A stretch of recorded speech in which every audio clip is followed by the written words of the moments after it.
Testing. Yay. Okay. Good morning, everyone. We are about to start, so if you could take your seats, that would be great.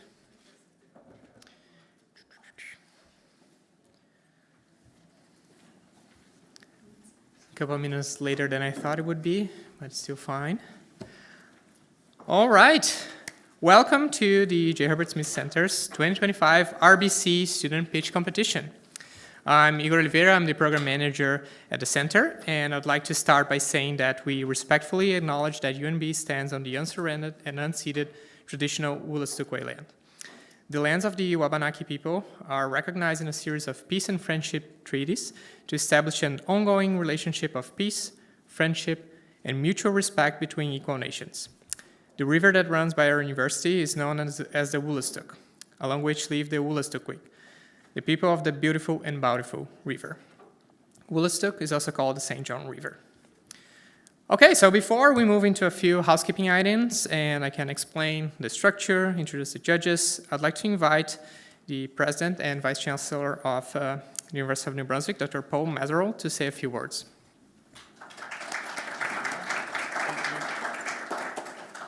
Good morning, everybody. Great to see a great turnout here. It's really my pleasure to welcome everybody to this really important RBC event, this annual student pitch competition. I want to acknowledge the judges and thank them for their leadership and the role that they'll have in this very comprehensive and exciting day. Obviously, and as you well know, this event has been an annual event on the J. Herbert Smith TME calendar, and it really is an event that's evolved over the years, taking on different formats and different functions, but it's really been a cornerstone for UNB for almost 2 decades. As I understand it, there's been hundreds of teams that presented their innovative ideas here as part of this competition. For many of our students, and many students, not just from UNB but elsewhere, this is really one of the first opportunities to showcase their concepts to an expert audience, get valuable feedback, and build connections with future partners. Today, we're privileged to hear from 26 teams, and I know there was a competitive aspect to that, that these teams have, really are the finalists as part of a larger pool. These teams represent the best of our students' creativity, innovation, determination to tackle real-world problems. At its core, this competition is a testament to UNB's unwavering commitment to entrepreneurship and to innovation and to fostering that entrepreneurial mindset in our students. Obviously, it's something we're very proud of. This university, as you may or may not know, was voted Canada's most entrepreneurial university back in 2014 by Startup Canada. It did cause some waves for our colleagues at Waterloo, and they stopped the competition after that. But the point is there's an entrepreneurial ecosystem at UNB which is second to none. It thrives, and it thrives in part because we have students who really want to be creative and drive forward. So for many of you, this is the start of your entrepreneurial journey. It could lead to the creation of startups and the formation of partnerships and even industry-changing innovations that could come from this. Obviously, we eagerly await your ideas. I only wish I could be here all day to hear them all. Unfortunately, I've got to fly to Ottawa. But I can't stress enough how important not just this event, but this activity you're doing is. Think about it. We live in a very complicated world at the moment, geopolitically, not just north-south, but east and west. There's a lot of complexity across the world now on economic terms and on geopolitical, on military terms, security terms. But aside from that noise that we're all experiencing now, are the big challenges that we see around the world, the climate change challenges, the challenges with poverty and persistent poverty, the role of AI and the importance of cybersecurity. So from the environment to health to security and on and on and on, there are big challenges we see as a local, regional, and a global community. So what that means is we need the innovators, we need the entrepreneurs, we need collaborations, we need new ideas, and we need those ideas to be nurtured, supported, criticized, critiqued, evolving, and strengthened. So we really need step change, and we need people like yourselves putting your hand up to say, I've got an idea and it's going to tackle this particular challenge that we see across the community. So we need your ideas, we need your commitment, we need your spirit, and really it's a call to action. Keep innovating, keep driving forward, keep trying to make the difference in the world. I'll hear a report from Dhirendra and Dom later today about how everything went. And again, thank you for being here, and thank you for your creativity and your commitment to this important journey you're on. Have a great day.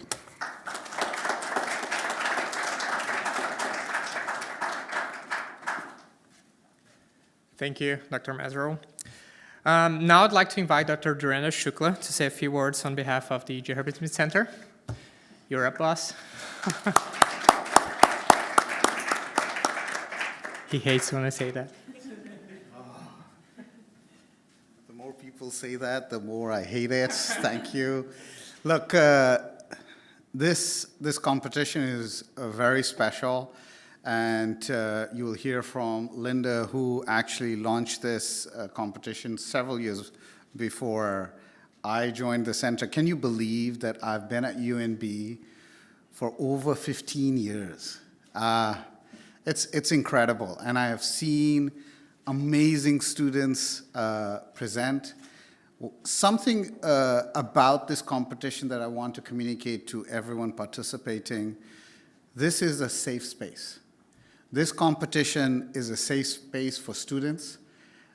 This is a space that you can test your ideas, meet amazing people, and remember that this is a journey that even if you stand here, whatever happens, you have done amazing things because you have just stepped out of that box to go and do something that you are uncomfortable. And that just takes that fire in your belly and makes you all special, unique, and a huge round of applause to all the students that are stepping up and doing incredible things by just standing up and saying, I want to do this. So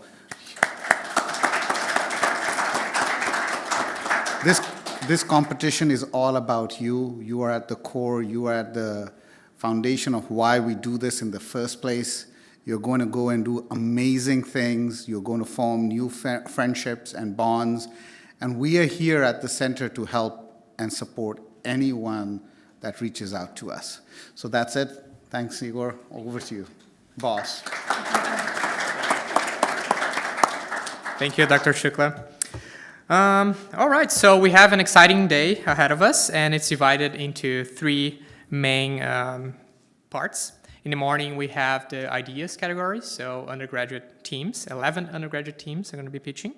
Then in the afternoon, we have the growth category with 15 teams of graduate students, And we're going to have a coffee break in the morning, a coffee break in the afternoon, and a lunch break in between the categories. Finally, in the evening, we'll be hosting our awards dinner for the participant teams, judges, sponsors, and we're going to announce the competition winners as well as our annual awards for Teaching Excellence, Student Leader of the Year, Entrepreneur of the Year, and the new Ecosystem Award. I'd like to thank our sponsors and partners this year, so the Royal Bank of Canada, RBC, the New Brunswick Innovation Foundation, NBIF, the Financial and Consumer Services Commission of New Brunswick, FCNB, McCain Foods, Cox & Palmer, they have a nice booth out there, you should have a chat with them later, UNB's International Business and Entrepreneurship Center, and UNB's Barrett Chair in Entrepreneurship for Digital Transformation, and the Office of the President. Thank you so much for our sponsors. We really appreciate the support you're giving to these students. Throughout the day, the sponsors will be coming up here to have a chat with you as well. Last but not least, I would like to thank the Bomer family for their continued support. For years, we've been presenting the Harold H. Bomer Memorial Prize as part of this student pitch competition. So I'd like to invite Linda Bomer to share a few words with you.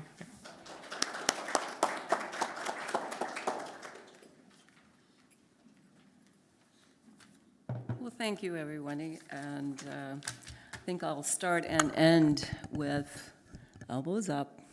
All right, come with me, elbows up.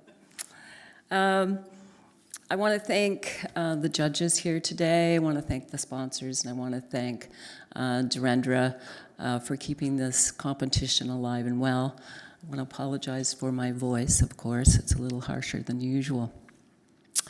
When I'm asked to come here every year, I'm usually asked to say a few things about my father, Harold H. Bulmer. And so it's a competition that was built for the students to present your ideas, to communicate your ideas, to start fleshing out your ideas more with networking. But it was also a way for me to remember my father. So Harold was a war veteran, and he wasn't one to pick fights, but he would not walk away from them either. So he volunteered, and 4 of his brothers, actually, along with him, to travel to Europe, the Italian campaign, and fight monsters, fight fascism alongside of American allies. And I'm sure he would be horrified today to understand that now we are being threatened by those allies.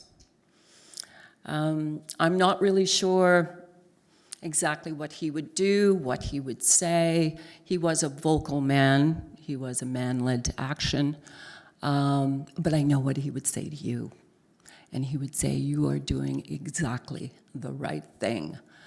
You are learning how to build your own value propositions, your own independence, your own resilience.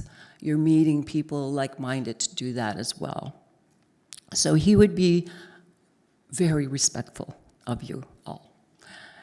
He might inspire you. He had that little nudge of, if you started talking about how proud you were of what you did yesterday, he might say, well, maybe you should ask yourself what you did today.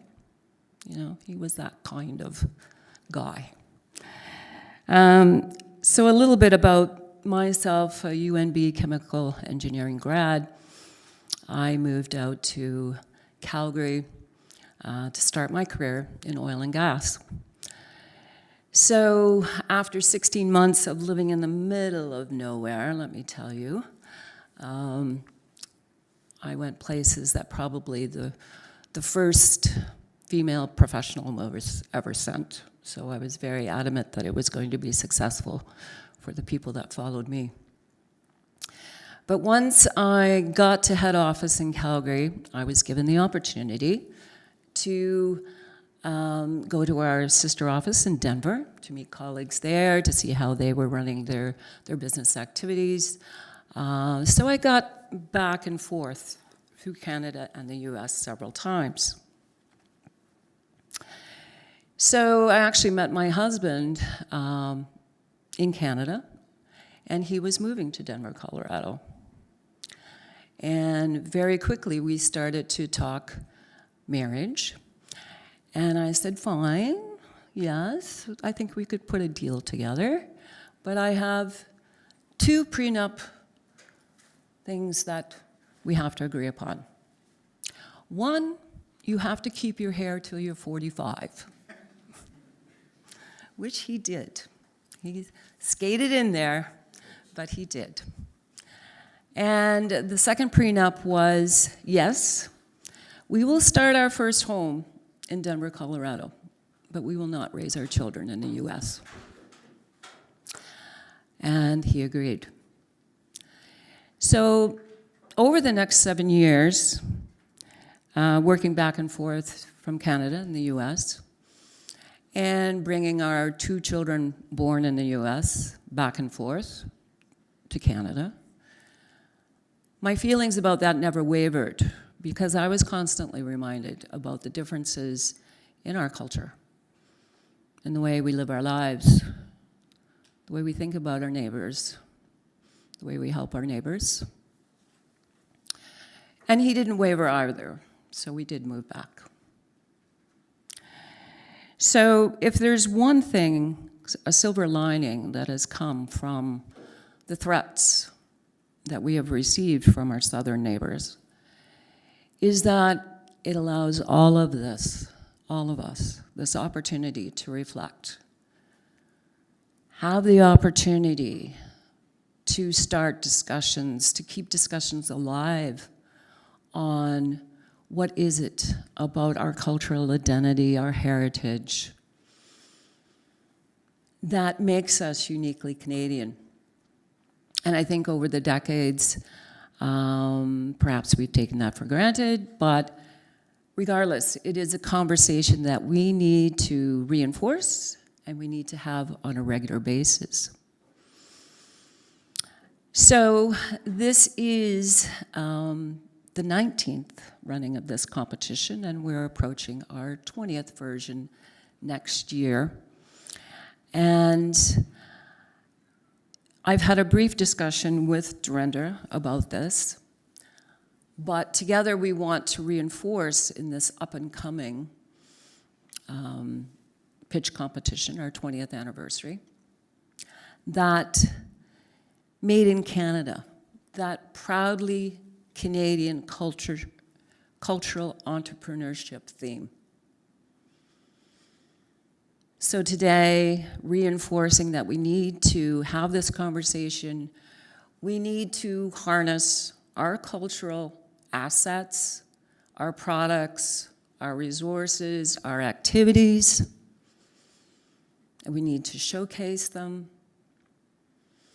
We need to harness those cultural assets and transform them into economic value that positively impact our local community, our provincial community, our national community, and the global stage. So we'll be fleshing this out more, and we'll communicate it more throughout the year of how that will be conducted, how that will be reinforced in the next competition.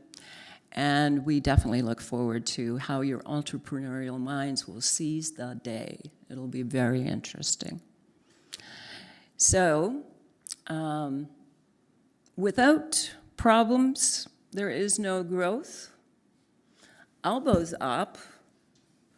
And I look very forward to hearing about the problems that you've decided to address today. And thank you very much.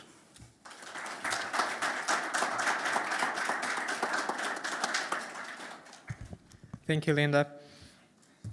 For the pitch presentations, each team will have 3 minutes to pitch without slides or props, followed by 5 minutes of Q&A from our esteemed judges. And we will raise a yellow card. I'm going to be sitting right here. Whenever you have 1 minute left, you're going to see that yellow card. And we're going to raise a red card whenever you have 30 seconds left. But you also have a giant timer running here that's going to have a countdown from 3 minutes, okay? But it's a hard stop on 3 minutes.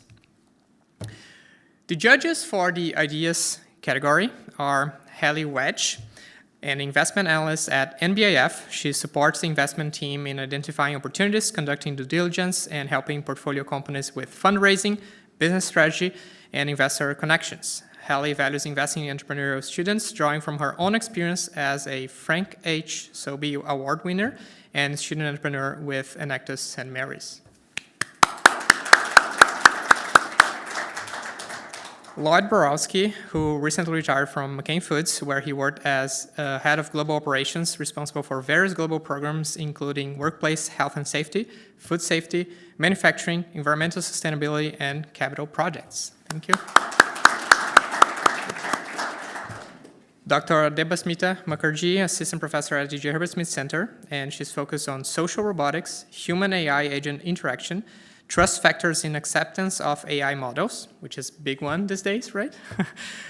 She has years of experience in R&D as a senior engineer in a multinational corporation and also within academic settings. Dr. Mukherjee specializes in designing models geared towards deployment in social interactions. Finally, Gillian Friot, CEO of the Global Venture Network, home to the Global Accelerator Network, Global Studio Network, and Global Entrepreneurial Hubs Network.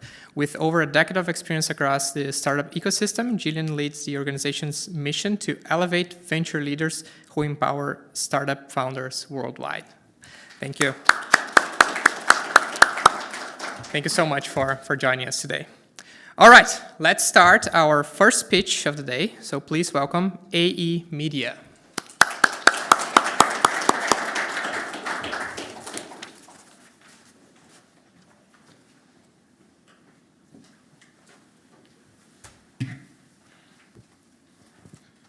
Can we do it without a mic?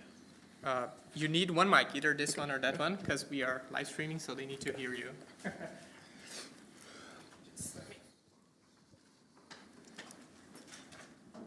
So whenever you're ready, you can start, and I'll start the timer. Okay, my name is Ahmed Al-Abi. I'm representing AA Media.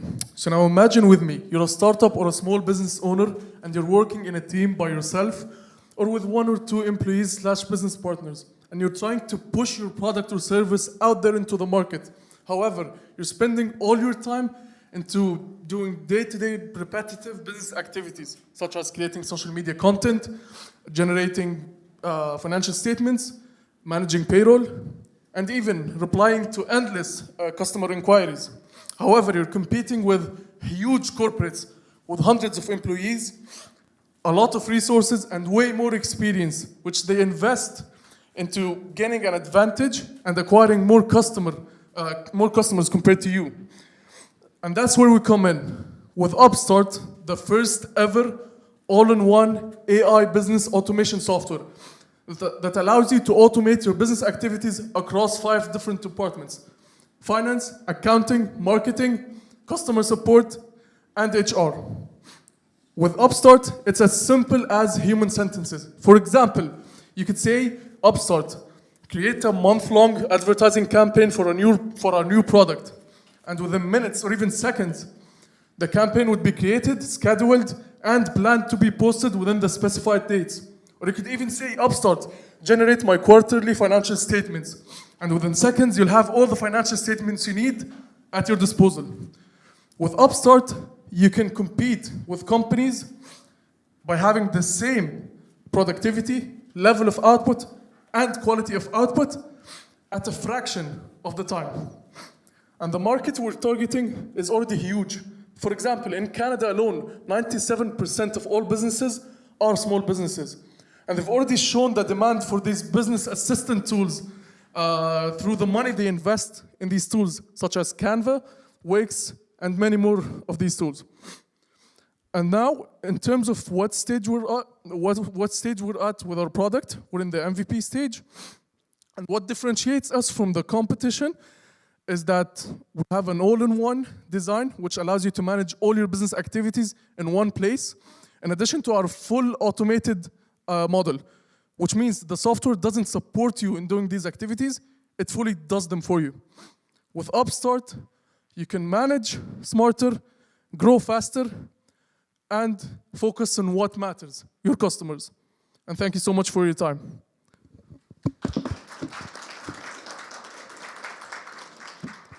Thank you. So let's move into Q&A here. Let's start with Hallie, please. Just make sure I'm, okay, good. It's my first test of the morning. Really great pitch. Thank you for coming here this morning. I'm curious, what solutions exist for this problem in the market right now, and how do you plan to differentiate your product from competitors? So we don't have direct competitors. It's mainly substitutes and indirect competitors, such as the services I mentioned, like Canva, other business assistant tools. These would be the substitutes. And then indirect competition would be outsourcing business activities or even hiring employees. But all of these, none of them offer an all-in-one solution to manage all your activities. You need to pile up different softwares with different subscriptions to conduct your business activities, which would be more time consuming and more cost inefficient for you. Okay, thank you. I'll pass it on to the other judges just Thank because you. of time. Light, please. Very exciting presentation. I can sense your enthusiasm for it. Thank you. How do you deal with the quality of the output from the requests that your users make? So we're planning to create the software through training an AI model, which by training the AI model with time and with users and through time, the AI model would be able to generate better quality output and faster output.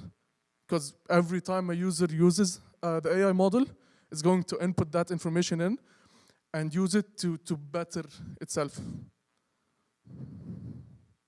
So it's a constant cycle of improvement. Yeah. Bashmita? Very interesting idea. Thank so you. I'm going to talk about the AI. So you said you want to train this model. How are you planning on doing that? Okay, so for the MVP, we're going to just use an API. But then for the actual software, we're going to rent servers to implement that AI model in, and then train it through our social media marketing agency. So we're a 3-phase startup. First of all, it's a social media marketing agency to fund the development of the marketing department in the software, and then we'll develop the 4 other departments. So then we'll start by training the marketing department through the social media agency activities, and then the other departments would follow the same cycle. Through uses, it would be trained, and it's just an AI model that's going to be trained. I'm not the CS guy. We have a CS person who's responsible for that part. So that's as well as I know it. Thank you. Thank you. Jillian? Have you done any customer discovery yet? Yes, we have done 50 customer interviews. 35 of them were small businesses, and 15 of them were self-employed people. And they've already shown interest in paying around $40 to $120 for such a software. And that cost is basically calculated from all the other tools they're using to currently run their software. And yeah. Per month, I guess, right? 40 days. Yeah, it's a monthly subscription. Okay. Thank you. Okay, thank you so much. We do have time for another question if any of the judges would like to ask another one. Are you good? All right. Thank you. Yeah, thank you so much. Now we're going to give a couple of minutes for the judges to complete their assessment.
All right, so next up we have Benovate. We have them here? Yes, so let's give them a warm welcome.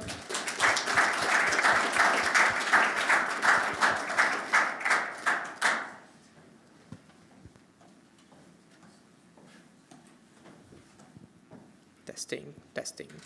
Is this one working? Yep, all right. Whenever you start, I'll start the timer. Okay, awesome, yeah. Have you ever go up to the recycling bin, take a look at what you have in your hand and just froze for a second because you don't know how to recycle? Unsurprisingly, you're not alone. Conventional recycling bins fails to communicate a proper way of recycling.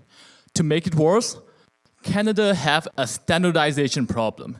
Depending on where you live and what type of recycling facilities you have, recycling is different. A plastic coffee cup can be recycled in Toronto, but you drive 1 hour outside and it's not recyclable anymore because they don't have the facility to process the plastic lining inside of it. There are also similar looking plastic, but one should go into the compost bin, but another one should go into the blue bins. For the longest time, we know should go into the garbage like the chip bags are now recyclable in some part of Quebec. For an average people, this is confusing, and this causes contamination. Of 3,300,000 plastic waste, metric tons of plastic waste discarded, 85% of it ends up in a landfill, and only 8% get recycled because of contamination. We come up with Benovate to tackle this problem. Benovate is a modular recycling assistant that includes a screen and a camera. You can put it anywhere on the existing bins. The way it's going to work is that you show the trash to the camera, and we will scan it, and on the screen tells you how to recycle properly according to the local recycling guidelines. Our screen can also function as a digital billboard when the recycling assistance is not being used. Our competitors, they're busy creating over-engineered robotic smart bins that automatically do the sorting for you. These are really expensive and defeats the purpose of educating the public how to recycle correctly. With Benovate, we are riding the wave of AI, and we use simple computer vision to solve the problem and sell it for as cheap as the doorbell camera. With Canada moving towards full EPR transition across all provinces, and ESG scores are set to become more standardized, organizations are forced to manage their waste. Organizations are forced to manage their waste output and sustainability, opening up the floodgate for a product like Benovate. We'll be selling our product to universities, kindergartens, offices, subways, transit, train station, and 6.5 million commercial buildings in North America. The market is ready. The opportunity is now. With your confidence, we can turn this vision into reality. Thank you so much.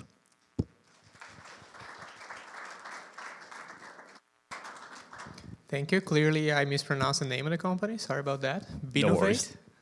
Benovate. Lloyd, would you mind starting?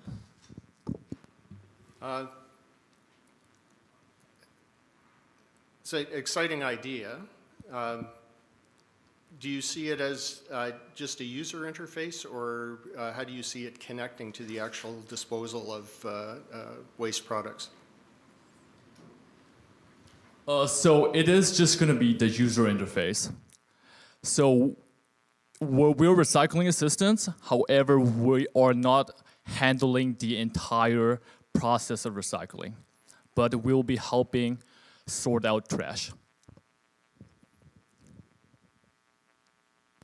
All right. Demasmita? A very interesting idea.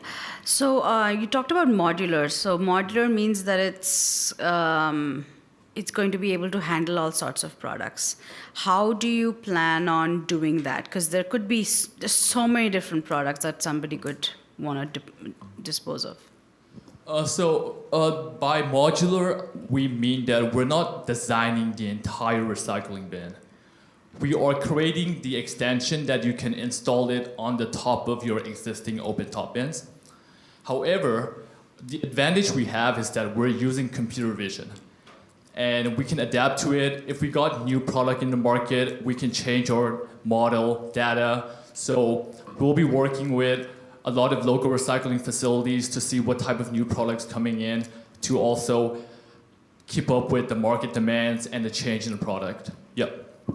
Thank you. Jillian? Yep, yeah, great pitch. I'm curious of the markets that you mentioned, the customers that you mentioned. Are you starting with a specific one of those or a niche there? Thank you for the question. Yeah, so currently we are, it's not finalized yet, but I've been discussing with UNB and Stu to allow us to test our pilot after we develop the MVP in the summer.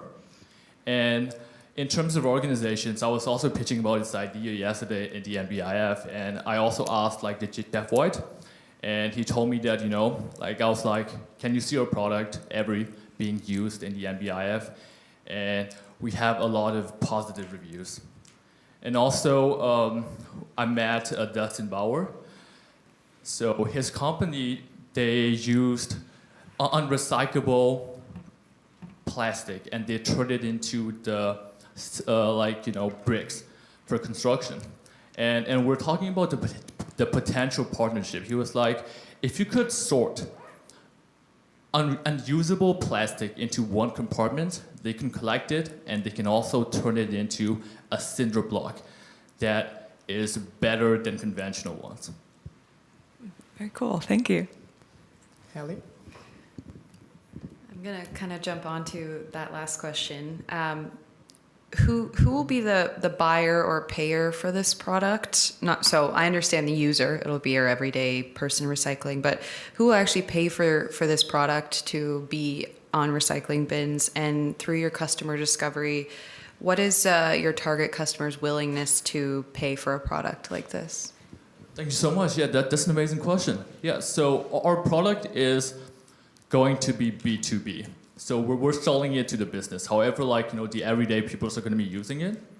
And the reason why they will have an appetite for such product is that Canada is moving towards the full EPR transition, which means that all producers, we are responsible for all the costs of recycling, facilities, every single process of sorting, recycling, you'll have to pay for it. The organizations are responsible.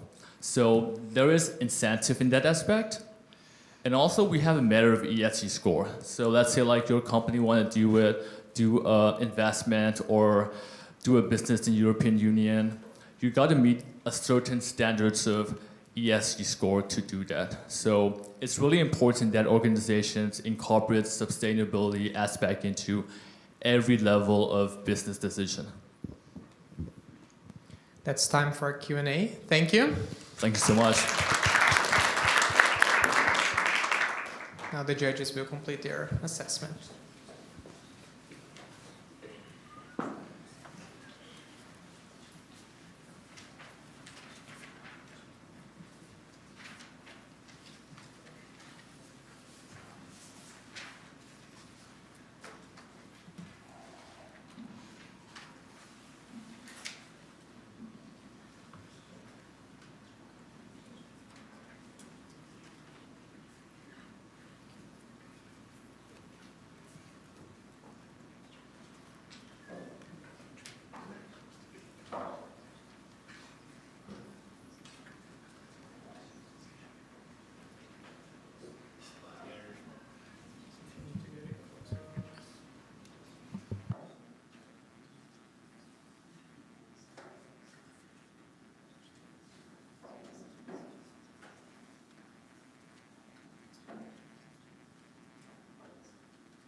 All right, so the next team is Dextra.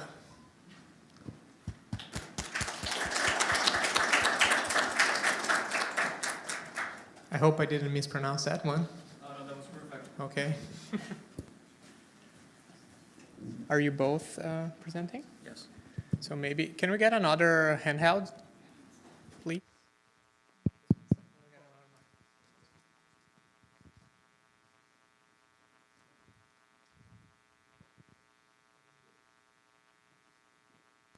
Testing. So maybe begin. So one day, me and Mohammed, we were inside the student investment fund room. I was gathering some data, doing some research on stocks for a professor, and Mohammed was gathering data for CGI for the CFA research competition. And there was the problem we faced. It was just the same cycle running all over again. Too many tabs open, too much information overload, and not enough clarity. We had been coming across the fact that AI had been making revelations in several spaces. We thought to ourselves, why do analysts still have to sit hours finding information and not have it automated? Next week, I get a call from Mohammed inviting me to the SIF room to show me something he built alongside Sam, who is our Chief Technology Officer. And it was a Python code that aggregates financial information by just a single prompt. It analyzes companies and summarizes key information about the competitors, the macroeconomic environment, and other risks that it operates in within the company's respective landscape. That's how Dextra was born. So right now, Dextra is an AI-powered financial solution for student investment fund. We have been working closely with the director, Joseph DeCas, and we have already beta tested the solution with the 15 students who are in the investment fund. How it helps them is that on a weekly basis, when they have to make decisions on stocks, if they want to increase, hold, or sell the position, they go use Dextra, enter the ticker, and it spins out the updates that has happened on the single day or on the weekly basis, depending upon the time frame they choose. Looking about traction, we already have 15 to 20 students who are onboarded on this platform. Talking about the model, we have already been spreading across Canada. We have been in talks with different financial institutions, mostly about investment advisors and analysts from different banks who are telling us about how they need a customized solution for their boutique solution problems.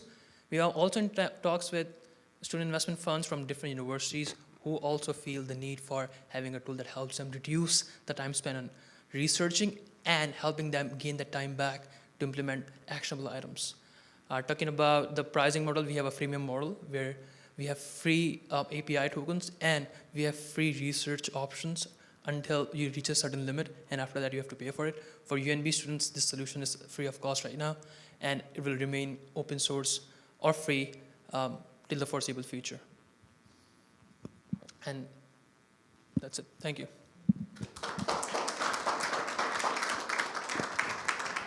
Thank you. Let's move to Q&A. Debasmita, do you want to start this one?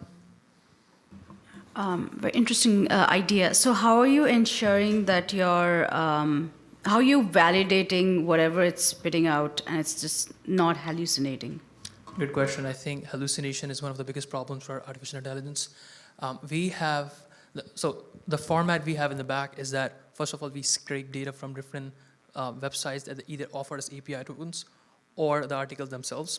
Then we have our own prompt that ensures that there's no hallucination when we summarize these news information using OpenAI or any of the open AI models on the back end.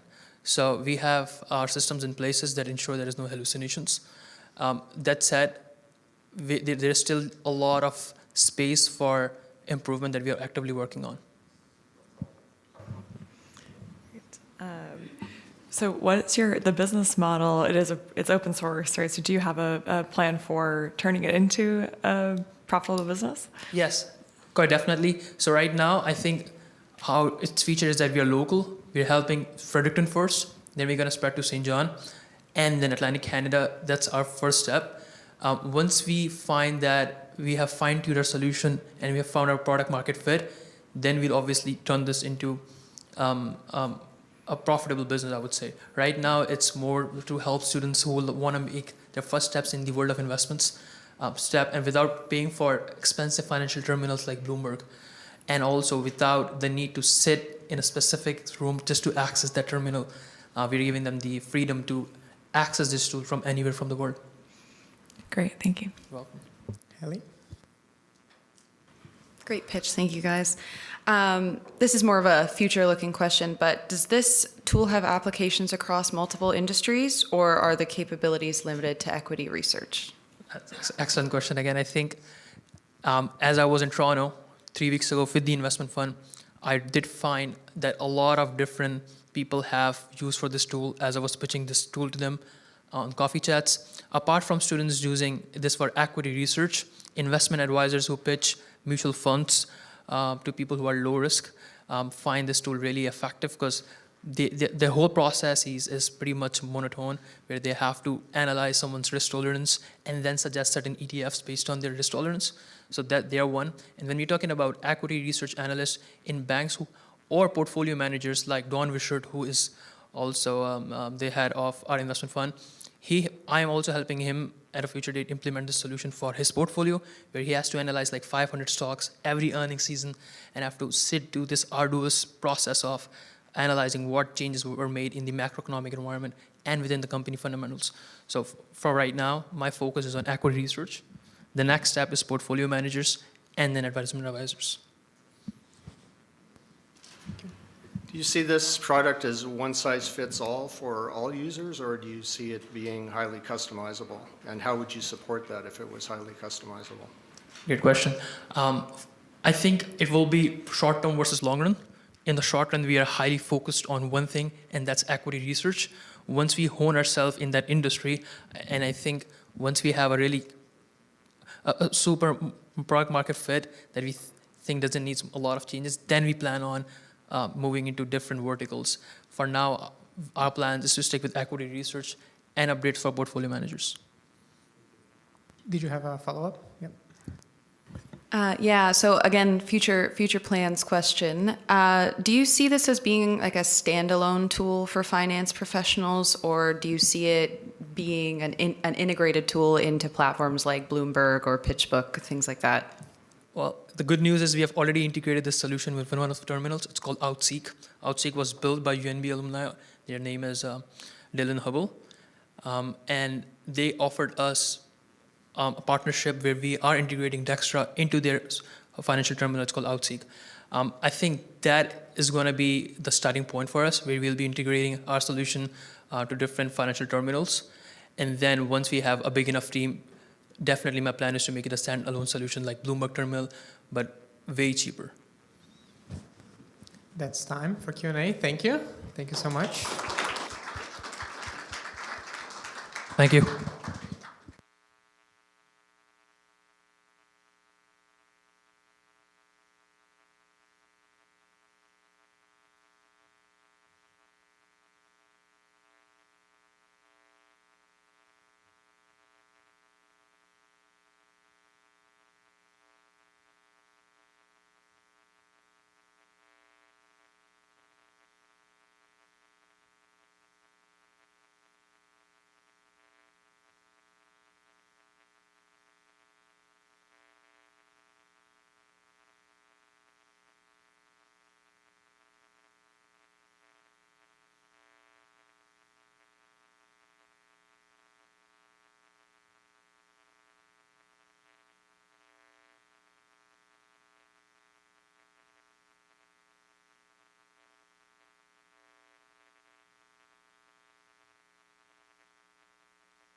All right, next up we have Fair Play Innovations.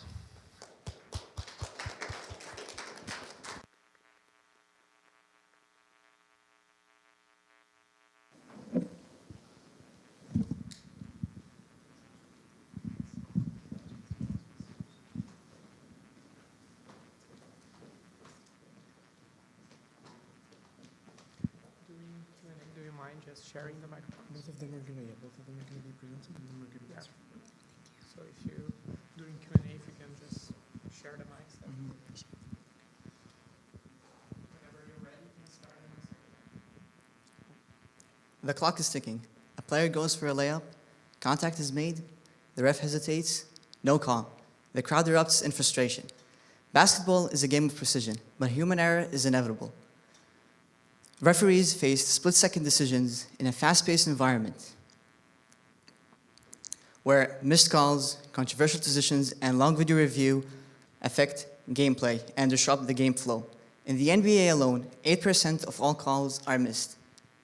And at the university and college level, where over 1,000 teams in North America alone are playing, the problem is much worse. Players, coaches, and fans deserve better. You deserve better. This is where HoopSense comes in, the future of fair, efficient, and higher accuracy basketball officiating. HoopSense is a real-time officiating system, using high-speed cameras and motion sensors to break the boundaries of technology, making basketball officiation increasingly accurate and efficient. But how does that work? Our cameras use 360-degree angles to capture every play, and our motion sensors detect players' footing, which in turn helps refs in making out-of-bound and blocking calls. On top of all that, our courtside replay captures the views, making replays faster and decreasing the amount of unnecessary interruptions. Let's make play faster, smarter, together. Less missed calls, faster reviews, and more clarity. It only makes sense. HoopSense. The market for and demand for higher accurate officiating is growing. In the NBA themselves, they admitted to multiple missed calls during crunch time, which affected playoff seeding. And leagues such as FIFA and FIBA have already been investing in real-time officiating technologies, proving that the market is growing fast.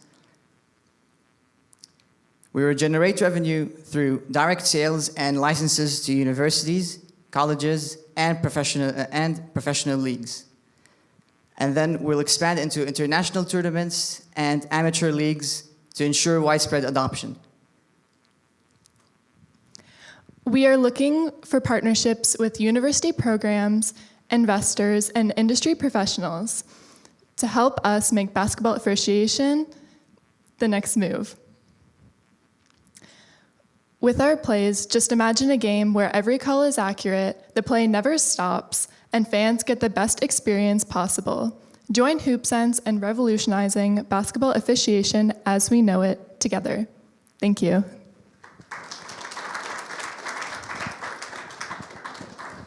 Thank you. Can we start with you, Julia? Sure. Great pitch. And so similar to Hallie's question for Benovate on who's the ultimate end customer, so who's purchasing it, and do you know their appetite for purchasing something like this? Okay, so first of all, thank you for the question. What we're going to do is that we're going to initially start with university level. We did a survey where we asked multiple basketball team players and fans as well if they would want something like this to be implemented, and we actually gained a good feedback, and it's something that we had to start with since they are the base of the sport. So we're going to be starting with the university level, see how it implements and how it works out with the players, the fans, and everyone. And then the plan is to move on to the NBA league and to the bigger teams. So with the person who's actually would be signing to say yes, I'm going to purchase. Is it the university officiants or the sports department? Yes, it's going to be a contract made with the university, and then same thing goes for the other teams that we're going to be later on doing with them. Would this system be sort of on site. So just jumping on the last question, you know, if UNB is paying for their court to have one, would it have to be on their court, so not movable to like another court, for example, or is this system able to be moved to different locations? So the plan is to make it highly not invasive. We don't want we want it to be to the least degree of invasiveness. It should be modular. The plan is to have 360 cameras all around with motion sensors. We have a platform, essentially, that you can pick any area on the court and get any timestamp and get all the angles possible. To your question, it's really customizable and modular, so you can just pick it up from any court and move it to any court and just reset the calibration and the setup. So some would argue that half the fun of sports is the disagreements that go on for fouls not called and what have you. How would you respond to that? People who might criticize a system that takes the uncertainty out of the game. Well, see, the idea is to not like replace the ref. It's to give him an extra tool. So at the end of the day, the judgment is to the ref. Like our system does not say the call is, yes, this is for sure a call, and the ref is wrong. No, it's just giving him an additional tool to decide. Yeah. I'm just going to continue with that question. That brings me to mind that there's a lot more information that now the ref has to deal with than just see one, as you said, 360-degree views. How is all of this extra information going to contribute towards time of the gameplay and the decision making itself? Really, it's trying to decrease the ambiguity.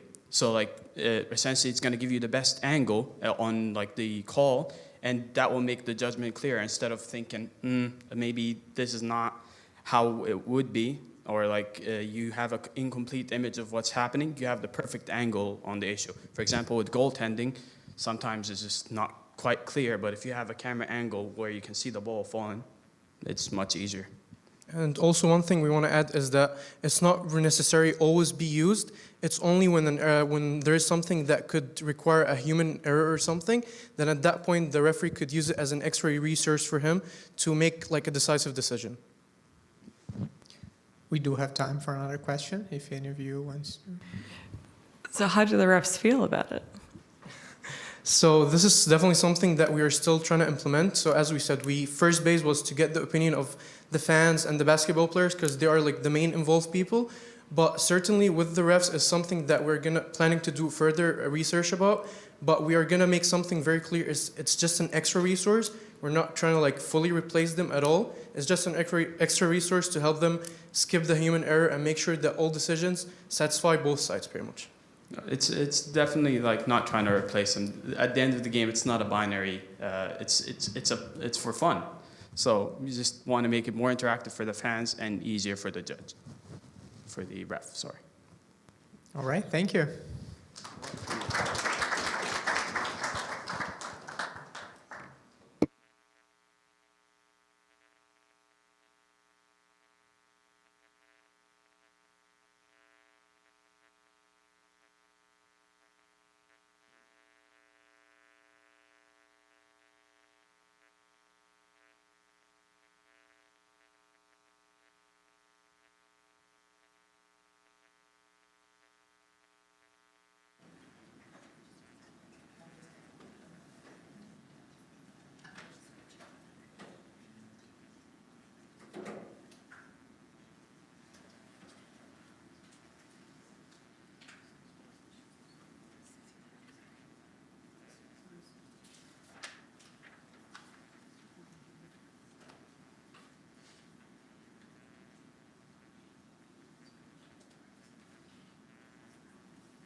All right, next team is Note Swap.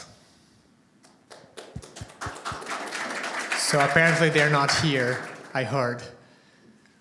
Confirmed, we don't have Note Swap. Maybe if they come in later, we can swap with another team. Yeah. All right, do we have Purely PEI ready? All right. So judges, please keep one column there. And this is Purely PEI.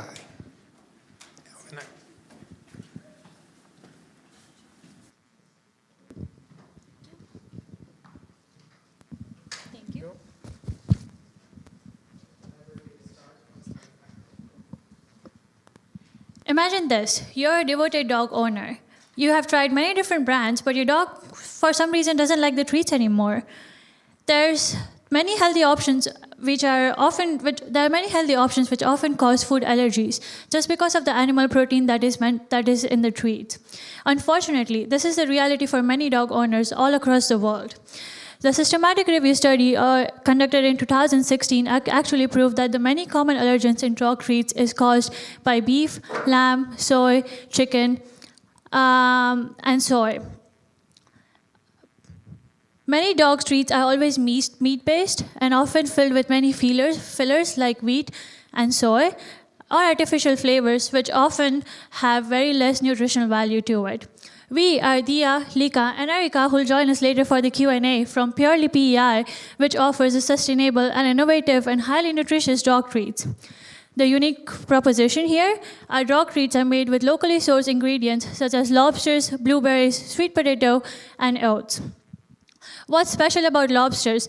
Lobsters is a highly and novel protein source which affects only less than 1% of the dogs compared to beef, which affects 34% of the dogs. Our baking process also ensures that the treats are easy to digest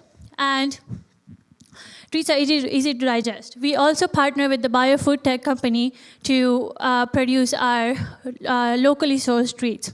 Another thing, sustainability is at core with Purely PEI. So by using the lobster byproduct, we are actually reducing the waste and upcycling the local economy of Prince Edward Island. Our future plans also involves using innovative species like green crabs to further expand and reduce the environmental impact. Our target market will be health-conscious pet owners, especially those between ages 25 and 65, who treat their pets like their own family. To support this data, we conducted 52 interviews, 58 surveys, and test tests, and we plan to do much more market research on this. Because of our use of byproducts, we are able to keep prices competitive. We do not aim to keep them as low as possible because this is a high-value product, but we managed to do medium-sized bags for $10 and small ones for $4 to keep profit margin at 43%. What sets us apart is our dedication to transparency and local sourcing. At the same time, we want to support dog owners with sensitive dogs. Thank you. That's time, sorry.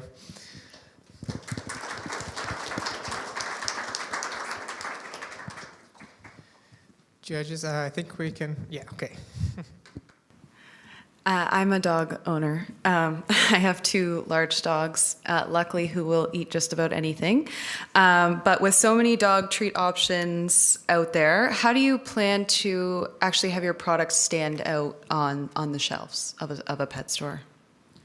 So we personally went to a lot of stores and went through online platforms to see what our competitors are. And so far, don't get me wrong, this is a very competitive market. I cannot say that nobody ever does dog treats. This is not going to be true. But what we are suggesting, the options for the market that we described, the sensitive dogs, which is about like 1/3 of dogs, is quite low. Usually when you go to the store, it's either freeze-dried, which is very popular, so like beef and meat, other parts of meat, or it is some kind of treats that are,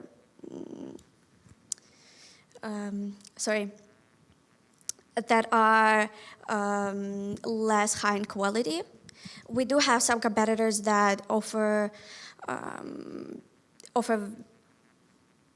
very good product with a high value, but they're usually more expensive because they do not use byproduct, and they're not Canada owned, and this is what we want to implement. Most of our competitors are from US. I'll also just add to that, it also ties a lot into the marketing aspect. So we do plan on focusing a lot on the packaging. So like including like a lobster and blueberry symbol just to highlight that the whole treat is based on lobster, which is only triggers like 1% of allergies in the dog. So definitely marketing is also the key focus. Interesting idea. What thought have you given to managing the complexity of the supply chain? A lot of the inputs you're talking about are not shelf stable before you make the final product. So what thought have you given to all of the infrastructure that's needed at the front end to support the product manufacturer? How much time do we have? Q&A, we have No, for this question. Sorry. Just take your time. Thank you. You might not get as many questions. Thank you. So there are two main difficulties that I see with supply chain that we see. One is that it is quite complex because we want to use local produce, and some ingredients may have seasonal issues.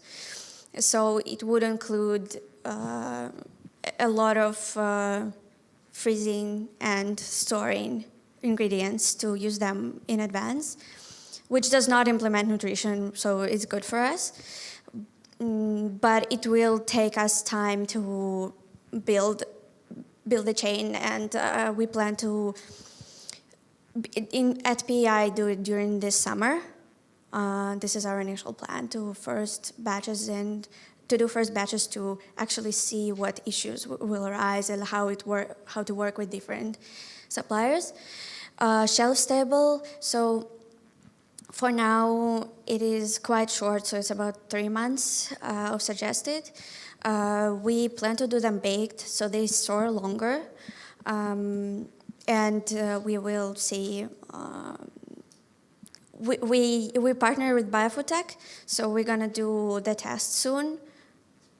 Next time we do batch, so like in a couple weeks, and we'll be able to see more exactly how to improve the stability. That's good. You've recognized the complexity. That's good. Can I add this? So one of our suppliers from the lobster, they offer the paste, the bioproduct year-round, so the lobster paste won't be a problem. They probably like the organic blueberries, but I already talked with them, so during the summer we're gonna use fresh, winter time's gonna be frozen. Basmita? So I'm not too sure, do you need certifications for pet food? And how, if so, then how are you going to go into doing that? Yeah, so I was very worried about this personally. Like, we all do, but I will mention Biotech again. We talked with them about it, and there are some requirements, but it is much less strict than food for people. For example, we don't need special licensing to work in the kitchen or to sell it, and we do not have to put the restriction, like the full nutrient. Like there is a nutrient, but it's much shorter than for usual products. So the requirements are lower. That is kind of why a lot of products can go away with a lot of things. I'm just going to do one follow-up with that. So with the inclusion of lobster, have you thought about people with allergy and if they would be able to handle these products, like humans with these allergies? I think we haven't personally thought about people itself. It's mostly dogs that we have been focused on, but I think that's a very good point to research. Like if there's people who have like lobster allergy even just by touching them, that's a very good point. Thank you for bringing that up. I think we'll definitely look into that, but personally we have just been focusing on sensitive dogs and their allergies. Thank you. Julian? I know we're probably close to time, but great answers too. I appreciate the honesty and research in it. As a dog aunt of a sensitive dog, it's shocking how hard it is to find traits actually that meet the requirements. So I can see the need for it in that actually in the niche. So on kind of going back to the original question on marketing, do you have a go-to-market plan in place?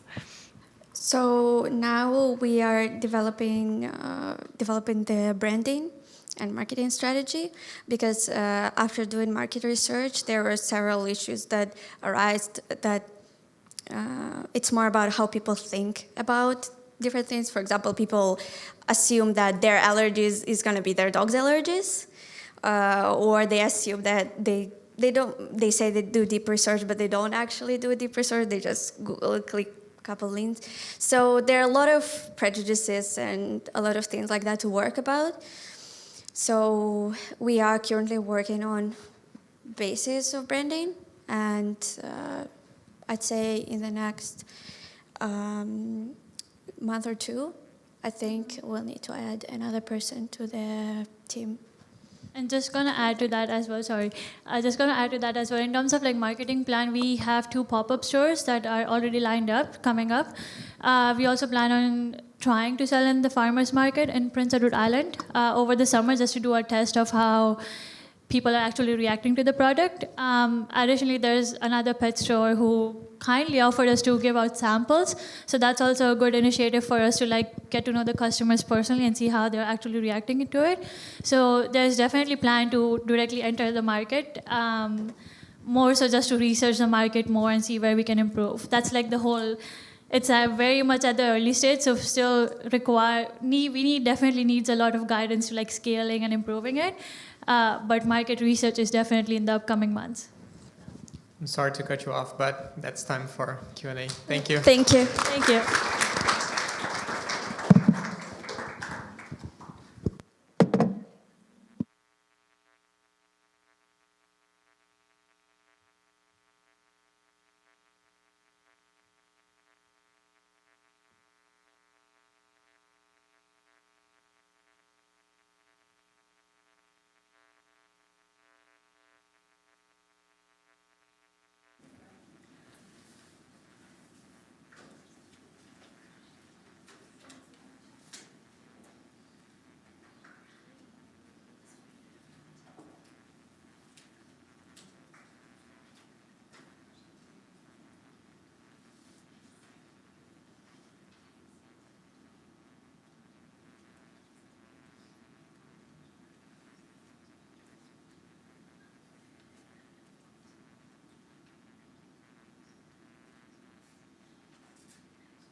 All right, so I'd like to invite Ryan Reed to share a few words on behalf of UNB's International Business and Entrepreneurship Center, one of our sponsors.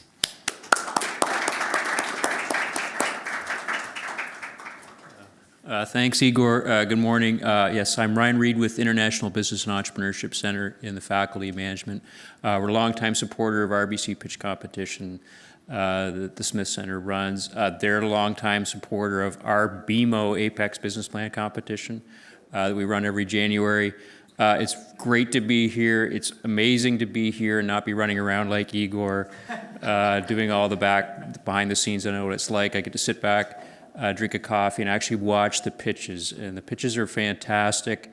I want to echo what Dhirendra said earlier. This is a learning environment. Same with Apex. We want our students to get up in front of people, learn from the feedback that they get from judges, so that when they're ready to go out into the real world, which is a little bit different, they're ready to go. So it's a wonderful environment. And I think that this pitch competition is great. Like Apex is a standard PowerPoint pitch presentation, but this is an elevator pitch.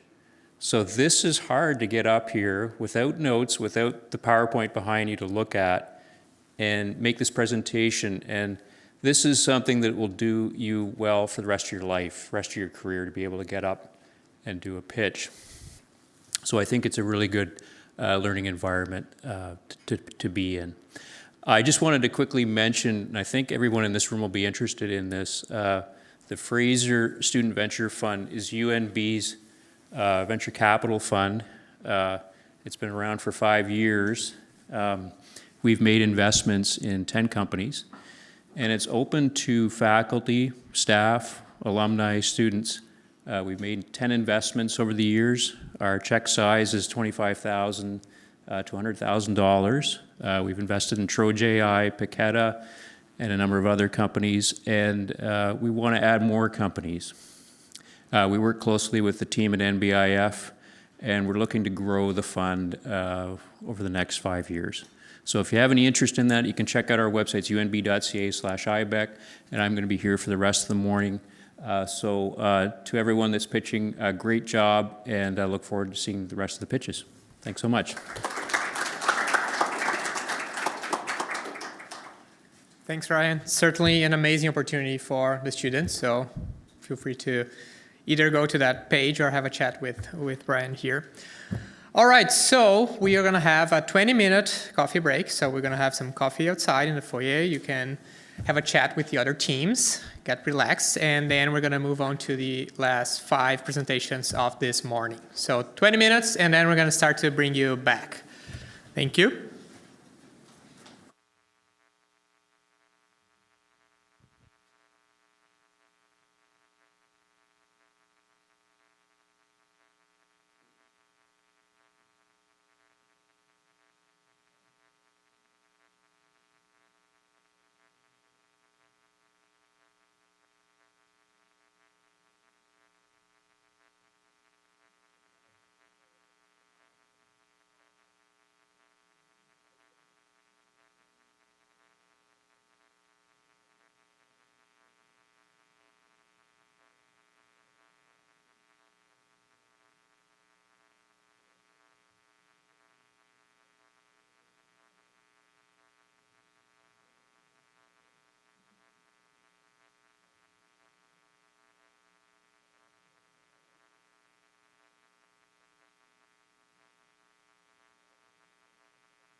Hello, hello.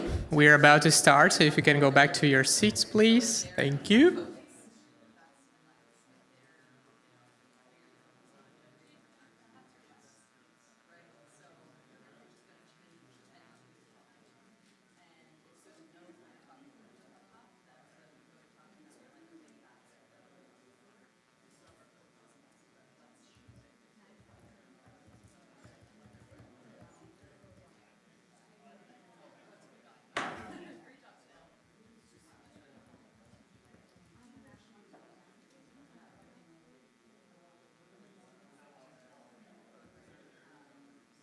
Do we still have people outside joining soon?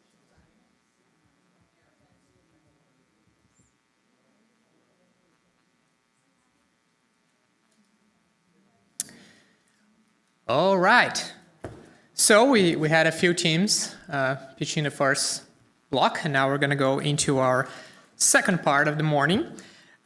So welcome back, but before we resume the presentations, let's hear a few words from another one of our sponsors, FCNB, represented by their Director of Insurance and President of the UNB Associated Alumni Council as well, Jennifer Sutherland Green.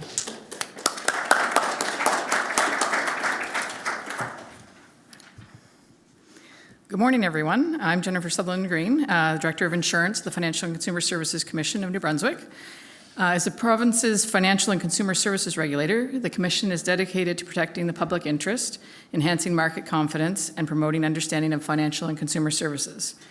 We administer and enforce legislation across various sectors, including securities, insurance, unclaimed property, payday loans, real estate, mortgage brokers, pensions, credit unions, and more. Our purpose is to give New Brunswickers confidence in their financial lives. We achieve this through effective regulation, enforcement, and consumer education, providing the knowledge and tools you need to make informed financial decisions and navigate the financial landscape effectively. The Commission is proud to be a founding sponsor of the UNB Student Pitch Competition. This event is a fantastic opportunity for you to showcase your innovative ideas and entrepreneurial spirit. We believe in empowering students like you to take control of your financial futures and make smart, informed decisions. Whether you're managing student loans, planning your business venture, or simply making smart day-to-day financial choices, the Commission has information to help you. On a personal note, as president of the UNB Associated Alumni, I'm especially proud to see such talent and dedication from our students. Congratulations to all the participants on your hard work and creativity. Your efforts embody the spirit of New Brunswick entrepreneurship, showcasing innovation and determination that drive this province forward.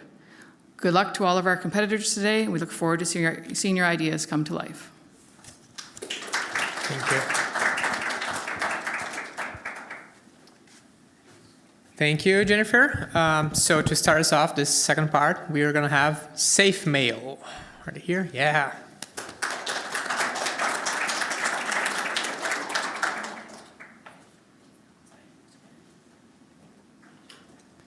Just in case you are joining right now and you didn't see the first part, all teams are going to have 3 minutes to pitch. Okay. No slides, no props, and I have 2 cards here. Yellow card for when you have 1 minute left, 30 seconds is a red card, and the giant timer down here. Do you guys not want me to use the podium? I cannot use the podium. You can use the podium. You can also use a handheld, whichever you prefer. Oh, I'm already here. Whenever you're ready, you can start and I'll start the timer. Okay. Well, good morning, everybody. My name is Zachary Taylor. I'm with Safe Mail. But I'd like to tell you first a story about my grandmother. I love my grandmother. She's a sweet lady. She'll support you through anything. But she lives in Ontario, and that's long distance away from me. A couple years ago, I went to go visit my grandmother in Ontario, and by the door, I found a package.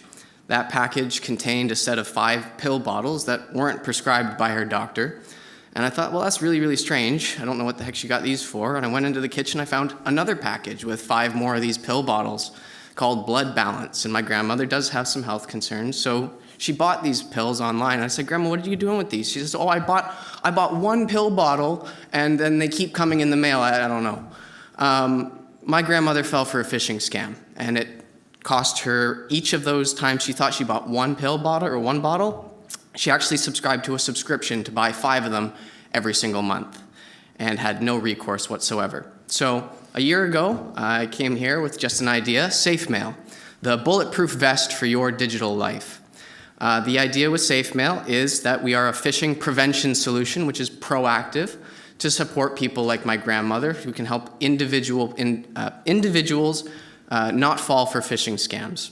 This problem is growing rapidly. Last year, reported losses from phishing scams were $2.2 billion, estimated to grow to over $4.4 billion by 2028 and breaking $5 billion by 2030. This problem is not going away, and it is not going to get any smaller. The current solutions that exist for this kind of problem on the market right now fall into one of two categories. They focus on enterprise customers, big clients that they can make money off of, or they offer their services on Gmail and Outlook, leaving everyone else who uses any other email service to have no protection whatsoever. Or they require you to download and install software onto your local machine, making it run like a toaster. So SafeMail is a lightweight solution. You do not have to install anything. We are scalable for the individual all the way up to the families and consumer businesses. And we are available on any email platform that exists on the planet.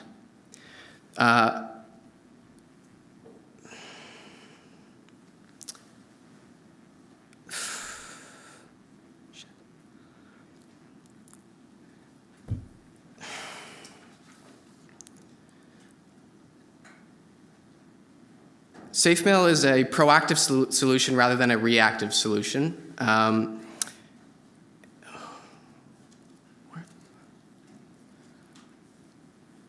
We offer, so the product a year ago was just an idea. Today I have a working prototype. We just finished alpha testing. Our alpha testing resulted in an 84% success rate at correctly identifying malicious content, meaning SafeMail users effectively are 5 times harder to scam because we are going to alert you to more than 4 out of 5 of those email scams. And I believe with continuous effort and development, I can get that to a 10 times safer ratio. So anyone who's my grandmother or someone who has kids or dependents, they can help set up their family on SafeMail system very easily within 10 minutes and secure their family to prevent email scams. Thank you. I'm so sorry to cut you off. No, it's fine. Great recovery there. Q&A. So I think we start last round with you. So Lloyd, please, if you don't mind. What sort of organization would you need to stay on top of the rapidly evolving set of risks that are out there? Yeah.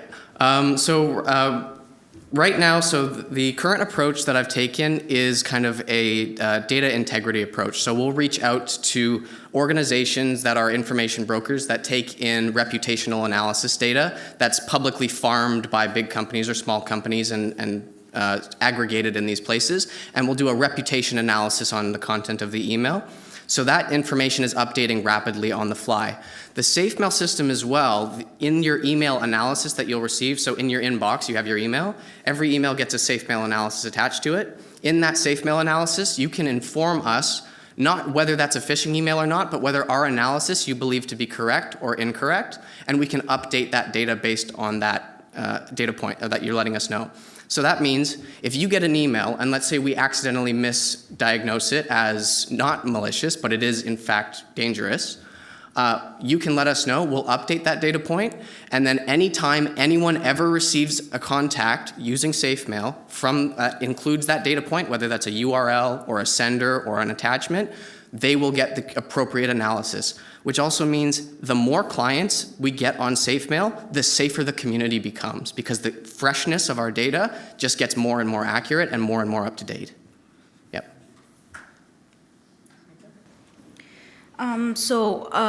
You're training your model essentially for spam detection through open databases by other companies? Not spam detection. No, not spam detection directly. So, for example, the content of an email, you're going to have URLs and you're going to have a sender, right? And these things, so if someone reports that someone from this domain, whatever website, is using something malicious, they'll get flagged, right? Or the sender address will get flagged, and we'll know from that data point that the aggregate software has, or that we update ourselves, the data is fresh. I'm sorry if I'm not quite answering that question. Maybe. That's a more reactive approach to this. but you said it was more proactive. Oh, it's absolutely proactive. So this is feedback-based labeling of mails. Yeah. But what if somebody already is a victim to that mail? So how would you prevent that in your model? Right. So SafeMail, typical email providers right now, you'll receive an email and you will tell them this is a phishing email, and then they will do whatever they need to do on that email. SafeMail, you'll get the email in your inbox, and less than 1 minute later, you will receive your analysis from us that tells you what that email is one way or the other. So it's proactive in that the moment you're not going to check your email every second of every day. So you're going to get an email, a moment later you're going to get the analysis. So when you check your email, you will have the analysis of every email that you need. Or if you are live checking your email, wait less than a minute, you're going to get your analysis, whatever it is. So it's proactive in that sense. Yep. Thank you. So for the addressing and actually meeting the customer where they are, so for example, your grandmother, would she be the end user of that, or are you purchasing it for her? Yeah. So the initial consideration was to sell it directly to her, but the constraint with that is that older people are not technologically savvy. So the shift to that was a more family-style plan. So I would aim at someone who has parents who are getting older or younger dependents, whatever it is. You can buy a family plan for $30 a month, supports 4, and you can expand it as you need to. And you basically you set up auto-forwarding on your children's or your parents' emails to go into the SafeMail system, and then they're connected, and you're good to go. And for the family licensing, what I'm looking at doing is giving you insights on what kind of activity is going on in your parents' email. So you'll get a distribution of this is how many safe emails they're getting, this is how many malicious emails or suspicious emails they're getting. And then you can go and look at that, and you can say the next time you visit your grandmother far away, Grandma, my system's saying you're getting a lot of malicious emails. Let's take a look at this. And you can unsubscribe her from a lot of these dangerous lists she's on, and it gives you a lot more information to actually solve that problem before it becomes the critical situation where you're losing money or you're losing everything else. Yeah. Yeah. And have you thought about alternative to email? So, for example, like a phone call that maybe she would receive from SafeMail or other, or maybe even physical mail, but something that would. Yeah, absolutely. So same way we do reputational analysis, one of the data points we actually will be looking for, it's not implemented into the beta version of the software, but we'll extract phone numbers as well from emails. So when we extract those phone numbers, do a reputational analysis, it's entirely possible that I can modify the code in a way where it's an application on your phone, you receive a phone call, and you'll get a SafeMail pop-up that says this is a suspicious number. I think phone companies are trying to take a big approach on this right now, so the email companies are not taking the approach cell phone providers really are in this security area, so it's a more vulnerable market than the phone industry, but it is certainly another one. And another consideration is safe web browsing, because we can do a quick web page scan of wherever web page you go. It can run that query as an add-on to whatever browser you're using and give you a quick little pop-up to say this is a safe or unsafe website, whatever it is, with the same accuracy that the overall SafeMail system would give you. So if I can get that to that 10x, it's big. Awesome. Thank you. I think your answer to Jillian's question was great. A lot of times with technology like this, people are confused about the payer versus the user. Yes. So really, really good answer to that question. In terms of marketing, how do you plan to acquire users or get people interested in a product like this? Is there an educational component involved with that? Yep. So the content in the emails themselves is indicative of whatever the analysis says is malicious, suspicious, right? But on top of that, we have additional information in the analysis email. So if you're someone who's more comprehensive a user, you can look at that and actually say, oh, the URL is malicious or whatever, and you can look into it if you want to and explore. Or we'll tell you what kind of things are going on in that email, why we flagged it that way. So there's an educational component there. But to address the acquisition of initial customers, which is a big consideration, I want to look at first and foremost individuals who have been previously scammed, because these individuals are the people who end up on lists, because the people who fall for these things are the people who will keep falling for these things, and they're the people who need the support the most. Another thing I'd like to do is reach out to police forces and things like that to have them recommend this type of product. Right now, they do not have a solution. Actually, at a local church of mine, a police officer came by and was asked, what do we do about these phishing solutions? And he didn't have an answer to give them. And so SafeMail can be that answer that we recommend to the vulnerable people in our community, to these types of scams, to actually get the product where it needs to be, because it's not a product everybody directly needs every day of their life, but there are certain individuals especially that we can target that need this kind of support that we can really help, and I want to focus in on those areas. That's time for Q&A. Thank you. Thank you. Now give the judges a few minutes to complete their assessment.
All right, so we might need to make an adjustment here because I believe Sequin Mental Health is not here. Can we confirm that? Do we have Sequin Mental Health?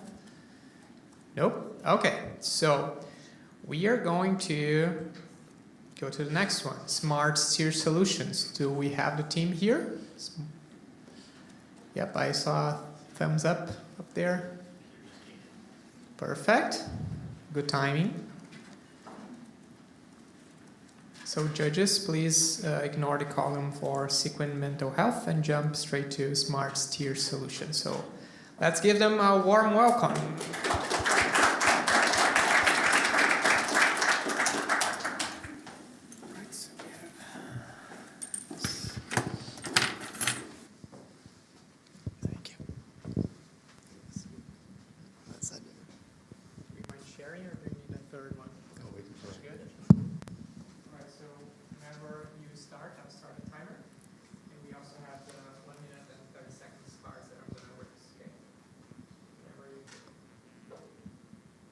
Okay, so I'm Adam. And I'm Matthew Mills. I'm Lucas Wilson. And we are Smart Steer Solutions. So first, I'd like you guys to imagine you're pushing a shopping cart full of heavy groceries horizontally across the hill. The first thing that's going to happen is those front wheels are going to want to turn down the slope, causing you to either fight for control of that cart or you lose control of it. Now, imagine a zero-turn mower that has a zero-turn mower has that exact same issue at a much larger scale. Before we go too much further, I'd like to touch on two main components of a zero-turn mower that we are going to be discussing about on this pitch. The first being lap bars. They control a rear differential on the rear wheels and free-floating front caster wheels that are on the front of the zero-turn mower that allow them to have zero-turn function. So now, imagine you're back on that hill, except you're driving a zero-turn lawnmower horizontally across it. The same thing is going to happen, except a much larger magnitude, because a zero-turn mower is a lot heavier. Those front wheels are going to want to drag you down the hill. So this results in operators having lack of control when mowing on hills. It also causes unsafe conditions, resulting in them, using push mowers to mow these same hills that could theoretically be done with a zero-turn mower. This causes a lack of efficiency of mowing. So the lawn and garden equipment manufacturing in the U.S. is a large and growing market at about 1.8% annually. This allows us to target homeowners, zero-turn manufacturers, and lawn care professionals. So the riding equipment market is valued at $3.6 billion last year in the U.S., along with parts and attachments about $3 billion.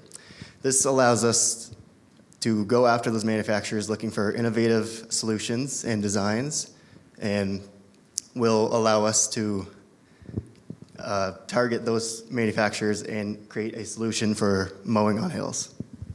So now I'm going to touch on the solution. So to accomplish this front wheel steering, while it has been done in a smaller scale from another major manufacturer, they entirely removed the lap bar controls and went with a steering wheel. Based on industry surveys, we've determined that lap bar controls are the preferred method of steering, and the steering wheel is kind of frowned upon when you're operating a zero-turn mower. Lap bars give you much swifter controls. So we have developed a proof of concept that has maintained the lap bar controls, but also given us control of these front wheels. Based on personal experience operating the one with steering wheel, I already know that it makes a big difference having that control. While we haven't been able to operate the proof of concept yet on some terrain, we do have it working. That's time. Thank you.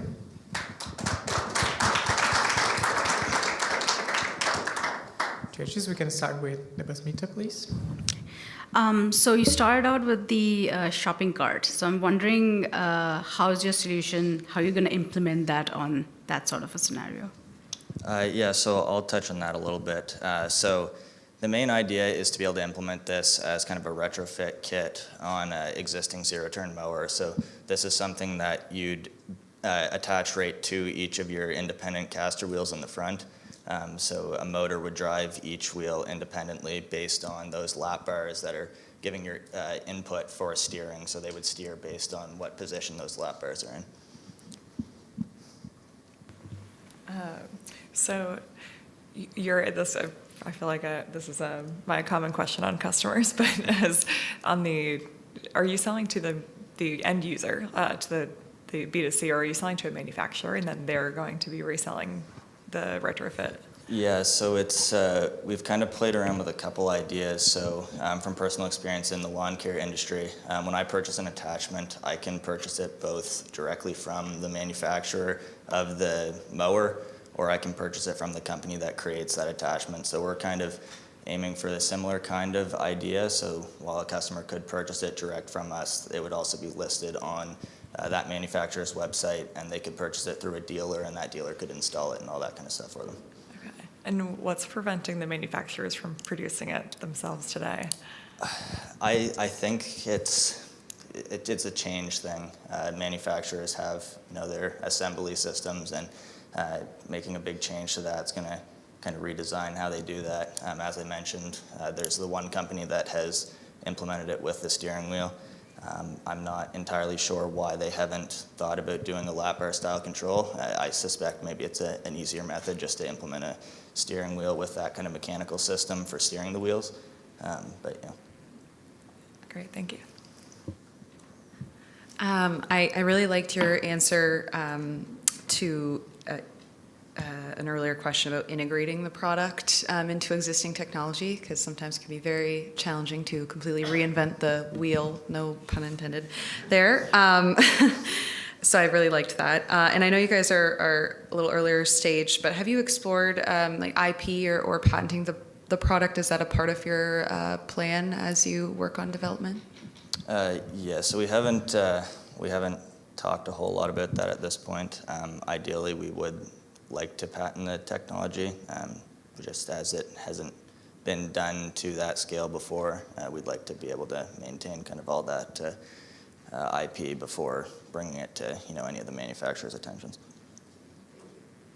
So maybe I missed this in your explanation, but have you explored the market for receptivity? I mean, how far have you dug into who might want this and how badly do they want it?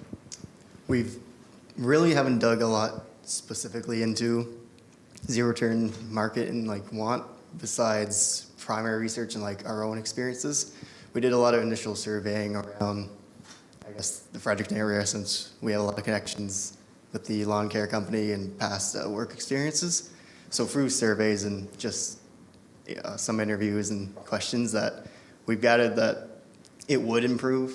Like, they want improved control on hills. Everyone's faced issues mowing on hills, so having a system that would implement that while also maintaining lap bars is something people are interested in. Yeah, and I can also speak on that too, just a small amount. So I own a lawn care company in Fredericton, so I have thousands of hours on these machines. The machines specifically that I have the steering wheels on them, so they have the front wheel control. And the mower we've actually implemented our system on was the first mower I used that didn't have the steering wheel, so it didn't have the front wheel control. So it was absolutely horrible on hills, whereas these ones with the steering wheels, they're much better on hills. And as a business owner that's doing maybe 20 lawns in a day, if I can cut back 5 minutes on every lawn, being able to do those hills as opposed to push mowing them, it makes an extreme difference. Thanks. The safety aspect's the one that resonates with me. I've got a 12-year-old neighbor who uses my zero turn once in a while, and he treats it like a video game. So for me, this would be a good thing. Thank you. We do have time for another question, if any of the judges. So there could be different companies selling different products. Are you pitching your product to be modular? Are you expecting the customer to be able to fit it according to the requirements? What are your thoughts on that? As of right now, it's a little more complex than a customer would be able to typically implement themselves. So that'd be more something you'd take to your dealer, and then your dealer would be able to install it for you. All right, that's time. Thank you.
All right, so I was told we have another no-show.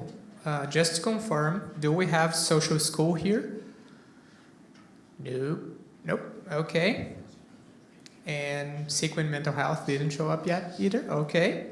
So I guess we only have one more team presenting this morning, and that is Zinger Golf. Do we have them here? I think we do. I saw someone picking up a badge earlier, so hopefully we do.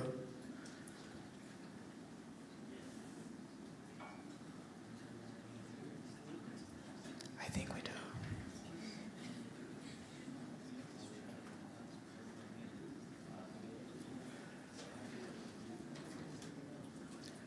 I'm going to give them a couple more minutes because I think I saw them earlier.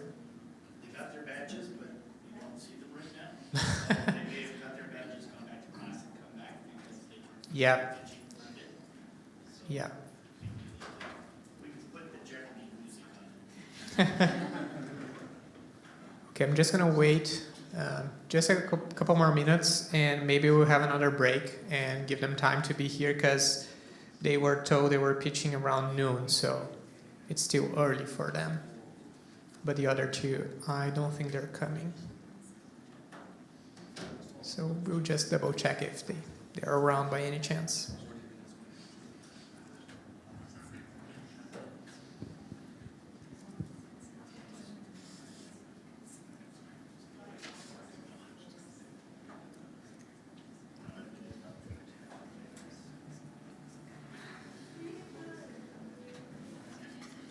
Thank you. I hate the awkward silence.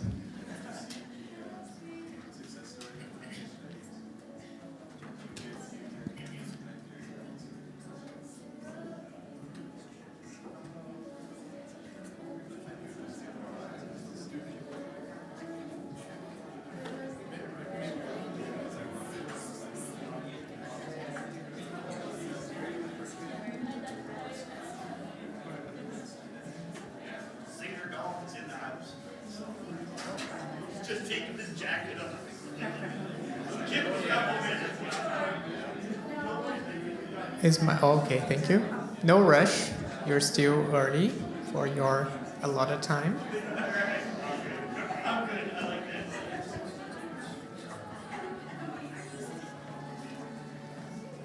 All right, so give it up for Zinger Golf. Am I pronouncing that correctly? Yeah, sure. Either one of them work? Or? Yeah, you can. Okay, all right. And I don't think you were here when I explained, but you're gonna have 3 minutes to pitch. There's a giant timer there, and I'm also gonna raise these two cards when you have 1 minute left and 30 seconds left. All right, whenever you're ready, you can start, and then I'll start a timer. All right. Every year, 5 billion golf balls are lost in water hazards, just sitting there, wasted. That's millions of dollars in lost revenue for golf courses and hundreds of dollars wasted for golfers buying brand new balls when perfectly good used ones are ready to be found. At Zinger Golf, we've built a better way.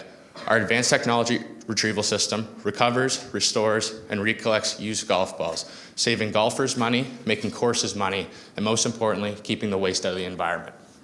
At Zinger Golf, we are redefining the used golf ball industry by leveraging our advanced technology retrieval system that is more efficient, less invasive, and yields higher quality golf balls than traditional methods. Unlike divers who mainly collect balls from water hazards or outdated mechanical scoops that cause damage to the product and the environment, our technology enables faster recovery without damaging the environment. For golf courses, we have a revenue sharing agreement where they collect passive income while we do all the work. For golfers, we offer them premium used golf balls for half the price. And if you're bad like golf like I am, golf balls are very expensive. For the environment, we reduce golf ball waste by removing microplastics and synthetic materials from golf ponds.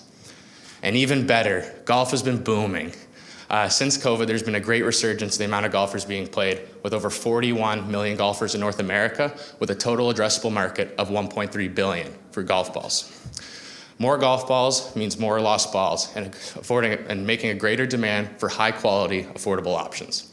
With no signs of slowing down, the used golf ball market is projected to reach $2 billion by 2028. At Zinger Golf, we operate under a dual revenue model.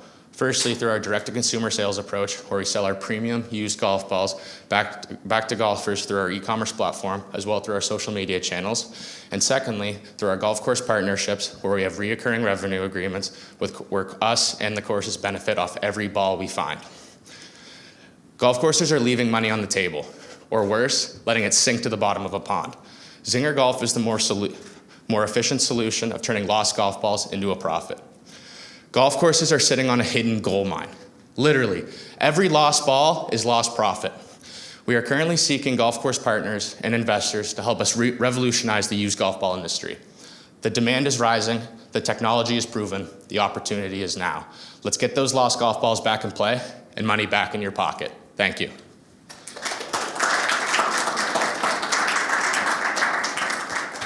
All right, let's move into Q&A. I think, Jillian, you start this round. I think so too. Great pitch. Thanks. You're, really clear and concise. That was awesome. Okay, I have questions for you. So, can you use this technology for other types of water retrieval, or like a water waste retrieval? Like it's not just golf balls, but does it go beyond? We haven't tried it with other types. Like we've done it. We do a bunch of courses in like the Greater Moncton area. That's where we kind of are located. We've never done anything other than golf balls. We haven't tried it, but we could be open to trying something like that in the future for sure. Yeah, just thinking about kind of your longer term. This may also be a big enough market that you don't necessarily need to, but it could be an interesting opportunity there.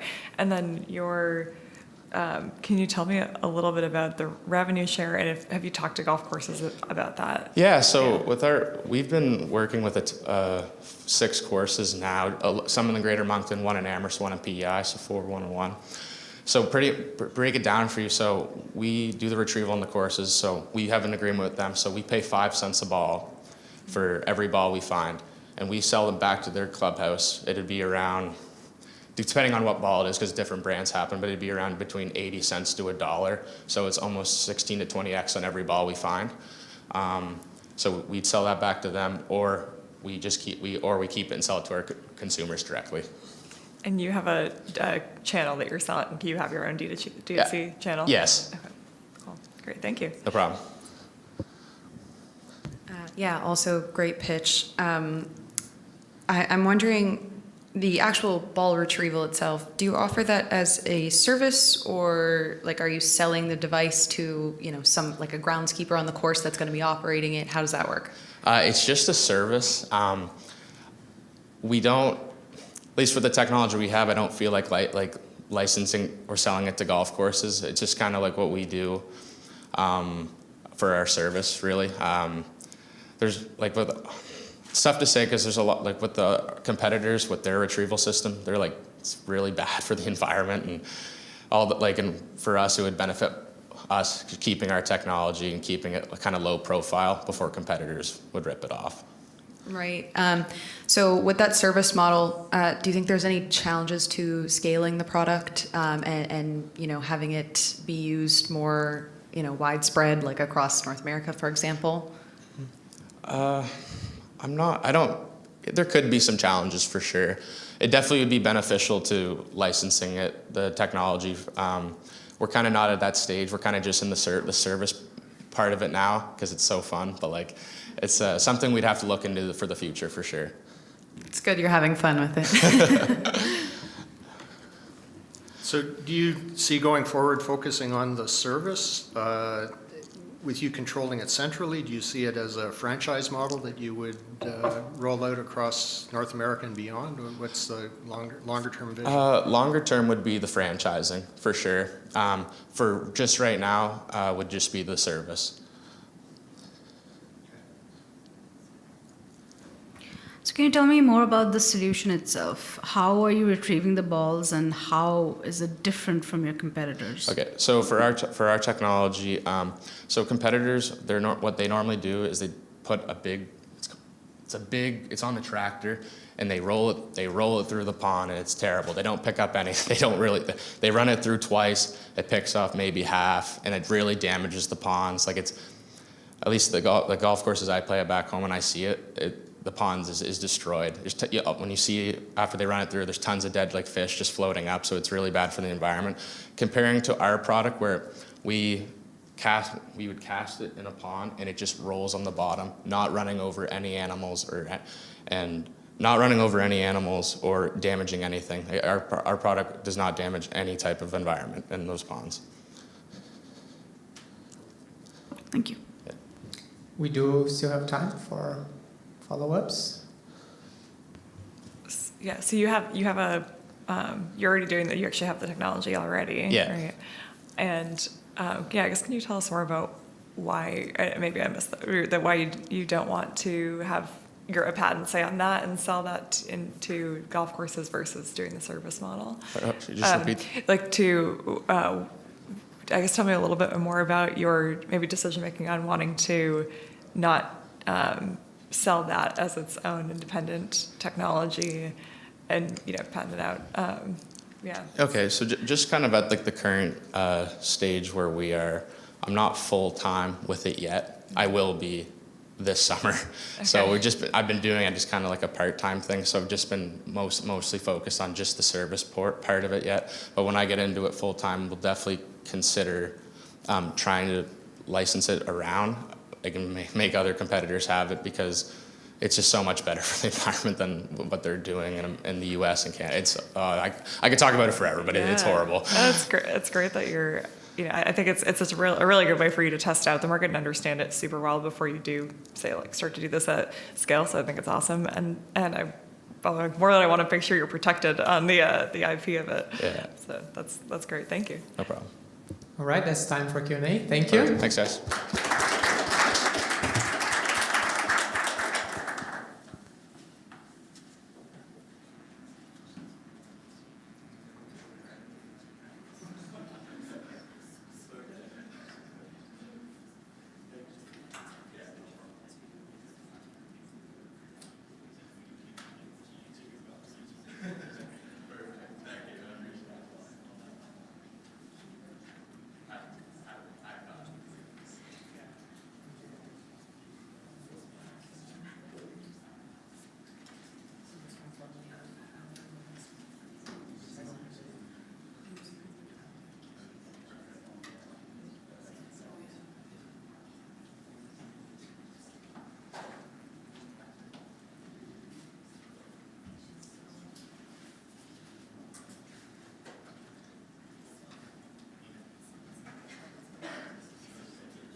If you're looking for they're there.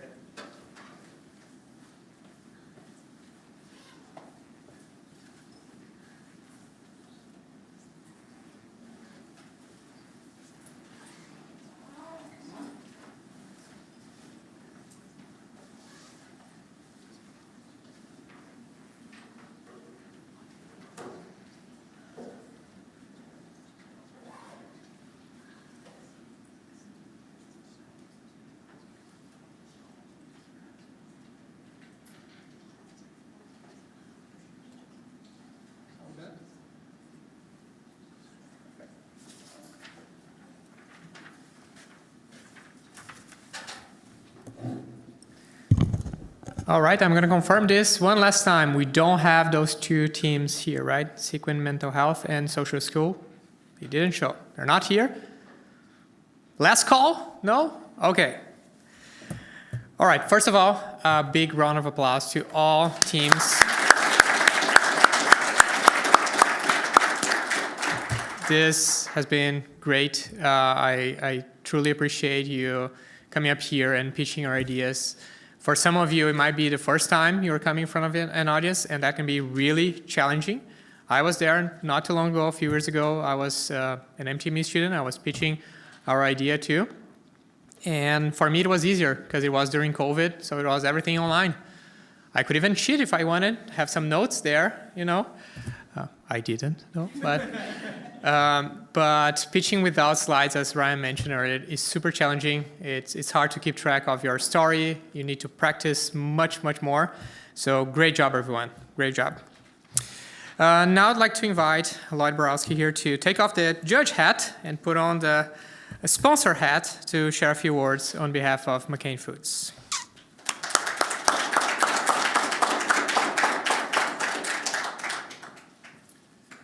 First of all, thanks for the invitation.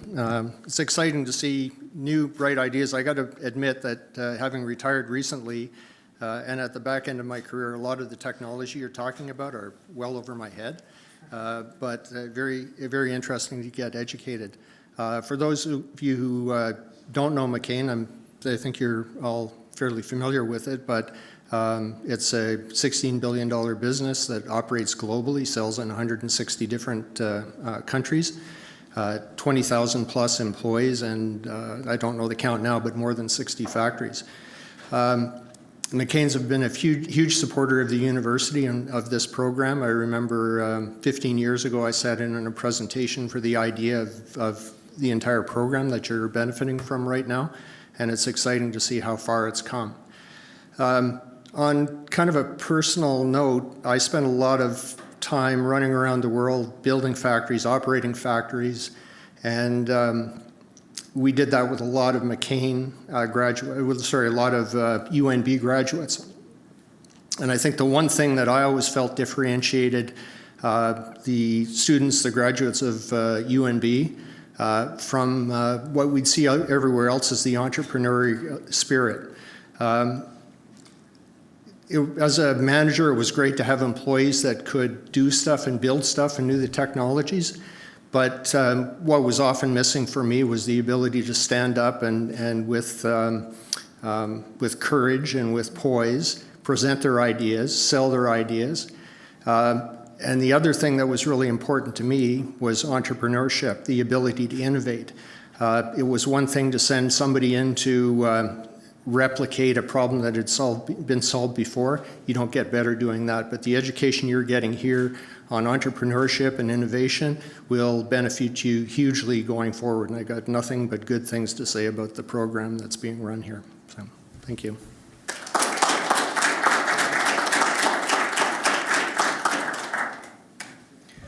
Thanks, Lloyd. A huge thank you to all of our judges. Thank you so much for taking the time and be here and ask these thoughtful questions to our students. I hope they felt challenged by them and it's going to help them improve their ideas even more. So I guess we're going to have a longer lunch break. So we'll be serving, I think, sandwiches and stuff outside. So stick around, and you are all invited to join the... Do I have a sign there? No? I'm just going to say the food won't be ready yet because we're ahead of time. Yeah, but soon, yeah. The poor guy from Zinger Golf who came running in. Yeah, and you are more than welcome to join the afternoon. So we're going to have the growth category, which is the graduate students. So please stick around, have a chat with the teams, and I'll see you shortly. Thank you.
then we'll get started.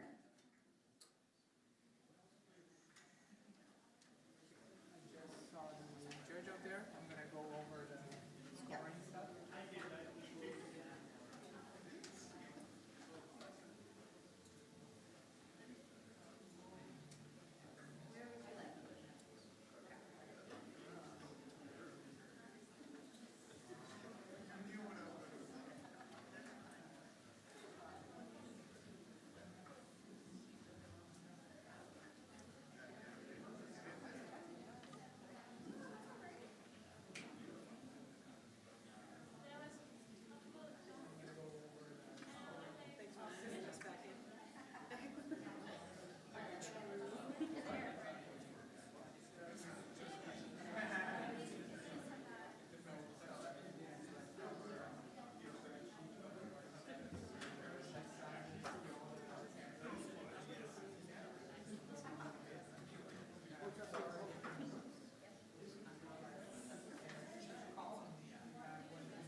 Welcome back, everyone. I'm Amanda Nielsen, and I am the program coordinator with the J. Herbert Smith Center, and I'm really looking forward to finishing watching the rest of the student pitch competition because it's my first one here at UMB. We're now going to go to the growth category with the pitch presentation from the graduate students. Before we start, I'd like to invite a representative from NBIAF, Kamrul Arifin, one of our sponsors, to share a few words.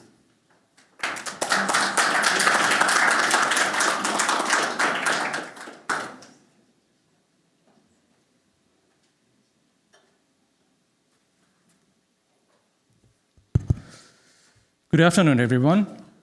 It's a pleasure to be here today.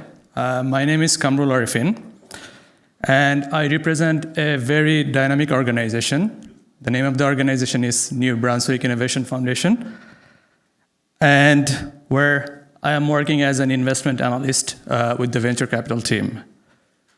For those who may not be familiar with New Brunswick Innovation Foundation, we are a pre-seed and seed stage technology startup investment organization with a mandate to invest in early stage technology startup companies that drive innovation and economic development across New Brunswick.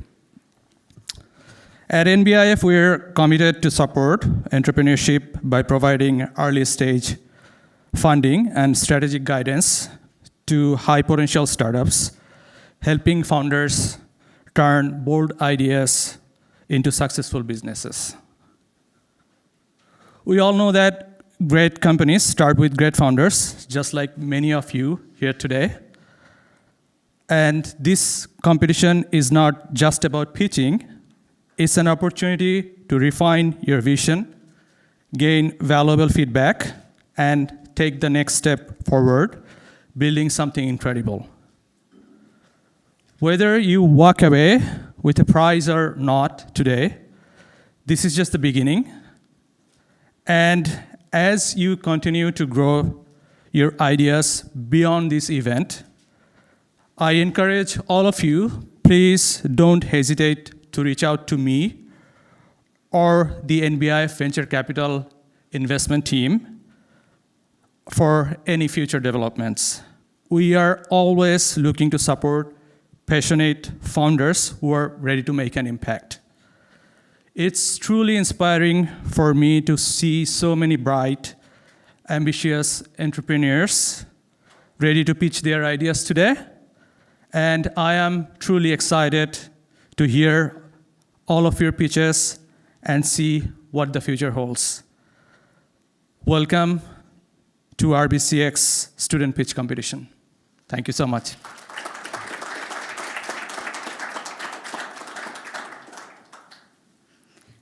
Thank you, Kemrul. So I want to mention this again, just in case there were some people who were not here this morning. For the pitch presentations, each team will have 3 minutes to pitch without slides or props, followed by 5 minutes of Q&A. We will raise a yellow card when you have 1 minute left and a red card when you have 30 seconds left. So now I'd like to take this opportunity to introduce the judges for the growth category. Kemrul Arifin, an investment analyst at NBIF with over 10 years of experience in equity research, investment banking, and asset management. He evaluates startups and new technologies, guiding investments from sourcing to due diligence. Next, we have Sarah Corey-Hollowan, CEO of Ignite, with over 20 years in economic development roles ranging from startups, loans, angel investing, supply chain, and now regional economic development. Sarah is also a UMB grad of 05 Business Administration. Next, we have Amy Andrews. Amy is a DTME and MTME graduate. She was a past program coordinator at the J. Herbert Smith Center and is now the current program coordinator at University of PEI.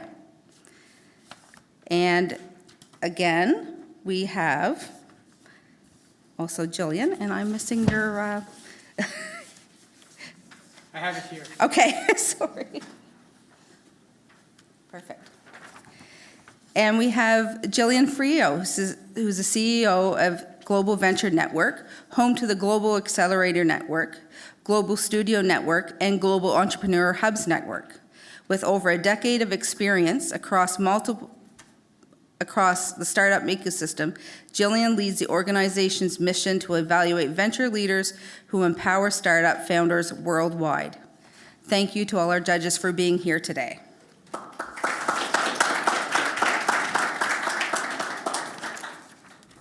So now it's our graduate pitch presentations. So starting for us today is Deep Rem Labs.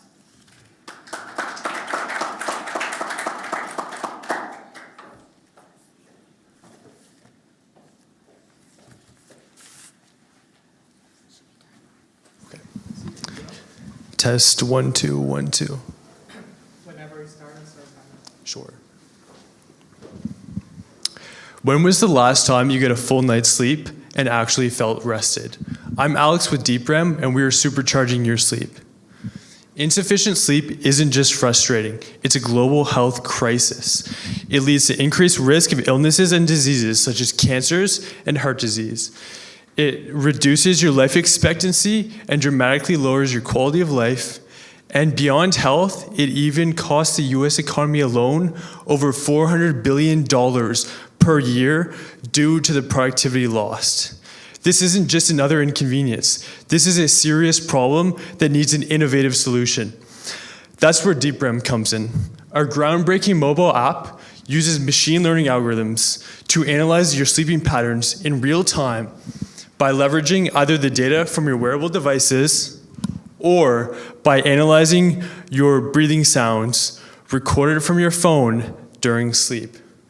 With your current stage of sleep identified, the app then plays a sleep-enhancing soundtrack that uses research-based sleep-enhancing frequencies, which dynamically adapt to your unique sleeping patterns. The result is that you fall asleep faster, stay asleep longer, and experience a deeper, more restorative sleep.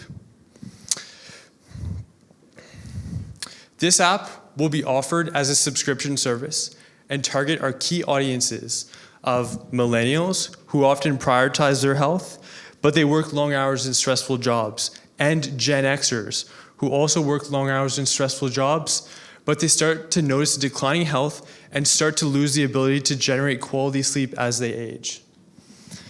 DeepREM stands out to them, and unlike existing sleep solutions such as sleep apps that play static, non-adaptive soundtracks all night, which don't actually enhance your sleep, or other sleep products that require expensive hardware that are simply too unaffordable to the average consumer, DeepREM dynamically enhances your sleep with the devices that you already own. Let's say goodbye and good night to poor sleep. With DeepREM, you'll fall asleep faster, stay asleep longer, and experience a deeper, more restorative sleep. Thank you for your attention. We're supercharging your sleep.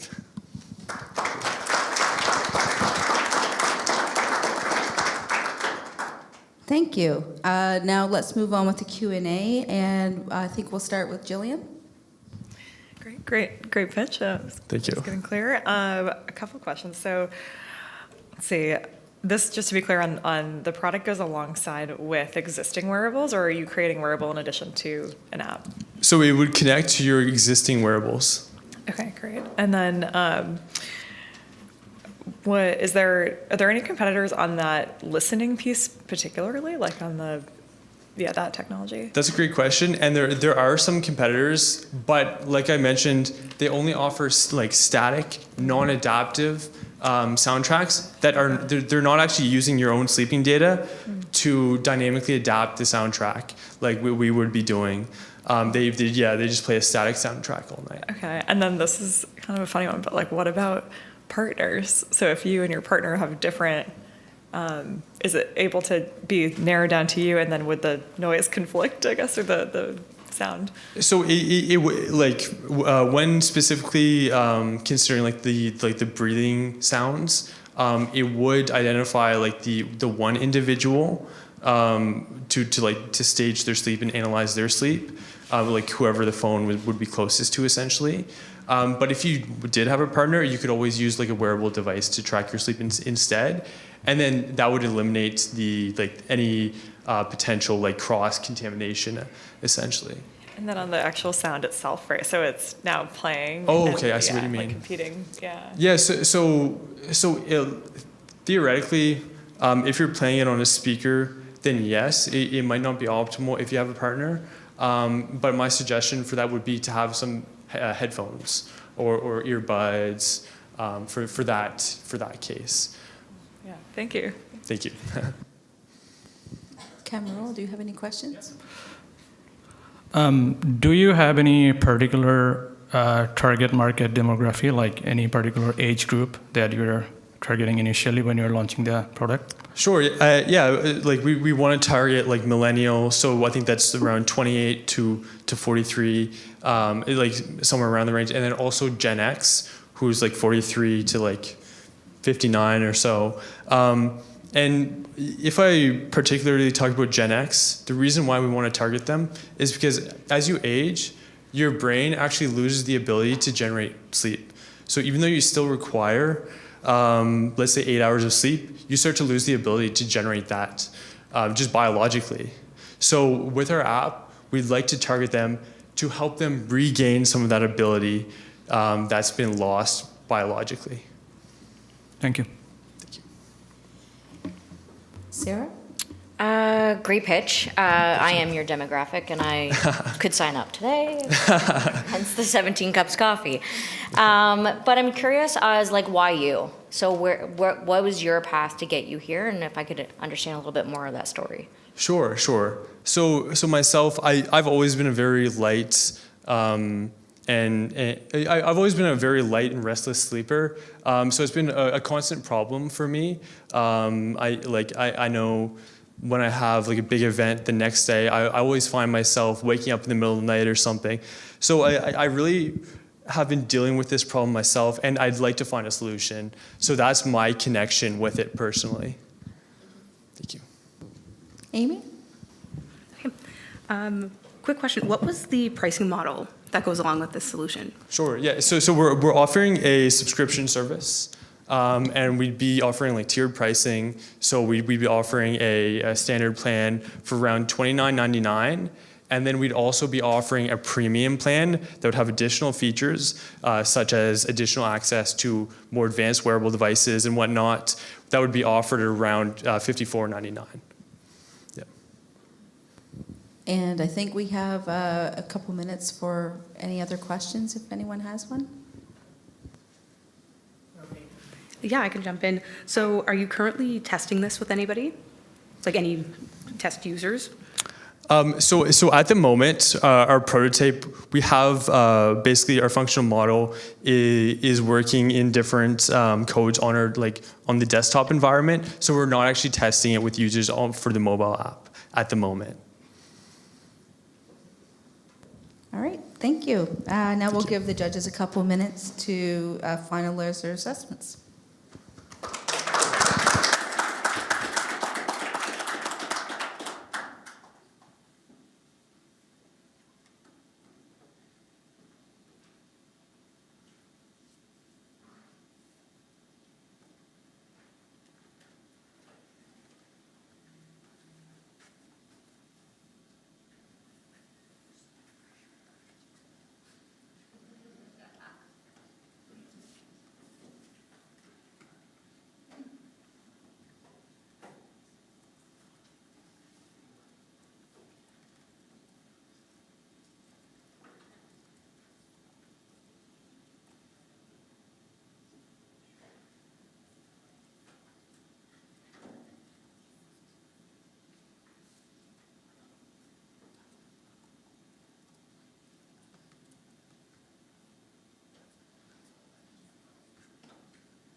Next, please welcome Ecocare.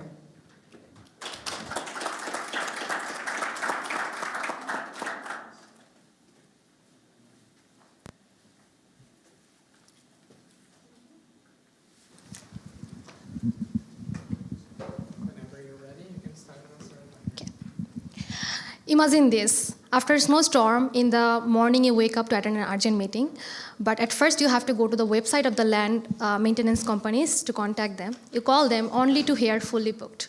Or in the summer or winter, in summer or fall, when you're supposed to enjoy your weekend, you are actually standing in your lawn with a shovel in your hand. Very frustrating, isn't it? What if you could simply pick up your phone, book an online order, someone shows up instantly, they do the work for you, you get a notification in your mobile that the work has been done, and you're ready to go. Easy peasy. Hey there, I'm Farzana Ferdousi Tamanna. I am presenting you the future of lawn maintenance services with a eco-friendly, sustainable, no contract, no contact, and reliable service named Ecocare Inc. with a mobile application. So every year, 50% of the Canadians require lawn maintenance services, not only in winter, but also in fall and summer. There are some existing companies, but most of them are non-reliable, costly, non-convenient, and most of them follow the traditional long-term contracts, which is really expensive and hassle-some for the Canadians. Job market-wise, the job market is still very crucial for the gig workers, students, or freelancers. So I'm targeting both of these markets by solving both of their problems and connecting a bridge between the homeowners and the students. The homeowners, they can book single booking on demand, or they can go for the subscription-based models for seasonal or monthly. The students, if they have the equipments, they can start work immediately. If they don't have, they can take our subscription-based models for the rental services. They can rent the equipments from us and start working to earn money.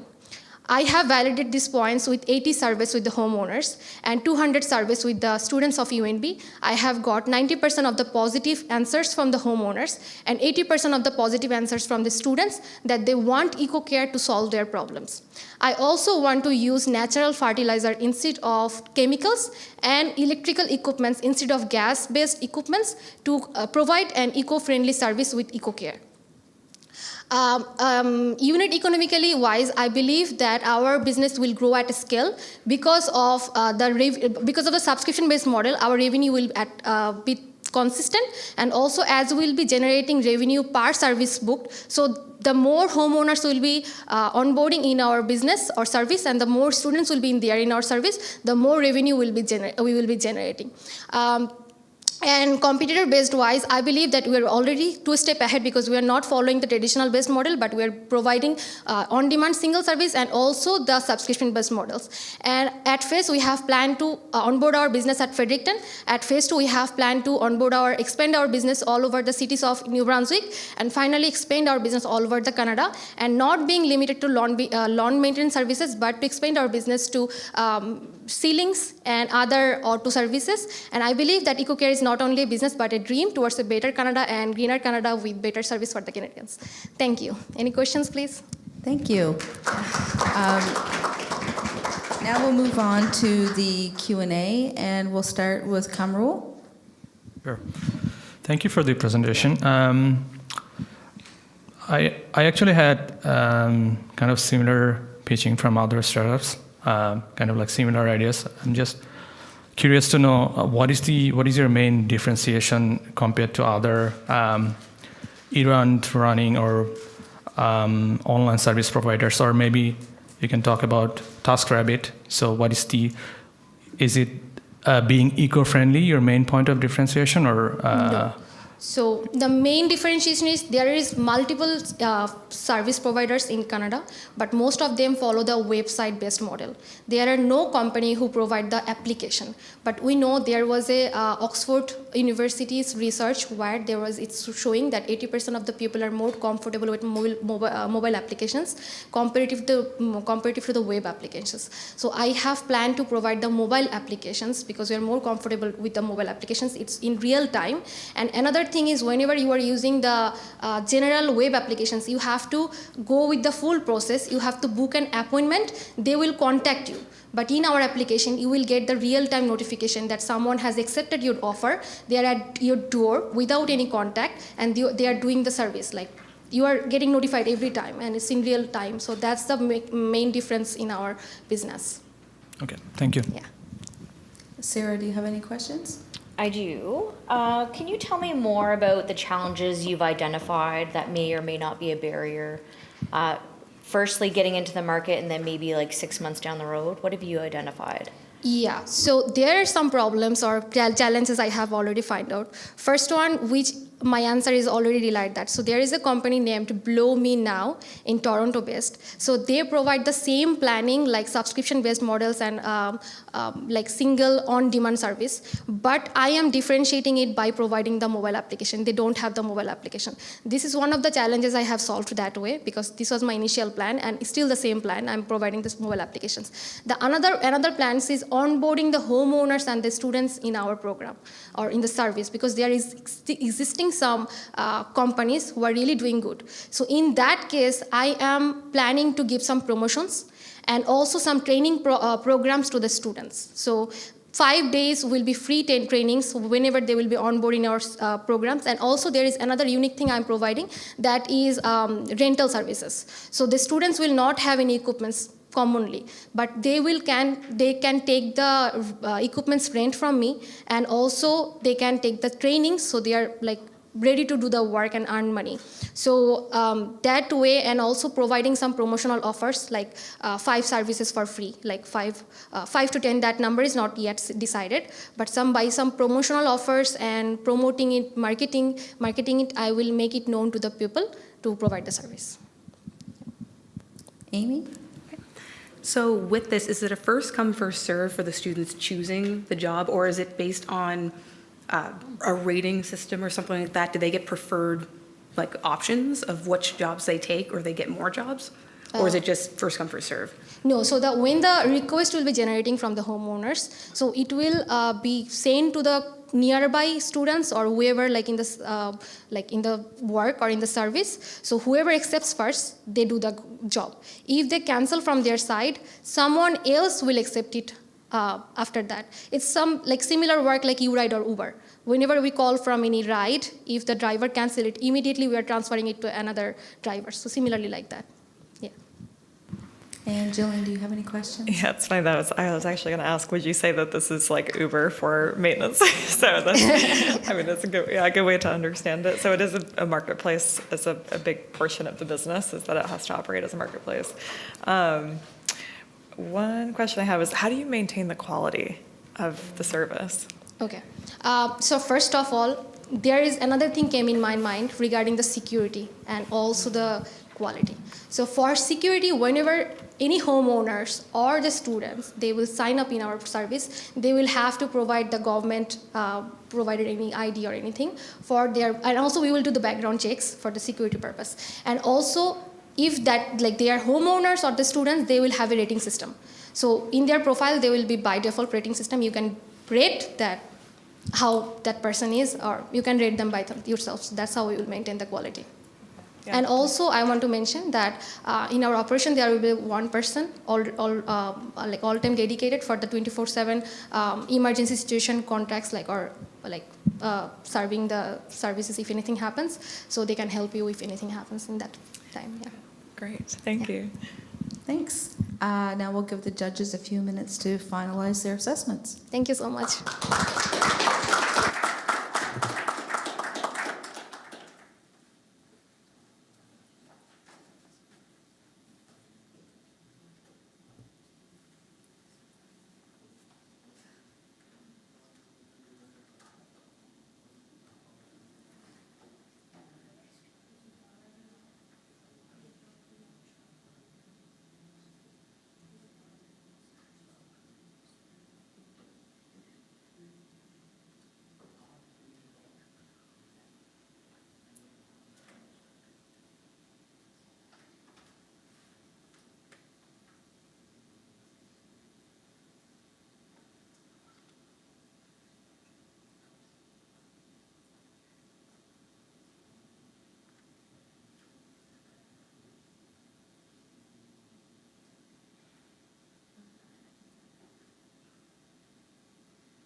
Now we'd like to welcome Fixify.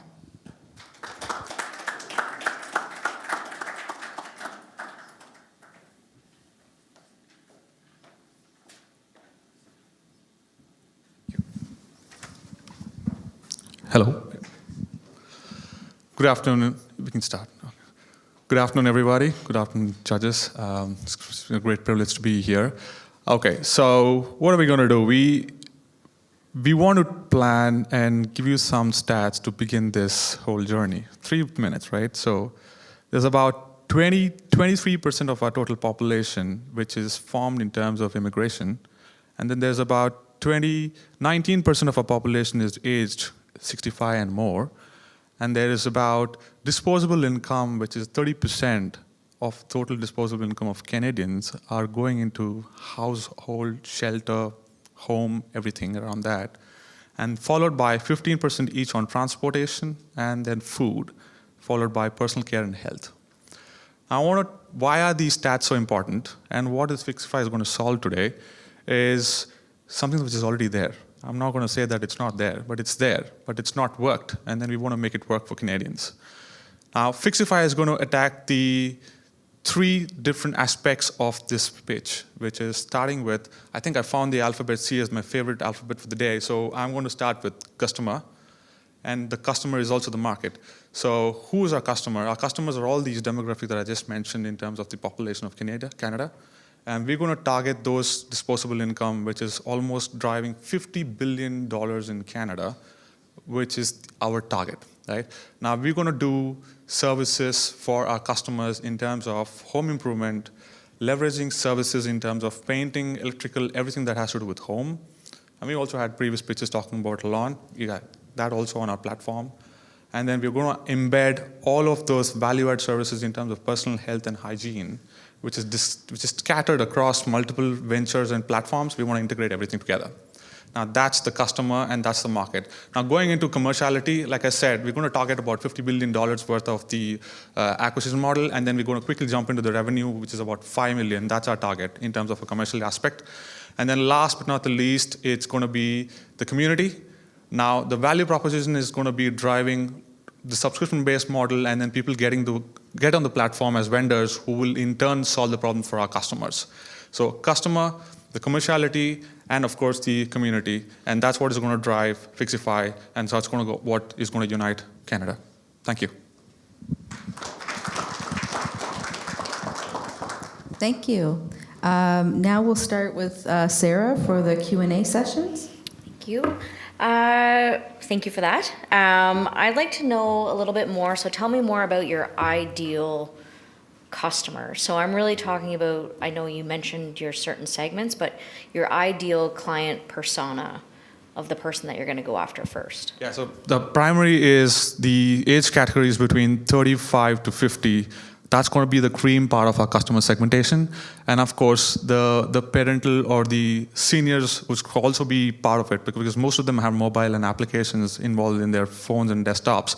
So primary is between the age group of 35 to 50, who are heavily our primary focus for customers, and then it'll followed by the seniors in the population. Amy? All right, thank you. For this, so with the customer's persona that you were speaking of, how do you plan on actually acquiring those customers? Like, what's your marketing strategy? So obviously, we have a go-to-market strategy in terms of quickly enable them to come on our beta platform quickly with free subscription for them, and that's going to be the first win for us for the 6 months. So which means they can choose the highest rated service from the clients, which is going to be value-added benefit for these subscription-free model for those primary customers. I'm talking about 100,000 first customers for the first 6 months, which is easily our go-to-market strategy. Jillian. Okay, I want to make sure I understand your solution properly. So how would you describe your solution in like a one sentence? Okay, my solution is I want to create a web platform and an app platform which will help us customers to go and ask for all these services that I just spoke about on a finger touch at a value-based proposition. Okay, So basically, their services for their home and then Personal care, personal hygiene, care. health. Yeah. So like doctor appointments, things like that as well? Or We're not no? talking about the medical because we Okay, have yeah, it's like regulations, so that's obviously we're complicated. keeping that out. I'm talking about all home services, health in terms of like beauty and all that is part of the personal care. Okay, so all of their appointments and things that are related All to that. integrated on the web application. And Okay, and are you imagining that they would switch their providers if they're not on the app, or would it be flexible and open, and that they're able to then say, okay, I'm working with this hairdresser who maybe doesn't have a major business, but is who they work with, so they're going to yes, it's going to be a difficult challenge for us to break because there's already a personal connect that's already happened with those specific customers. I think we want to target those vendors who are actually providing that to one platform on a free basis because they are going to drive our population in terms of customer strategy. So I probably want to integrate them as well on the application. And then those providers who already have their own system set up, are you expecting that they would change that system to yours, or would they be able to then connect into your system? They will become partners with us, and then probably we will drive value for them on our platform. If you see, if each 100 people are on 100 different applications with smaller zones, I probably integrate them and then make one platform for them. So there's value for them, and the customers were already enabled for them. Okay. And have you considered the changing challenge maybe of them changing from one platform to yours, even if it's better? The platform itself is AI generative, so the current existing platform within the ask for that or some other application is already existing. They have a very sporadic support, and they're not AI generative, and they're not based on ratings and value. So which is what is our unique proposition and differentiation in terms of our offer. Okay, great, thank you. And I think we have a couple minutes if anyone else has any other questions. Yeah, could you explain a little about your revenue model, like how you're going to generate the revenue? I mean, if the idea right now is too broad, so you can even specify your focus on like maybe one or two customer segments where you're basically generating the revenue in the next maybe 1 or 2 years. Okay, so our first revenue model is going to come from the the subscription, which I told. Probably want to target the $50 subscription first out of the 6 months plan that we spoke. And the second one will be, obviously, we partner with vendors and all other advertising strategies that will come as part of our revenue model as well. So that's the quick one that we will target based on our initial base on the beta version and then going into the platform in live. Okay.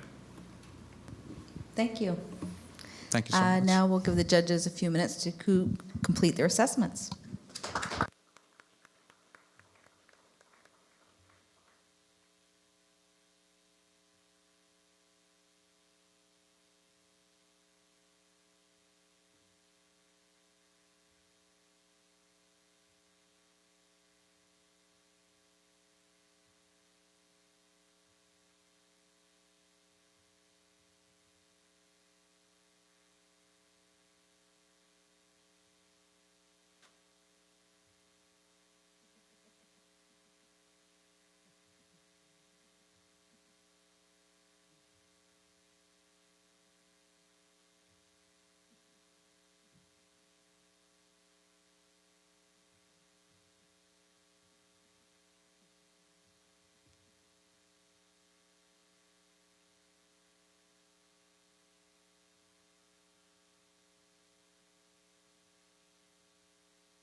Next, we'd like to welcome Flaru.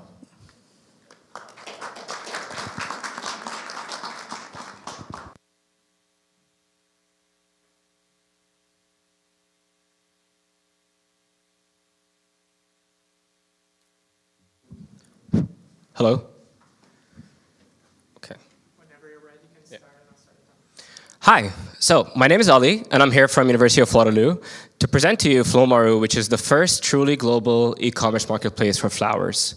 Before moving to Canada, I lived for 9 years. I lived in Kuwait, where I worked for 9 years in a startup that was a marketplace for flowers and gifting.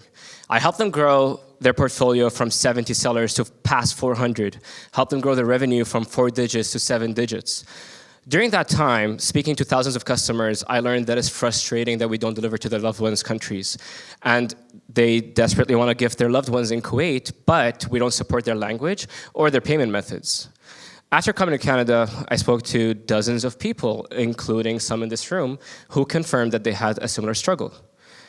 During that time, many of the florists also complained that we want to expand past this market, but the risk is just too high and expensive. Home businesses really want to grow their sales, but inventory on hand is just a huge capital. So, to solve this problem, one day I thought to myself, how big is this industry?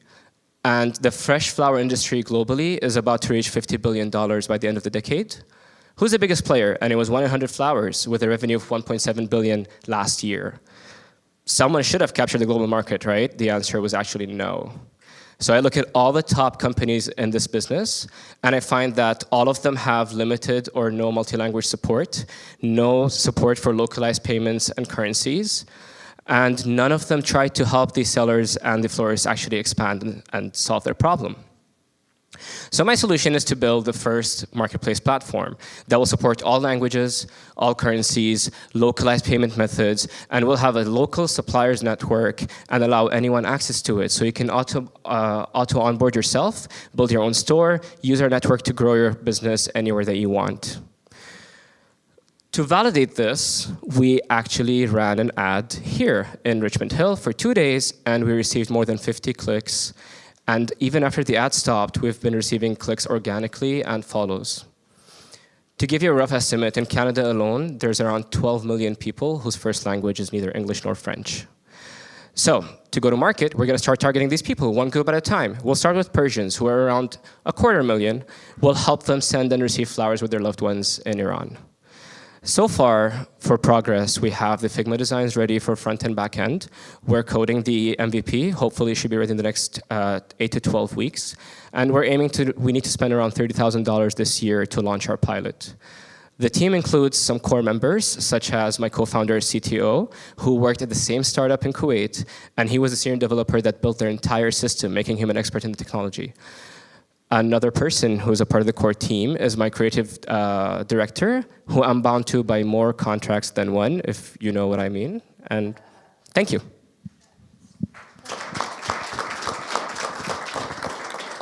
Thank you. Now it's time for Q&A, and we'll start with Amy.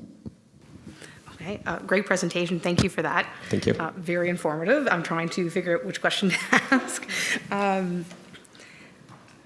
I guess I'd like to know a little bit more about the pricing model you expect to be implementing with this type of solution. So I'm glad you asked that question. What most companies that say we deliver cross-border do is just convert currency. But that's wrong, because some of us know that in our countries things are a lot cheaper. So what I'll be doing actually is, because of the integration with local suppliers, we will have the cost per unit in the back end. We will calculate the markup. And when you want to send this design to another country, the cost in that country will be multiplied by the markup. So rather than just you paying $20 exchange into that currency, no, you're going to pay the local price. And our revenue is going to be a variable commission rate. I'm sure you've heard of Etsy. So we're taking a page out of Etsy's book. Have you ever seen an Etsy ad? Rarely.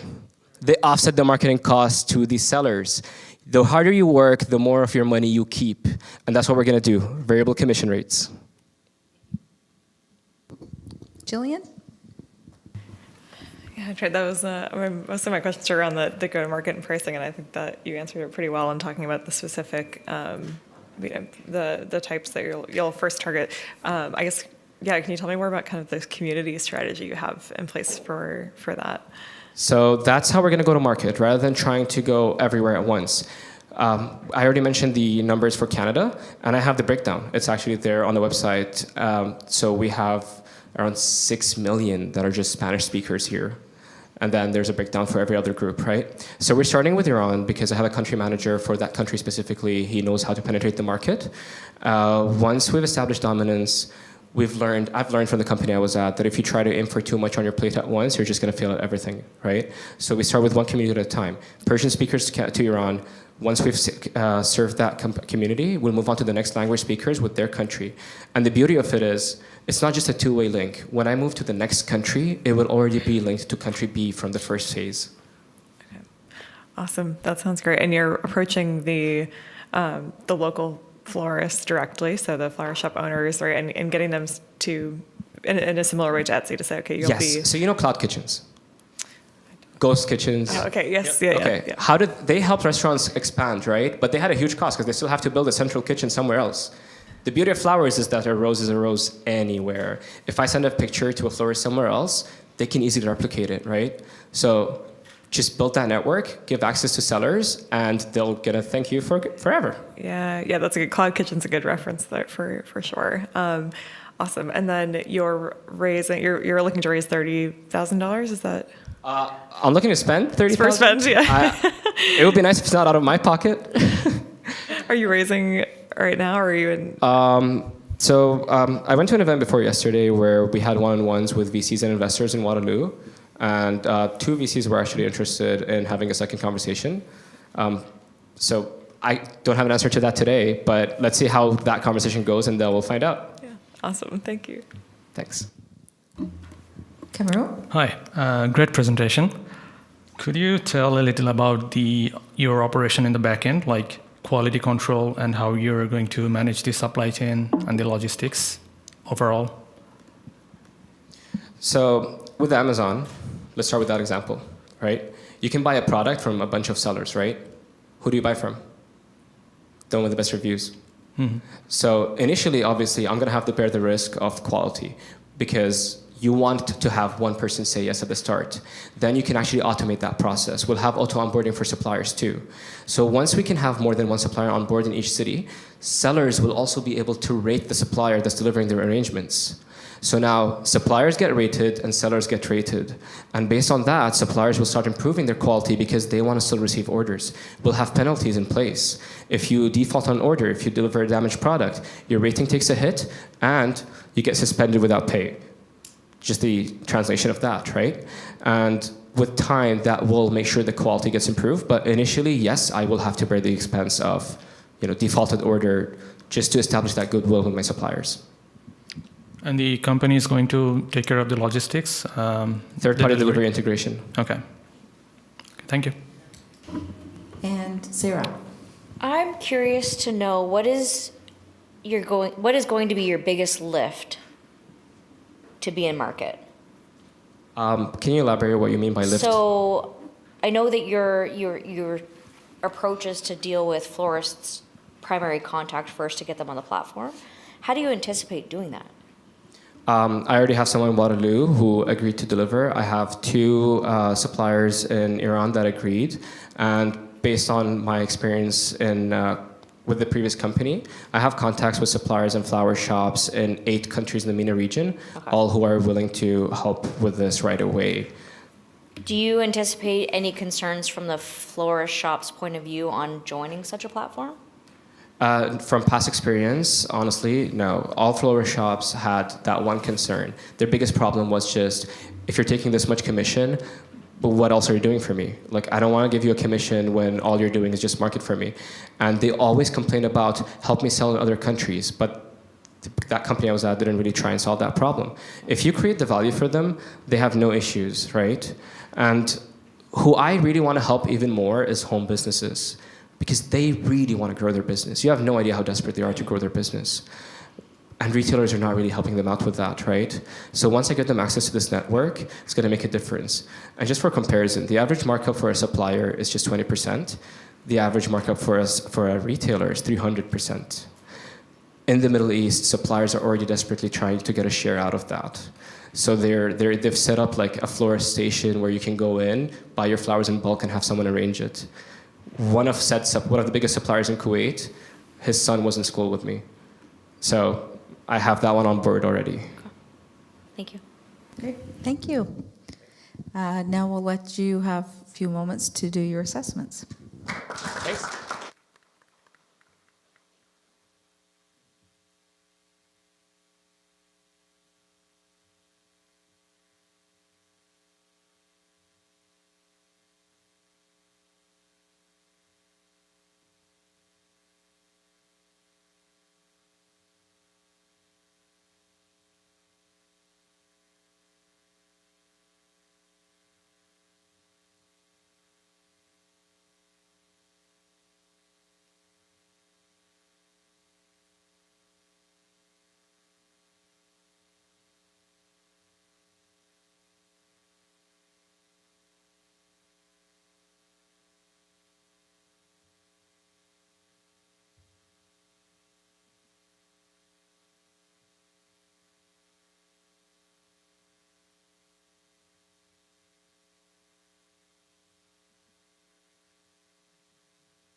Now we would like to welcome Tarami.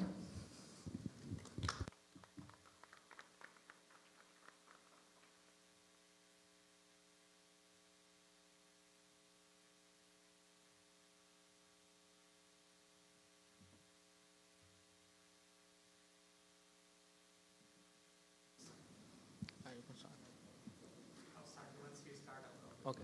Hi everyone. My name is Syed and I'm a first year CS grad student here at UNB.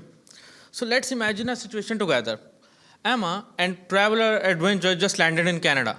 She wants to see the northern lights, eat Canadian food, and learn about the indigenous culture. But when she browses the online tours through the website, she only finds the expensive pre-packaged tour there, which she really don't want. And disappointedly, she settles for one that misses what she really hoped to experience. Let's switch the sides. David, operating a local tour agency, which creates all personalized trips for the customers. But due to the big travel companies dominating the search results and marketplaces, he fails to reach his dream customers like Emma. So 2 problems, 1 solutions, introducing you a Tourami, your travel friend. So Tourami is a digital platform that connects the travelers and tour operators at one platform. So there are 2 basic features. The first one is that travelers can browse over site and they can book the pre-designed tours listed by the tour operators. The second one is a game changer feature, which is a bid my trip. So what can the feature have? The travelers have to tell what they exactly want, and the tour operator will bid the custom offers at different prices. This will create a competitive price market at this point, and affordable solution. So this is a win-win strategy. Emma gets what she wants and David finds his dream customer. So according to Statista, so the Canadian travel and tourism market is expected to reach $17.26 billion by 2025. Yet the travelers still fails to find the flexible and affordable option. Even as an international student, I even struggle to find my dream trips in Canada. But that's why I am building Tourami, a travel affordable solution for everyone. So this is not just an idea, it's a step towards the affordable traveler solution.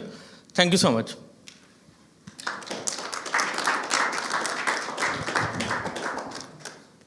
Thank you. Kamrul, we'll let you start with the Q&A. I really like the customized bidding feature. So which one you're planning to implement first?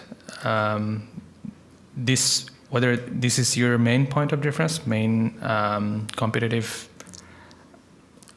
advantage feature, or what's your plan down the So line? one is a basic feature, the listing of the pre-packaged tours by the tour operators, which are almost doing by every competitor, almost. Right. Some destination-based tour and city-to-city tours as well. But our main competitive advantage that no one is currently doing globally is a bid my feature. Like it's just like an Upwork model. So for example, if I want to go from Montreal to Toronto, I will say I am a group of 5 people. I want to go there. That's my budget, and I will submit a request. That submit request is broadcasted to every tour operator on our platform. So they will see, okay, if I can make a trip for this customer at this price range, and I offer some different options. So the tour operator will bid me, will bid on my request. So I have, as a customer, multiple options from different tour operators. So I have a multiple flexibility option and affordable as well, and tour operators have multiple custom requests as well, the personalized tour request, and he can get more customer visibility as well, that no other platform right now in global providing the solution. Thank you. Tourism is a really competitive industry. So if you could explain in 1 or 2 sentences, what is stopping the other competitors in this space to just replicate this idea? So that's very acceptable that it's really easy to copy. Right. The first thing is every competitor has its own core module. Let's take an example of Viator and Get Your Guide. They are making some destination-based tour. Some is giving some kind of a freelance to the local tour guides, but they are not onboarding every tour agencies. Agoda, Booking.com, Airbnb experiences, their main modules are hotel booking. They have still a sub-module as a tourism and platform. They can't make a feature-packed platform. They can try multiple things that because Bid My Feature itself has a separate kind of a business model and itself a huge module. It's not easy to copy for them as well. All right, thank you. Well, Sarah. How do you anticipate addressing the issues of safety, liability, and some of those concerns that go along that with pairing maybe an adventure trip that really, and also would like to say, really appreciate you walking us down the client persona of Emma. So actually, when we onboard the tour operator, it has to submit the government licenses and certification registration and insurance certificate. These are the things I have known about the Canadian tour operators. That's our legal requirement as well. That's the first and the foremost things. If you have the three things, you can come onto our platform. And the second thing, we have a live check-in feature. So if the travel is going on right now, so we can see where they are exactly going. And second is, first and last is the rating. We have to rely after some time on the user rating as well. These are the 3 quality standards that I have built. Amy. Could you explain in a little bit more detail how you actually plan to implement this solution when partnering with these travel agencies? So my main target audience is a small to medium-sized travel operators, all right? And it's just to make them onboard first, and I already built 50% of the prototype. So have to onboard them and help them so we need 3 things, pictures, images, etc., lists or packages, as much as you want under the freemium model. We have 4 to 5 business models right now. So then once my plan is to just build some kind of inventory by onboarding them first and then go to the customers.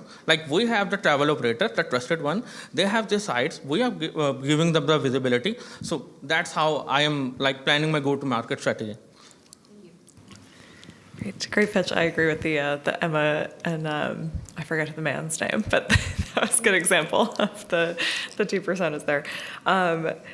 One thing that I was thinking about was the revenue model and maintain. It seems like, if I understand from your pitch, that you're looking to keep it sort of equal among the vendors so that they're not, that it's not necessarily a pay to play and the one who pays the most is going to be ranked at the highest, and so they're a bit more equal. What does your revenue model look like, factoring in that it sounds like you're not taking fees for placement? Sure. So I have 4 to 5 business revenue model for now. First one is a commission-based model. I am going to charge around 10% commission on each booking from tour operator. My competitors are charging 20 to 25%. Secondly, I am giving a chance list 5 to 10 tours as a free And after that, you have to pay some kind of subscription fees. The second one, this is the second. The third one is a targeted advertising. Like, for example, if someone wants to the Toronto destination base. So if you want to list yourself on the top, you have to pay me some advertising fees. And fourth one is a bidding. So, as a traveler, I might have 100 of requests from the tour operators. If you want your bid on the top place, you have to pay extra, just like in Upwork. And I have some concept, you might be aware of some Upwork model. So I have the connects. You can't bid on every request. You have 100 to 200 connects free. You can use them 10 to 20 per each request. And if you are exhausted of that particular connect, you have to buy more. So that's the 3 to 4 revenue streams I have. Okay, so the revenue is there then they could pay to play, I suppose then. So the vendors can, which does that change the value proposition for you of that it's not the big companies could come in there and pay a lot of money and get voted up really high? Absolutely right. But I am pretty much sure for the small and medium-sized company, they are only relying on the commission-based model. Okay. That's a safe play for them. As far as they grow, and they can exploring more options on our platform, because obviously they are getting more customers from our side. So why they can't use the bid model and a sector or something model, for example, the premium feature as well. So that's what. Okay. Thank you. Thank you. Now the judges can take a few minutes to do their assessments. Thank you.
Next, I'd like to welcome Golden.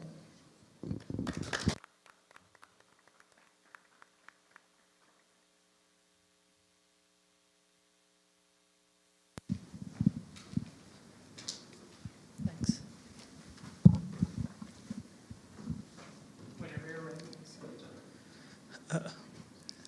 65 was the retirement age set in 1935, when life expectancy was just 62 years, meaning many never even reached retirement. Today, the life expectancy is approaching 83. But as the life expectancy continues to rise, so do the challenges. More than 1 in 3 seniors experience social isolation, which isn't just an emotional struggle. It increases the risk of dementia by 50% and heart disease by 30%. The smartphone adoption among older adults has doubled since the past decade. Yet, many platforms are not designed with them in mind, which are creating barriers to staying connected. Imagine having a lifetime of stories to share with your family. But there's no right technology to help you do it. That's why we're building Golden, an intuitive voice-assisted journaling application which would make it easier for seniors to express their thoughts and record memories. Unlike other journaling platforms, it removes the need for typing and navigating complicated interfaces. Through our premium shared journal subscription, families can receive updates, send prompts, and track their well-being, creating a shared experience. Our AI recommends personalized activities and lifelong learning opportunities that cater to the unique needs based on the interest and the location. We plan to form B2B partnerships with senior organizations and community programs that share our vision, making it easier for seniors to discover and participate in activities that enhance their well-being. There has never been a greater need for innovative solutions that promote connection and lifelong learning. Aging is no longer about slowing down, but about staying active, engaged, and connected. Thank you. Thank you. Sarah, we'll start with you for this Q&A. Sure, thank you. I have a couple questions. Walk me through or tell me a little bit more about how the user shares it with their family. So as I mentioned, we have a shared subscription. So the families will have the opportunity to send prompts. So first of all, it would be a role-based access. The family or the paying members who are the family members will have the ability to select what role would the older adults, would they be able to just make the entries, or would they be able to send prompts and also comment? Sorry, what was it? No, that's just a quick follow-up. Sorry. Just a quick follow-up is, who is your client? Is it the senior, or is it perhaps their children, or is it, who exactly are you targeting? It would be both, I would say. Starting, we first would like to target the senior centers because 99% of the adults want to age in place. So we want our app to be accessible so they could record memories, and which would also act as a reminder for themselves. So people like the family members who would be able to help them, and also the senior care centers, when they have someone to help, it would be easier for them to use the app. Yeah. Could you tell me a little bit more about the actual structure of this product? So when they're journaling, instead of just, I could just record conversations with a loved one on my phone, but are there prompts? Are there other things that kind of guide them into sharing memories? Yeah. So as I mentioned, the family members will have the ability to send prompts. So it would also act as a reminder. So I could remind my family members by setting the time, or it would send you a notification at the same time. Yeah. Great, and kind of adding on to that, I'm visually trying to imagine the product right as you're talking about it, and for some reason, what was coming to mind to me was almost like a Kindle or something, that it's a screen that they're seeing. So is that? But it sounds like, if I understand correctly, it is an app that would be on maybe the kids, their children's or grandchildren's phones, and then the senior would be using that, would not necessarily be using the app, or they would also be using the app? Yeah, both of them would be using the app. Okay. Have you done any customer discovery on this so far? Yes, we talked to countless number of people. So especially we've received a good feedback from the Alzheimer's Society of New Brunswick, because they have a tough time tracking the well-being of other members. Yeah. So he also shared me a couple of articles of how the Alzheimer's Society of Toronto and UK are encouraging the members to use a daily journal. Yeah, so. Great. And have you dug into the customer discovery on their technology usage? Yes, yeah. We have a couple of seniors involved in our app development. We aim to meet them once in every 2 weeks. Great, and do all the usability testing. Awesome. That's great. I'm a big journaler, so I love that. But very cool. Thank you. Thanks. I'm also curious to know about the technological sophistication here, like what is making the seniors use the technology platform. So what is the key sophistication of the technology here? So the main reason seniors don't use technology is not because they don't want to learn or they're too stubborn. Right. The main reason is they don't find the value in it. So if we try to convince their family members to use it, they will definitely use it. And it's definitely made in a way that's user-friendly for the seniors. Like, of course, yeah. So you already have those iterations in process? Yeah, it is very limited in features. Right. And, big buttons, and they wouldn't have to type at all. With the voice, they can navigate across pages and also send entries. Nice. Okay. Thank you. Yeah, thanks. Any other questions? Thank you very much.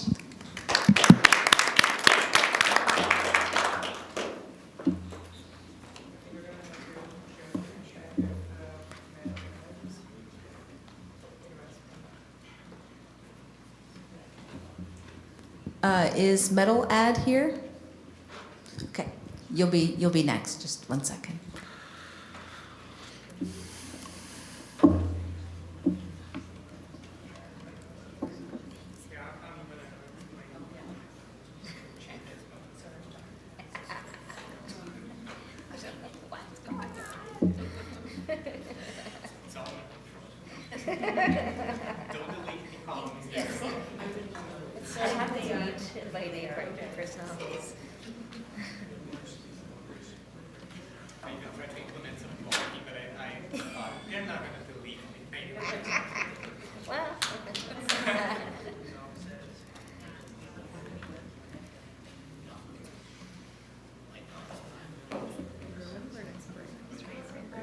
It's going to be around 3. So we have 2 more teams, and then break.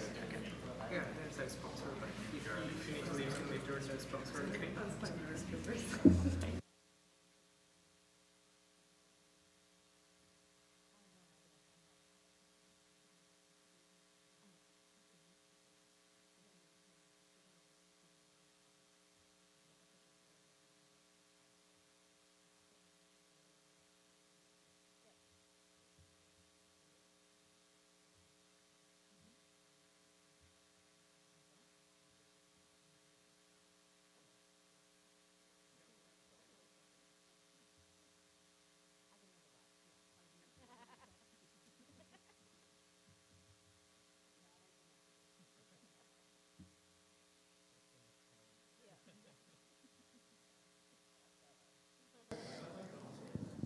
Now we would like to welcome Metal Ad.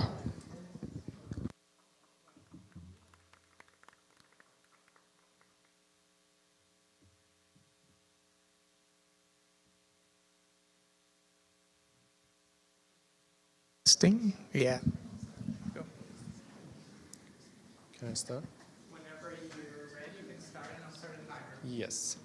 Hello, everyone. Thank you so much for coming to my presentation and this amazing competition. My name is Yahya, and I am going to talk about a revolutionizing of metal manufacturing. Imagine that you are going to produce a metal part for any applications that you are looking for. You have 3 options for this purpose: casting, forging, and machining right now.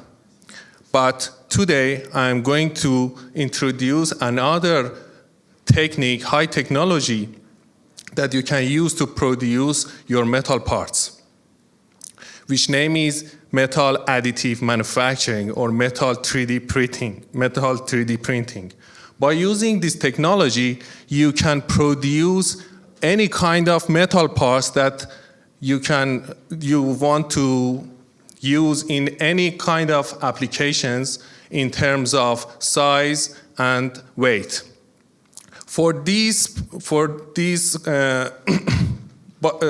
According to these applications and benefits that this technology has, huge companies all over the world are very eager to use this technology to produce their parts, like NASA, US Air Force, Air Canada, and Airbus, because they have found that by using this technology, they can produce lighter parts, which is very important, especially for energy, aerospace, and aviation sectors. Right now, I'm going to give you a very real example here in New Brunswick, Canada. Last year, we designed, produced, and delivered a very specific part, which was a closed impeller to MB Power. So the question here is that why MB Power accepted or offered to use this part? The answer here is one, MB Power accepted our offer because the part that we produced for that purpose was very better in terms of mechanical and corrosion properties compared to the cast one. And the second one was the time. MB Power usually supply this specific part from Japan or US, which takes time around 30 weeks, 30. But we produced that part just in 2 weeks because we removed the supply chain, we removed the transportation, and we improved the mechanical and physical properties of that part. Thank you so much.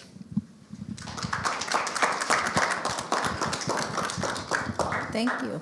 Amy, you can start this round of Q&A. Thanks.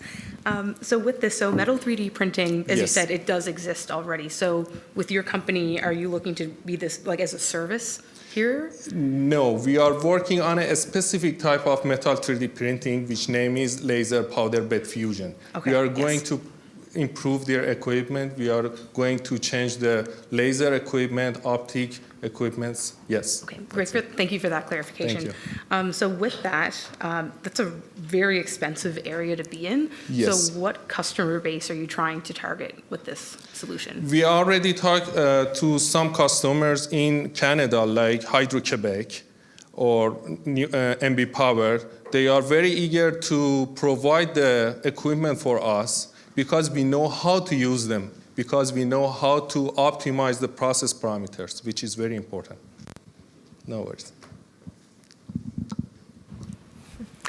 I've worked with quite a few people from Desktop Metal over the years. So I guess I was going to ask about this as well, like differentiators between you and other metal 3D printing, and then specifically on how you plan to address some of the questions or Yes. challenges in the perception of metal 3D printing for those that maybe had experiences in the earlier days of it that weren't Yes. as strong. Yeah. There are 7 types of metal 3D printing. The only one that we are working on, laser powder bed fusion, help you to control all process parameters. When you can control the process parameters like laser power, laser speed, powder thickness, or anything, you can design the microstructure. When you can design the microstructure, you can design your specific and your desired properties. By other kind of metal 3D printing, you need post-process to do that. But we are designing the microstructure during the process. Unique. Okay, very cool. And then are you seeing adoption or willingness to adopt metal 3D printing within the market? Yes, we are going to adopt that, yes. Yeah, so it sounds like you've one good pilot going, and are there others as well that are just open to making that change from whatever their current processes to saying, yeah, let's change our parts to metal 3D printing? Yes, it's very difficult to adopt them in these industries, but we just need to present our capabilities and our knowledge specifically to them to adopt. Yeah. Great, thank you. No worries. Yeah, just trying to figure out the problem of your target customers. So what is the number one problem they're facing? Like, is it the long supply chain, or they're trying to save the cost here with your solution? The solution here in Canada is the supply chain. Okay. Yes, because there is no companies that can produce metal parts, especially which one has complex geometries in Canada. So the companies need to supply them from another countries, especially the US, which is very expensive. Okay. Yeah. Yep. Thank you. No worries. I didn't know where you were going to go with that last answer, so that's why I giggled. So I hear, I'm not going to pretend that I know the ins and outs of the 7 kinds of metal fab, but what I hear is your differentiator is weight, time to manufacture. You're solving a real problem that they've identified. Exactly. You've got a pilot with our provincial utility. my question is when you're going to market for other opportunities, what are you experiencing during that sales process that you're identifying that maybe you didn't think of from the buyer? Like, what is there, to put your point, is the real problem? Is it access? Like, are you assuming that it's time and weight, or is it, like, what is it? The most important one is time and actually the weight. One of the benefits that our technology has is producing the light components. How? We can produce lattices. The lattices, you can just produce the lattices by laser powder bed fusion methods, not any kind of metal 3D printing.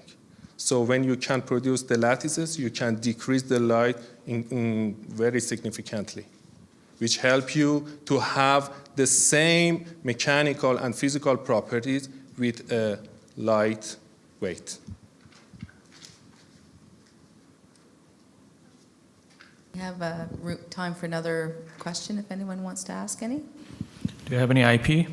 No, so far? Not yet. Okay. But you do have the 3D printer We have already, a 3D yeah. printer, yes, in our center, yes. Okay, great. Awesome. And then the pricing, how's the pricing right now for the 3D printer? Yeah. It depends on the equipment that it has, but it's vary from maybe 300,000 to 500,000, yes. And are you selling revenue model wise? Are you planning to sell the 3D printer itself, or sell the your work as a service and sell the parts based on We are going to sell our knowledge, about these 3D printers, because it's very important to know how to use the process parameters. It is very important. Okay, so you would be a service model with the kind of. Okay. Yeah. Yeah, tell me more about that if we have time for it. Yeah. I wasn't sure if we had time, but if we have time, yeah, you can if you can share more on what the revenue model looks like.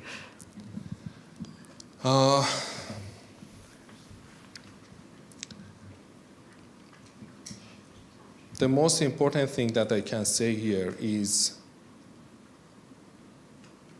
designing the microstructure. No one can do that without the knowledge on that, you know? You may have these 3D printers with the best equipment it has, but you should know how to fix them together. Yeah. It's very important. And then are you selling, right, so I used to work for SolidWorks, so are you selling the time associated then to that? Like you're selling time, not selling the, and they're paying for the production cost of the print. You can do both of them. Okay. Yeah. Okay, thanks. Okay, thank you. No problem.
Next to pitch is Kura.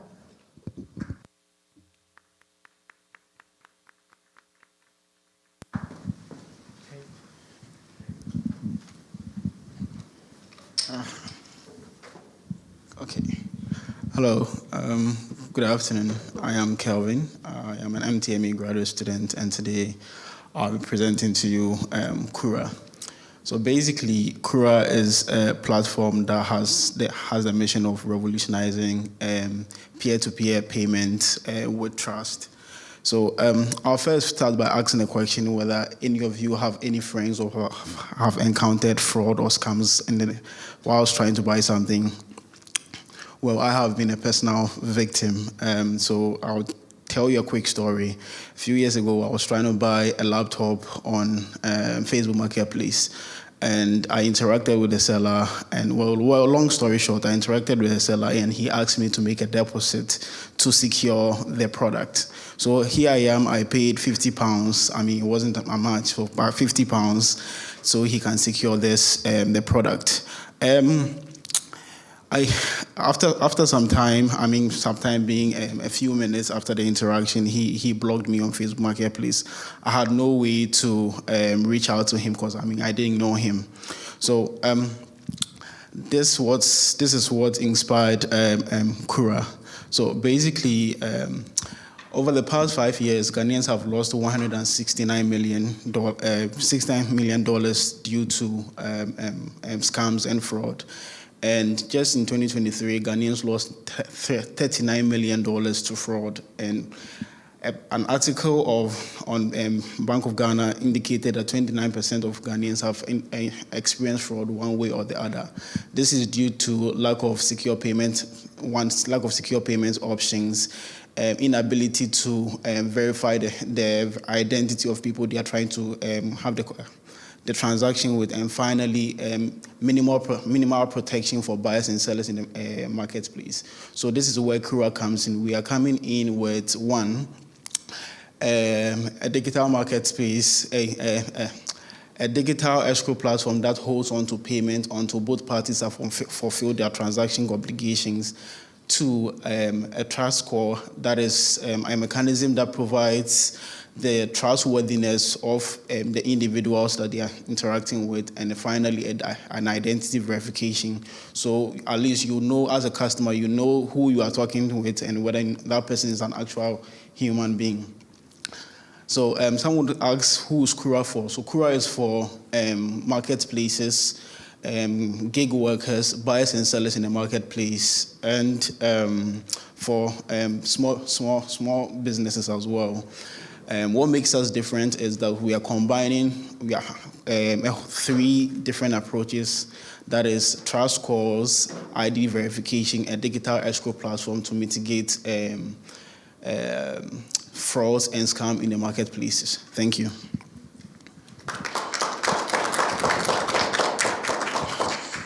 Thank you. Jillian, I think we'll start the Q&A with you. Sure. Have you done some customer discovery or tested it out yet? Absolutely. My first semester was actually spent doing customer discovery and then doing research. So yeah, I definitely have. Great. So, and do you have a prototype that you're testing? Yeah, the MVP is currently in development, so we should be able to. That should be done by April. Cool. And what's the starting kind of ideal customer persona that you'll? Excuse what's me? the starting profile of the ideal customer persona?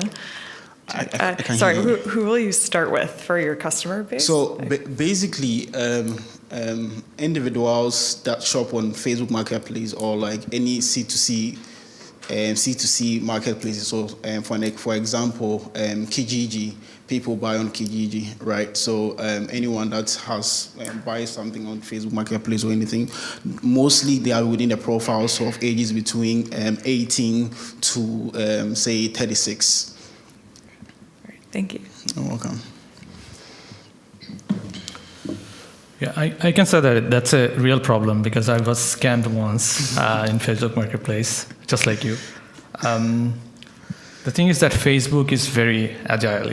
They're very fast to adapt any new solution. And some other marketplaces like Fever, they already have this kind of solution like escrow account and user verification. So, like, what is the main defensibility?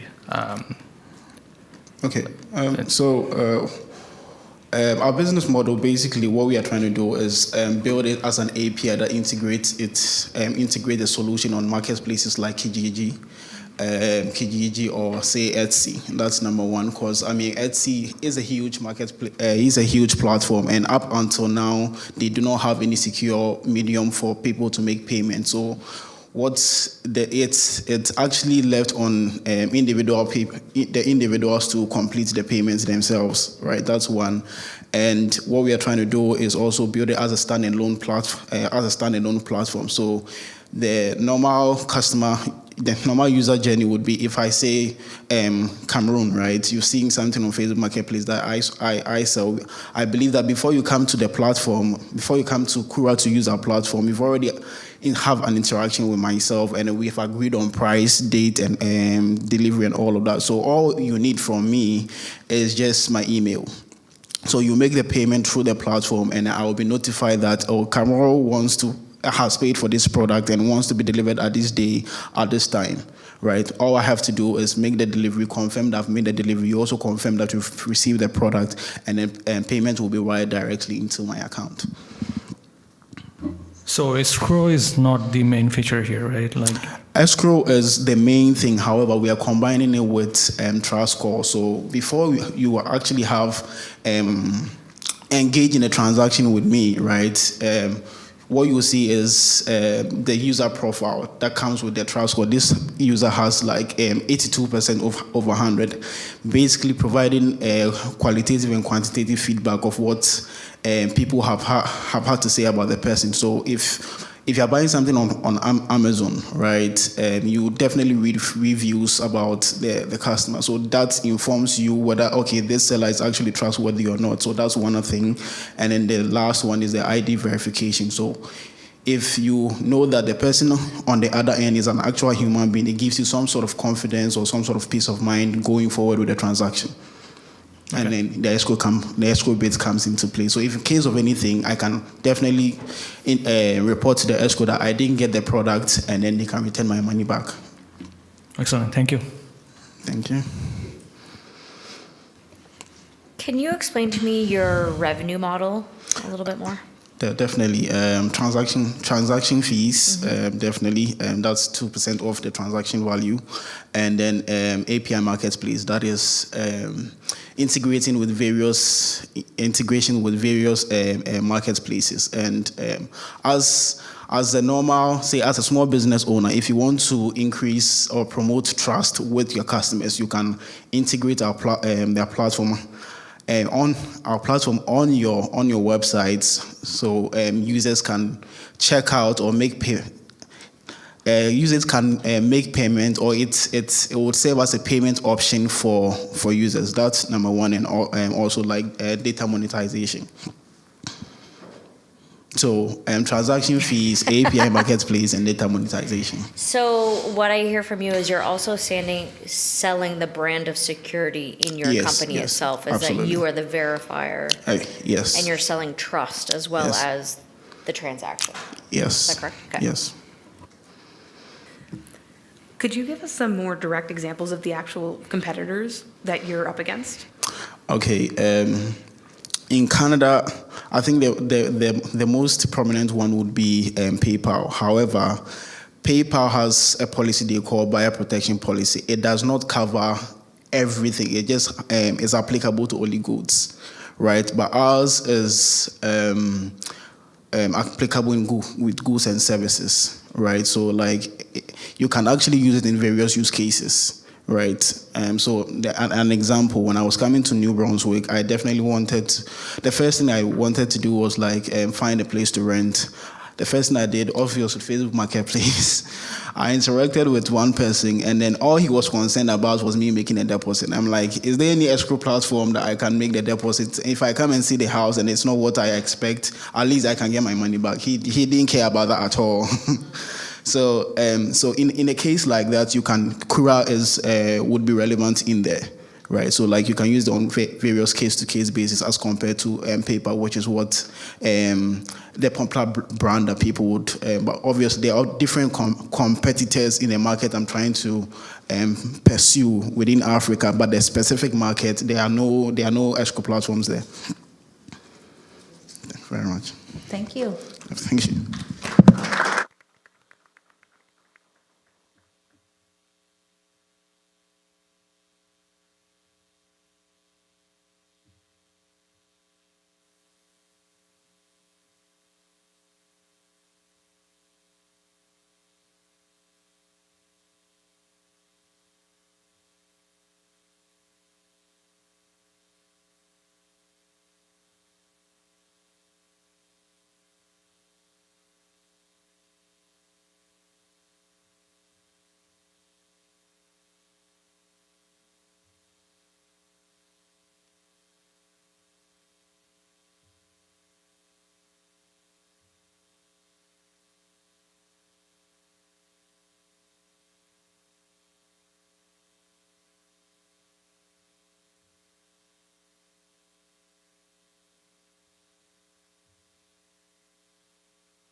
I would like to welcome Gareth from Cox and Palmer's as one of our sponsors to come and speak to the audience.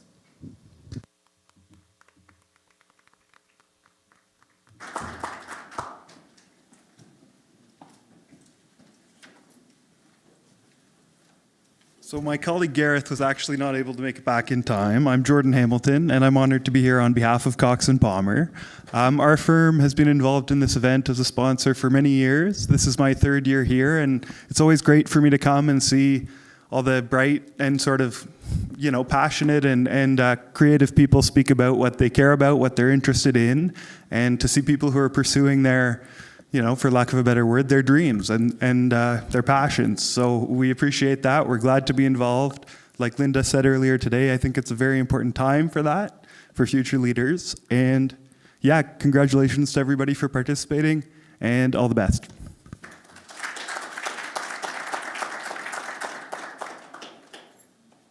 Thank you. We'll now have a 30-minute coffee break before we proceed with the last 7 teams in the ideas category. Thank you.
Hello, everyone. We're going to start again in just a minute or two.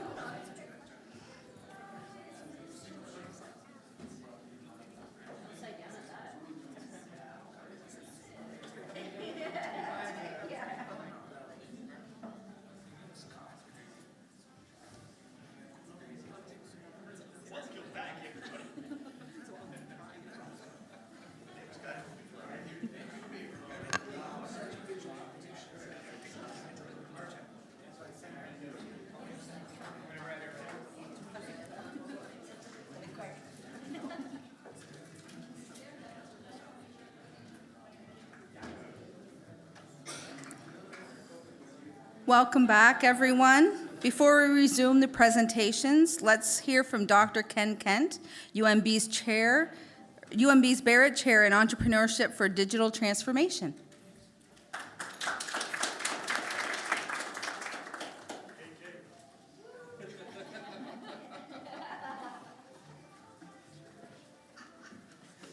It's not that kind of pitch. But 5:30 will come. Good afternoon, everybody. I'm Dr. Ken Kent from the Faculty of Computer Science and Barrett Chair in Entrepreneurship for Digital Transformation. Very happy and excited to be here and to be a sponsor of this event on behalf of the Barretts. I myself am an entrepreneur with a couple of companies, and I've been in your situation where I've pitched. I know those lights seem a little brighter and a little warmer and a little bit more stressful, and your knees feel a little weaker as you're pitching. But the beauty of it is if you get the opportunity to pitch, you actually learn a lot about yourself, what you're capable of, to test your ideas and get some good feedback, particularly from the great panel of judges that are here both this afternoon and this morning. So I wish you all luck. Hope you get to win some money. And most importantly, keep pushing on your ventures after today. Pitching is just the start. It's pushing on it, making that venture happen, and learning along the way so that you will be successful eventually. Okay? Good luck.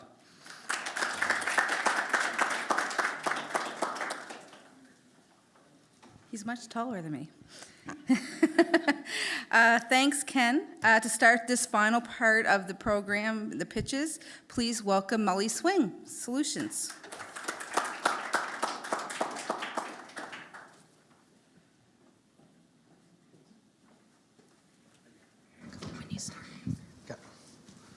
All good? Awesome.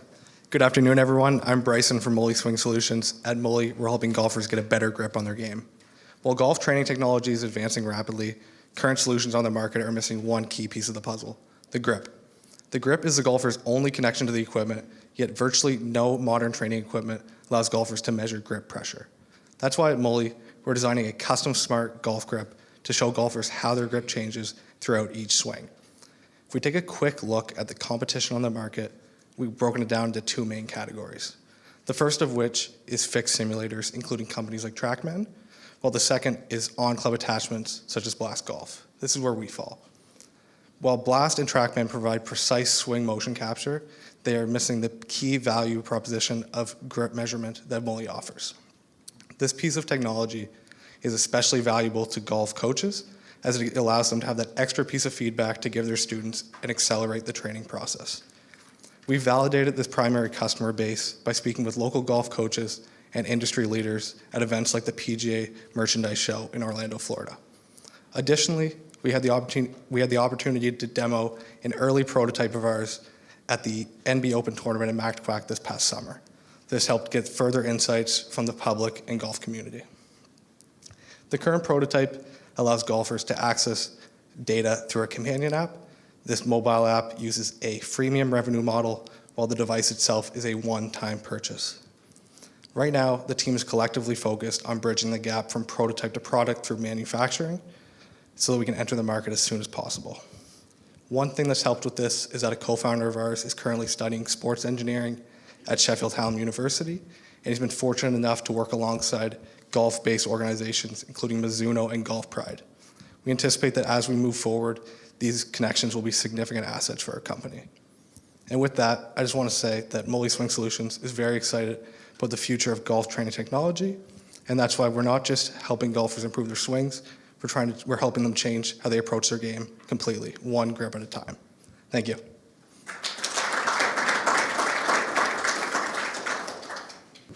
Thank you. And Kamrul, we'll start with you to start the Q&A. Yeah, sure. Great pitch.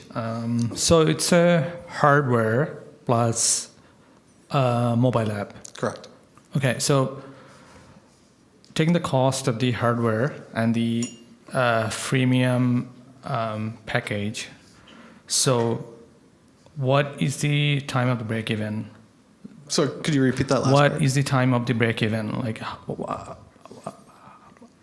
how long it takes for you to break even? So we'd probably be looking like when you factor in manufacturing setup costs, we'd probably be looking at about 3 to 4 years in there. Okay. Maybe a little bit below 3, but it would be in that range. Okay. So yeah. Okay, thank you. No problem. You mentioned that you've had some market validation. What is your anticipated timeline to market? How long? So we've been working at this for a couple of years now through the J. Herbert Smith Center. This is our 3rd year doing it as an academic project, and we'd really like to get something into the market here before the end of 2025. Ideally, it would have been in the summer, since golf is a very summer-oriented sport in Canada especially. However, we are looking at something more like October or November realistically. So that's what we're aiming. Great presentation. Thank you. I just wanted to clarify, so what is the actual price per unit and the subscription? So the subscription fee would be roughly $8 to $15 per month, and the device itself, we're aiming in the ballpark of $300. Yeah. And with that, so this was for trainers or for the everyday golfer, or was it both? Yeah, correct. Yeah. Both? Yeah, it could be for both. We estimate that our primary customer base will be golf trainers. They'll be able to put the grip onto one club and use it with multiple clients, for example. But golfers do have the option to do that themselves as well. So with this, depending on how sophisticated the technology is, do you have a different expectation for the trainers? Like, are they expected to have different metrics or more precise compared to what you would sell to an everyday golfer? No, it would be pretty much the same. So just starting out, we'd be simply providing a means of measuring grip pressure. So that's another reason why it would be useful for golf coaches, because they would have a better idea of how to interpret that data if you look at specifically grip in the backswing or the foreswing.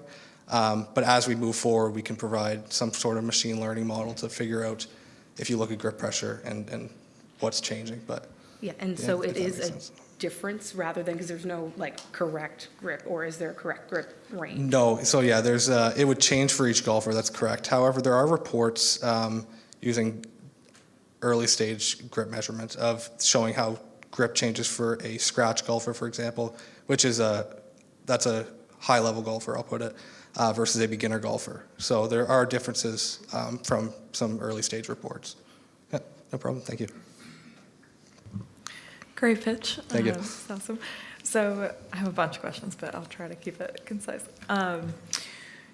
So do you have a patent or protection on the IP? We don't. That's something we're starting to look into now. That was a big piece of feedback we got at another pitch competition, but we are working on the IP side of things. Awesome. Yeah, that seems like a good path to protect you from for sure. being incumbent. So although it sounds like, is there anybody who's doing something, nothing on the grip side for even maybe like the industry leaders? And there is one piece that's popped up on our radar recently. However, they're developing an entire club. So their technology is inside the metal shaft, which is a completely separate piece of technology.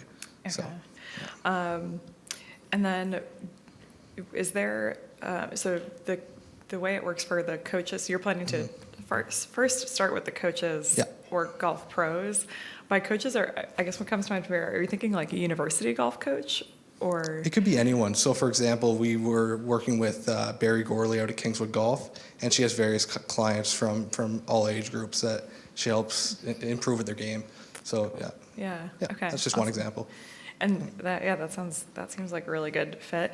Have you explored indoor golf or like the golf simulators? And absolutely. So that's one reason why we want to make sure it's on a mobile platform and that the user doesn't have to go to like a web app, so they can use it anywhere, whether it's the driving range, the golf course, or an indoor simulator. We're considering all those 3 locations. Awesome. And then what do you think are the biggest barriers to entry for you guys? The biggest thing right now is that it's a hardware project. So like the manufacturing side of things has been slower than anticipated. A big reason to that is the IP. We sort of need to get that figured out before we start sharing more information. But that has been it's been quite an obstacle given that it's a hardware project and not solely software based. Yeah, I definitely understand those challenges. Yeah, thank you. No problem. Thank you. Thank you. Thanks.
Next, I'd like to ask Peace to do their pitch presentation.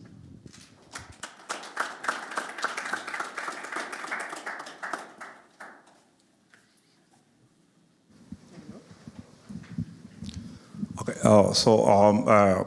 I have a design that is particularly available to revolutionize the tourism in New Brunswick, which I call the Aquadive solution. This is a submersive AI-incorporated AUV that's expected to be incorporated with a passive aquatic monitoring signal system. And this is meant to listen to the sound of the aquatic wildlife and to transmit these signals based on virtual video reality, real time. And this is also going to be incorporated with a solar mapping solution, which is expected to convert the muddy area and obscured areas of the deep sea to 3D standard of video exploration. So this is still in the testing state, and I'm working with my team to converge all these solutions to form a unit, because the solar mapping system and the passive aquatic monitoring system, they are individual units that is expected to be integrated to form a single unit.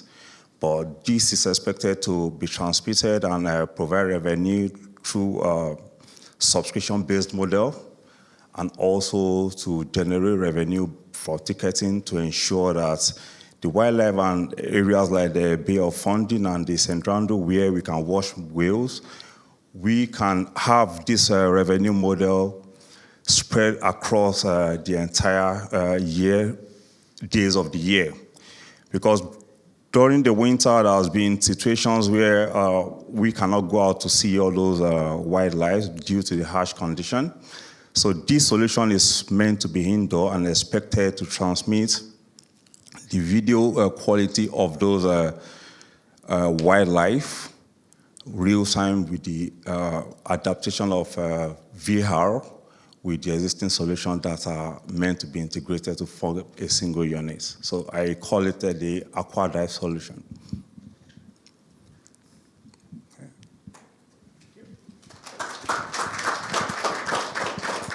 Thank you.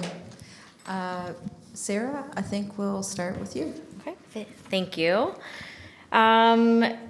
Just a couple quick questions first. So this is a deep water application?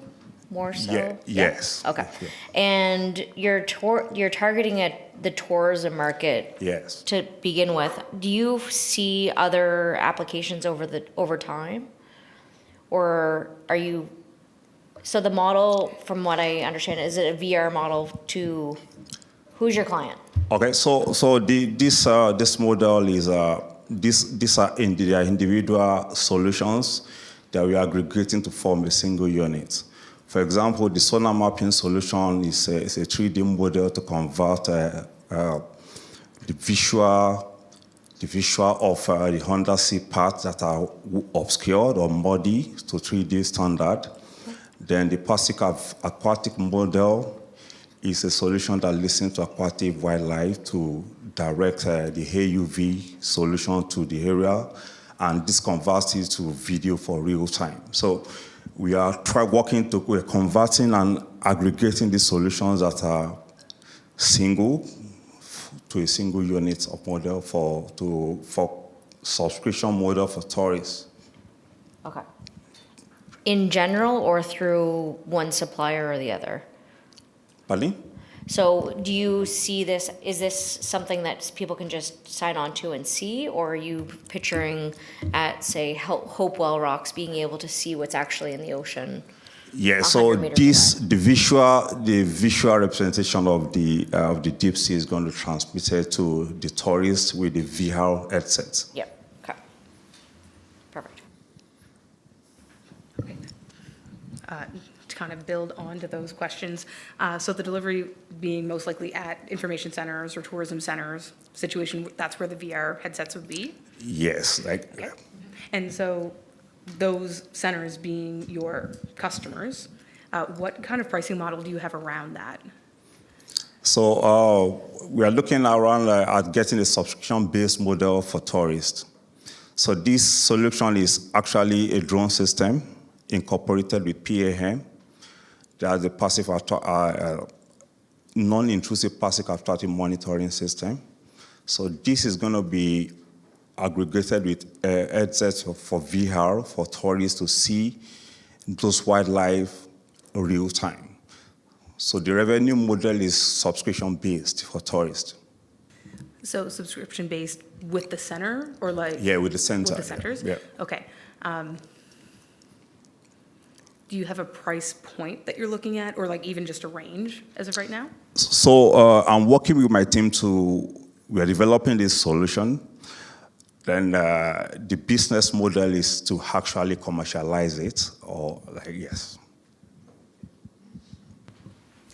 Great, thank you. It's really cool. So it seems like it's a VR headset, right, that we can then see, and did you say there's an audio and a visual piece to the aquatic to be able to Oh, so I was informed I can't use my slide. Oh, yeah. But this is an autonomous drone system for undersea, incorporated with PAM and VR headset. Okay, Yeah. very cool. And if I think from what I understand correctly, on the customer side, you're paying, the person who will pay you for this is a, say like a center for travel and tourism, or possibly like maybe museum, or what do you call it? So absolutely, thank you. This solution is going to be commercialized. We are working to aggregate these separate solutions to form a unit, because the PAM is a separate unit. The sonar mapping system is a separate unit. Okay. Then the drone system incorporated with 8K camera is a single unit. So this is a flagship solution, and we are presently working to integrate it to form a single unit. Do you have a prototype of it today? Yes, we are presently working on it. So we are yet to find the actual success in the aggregation, but my team is working to get this aggregated, and we believe it should be done in a few months.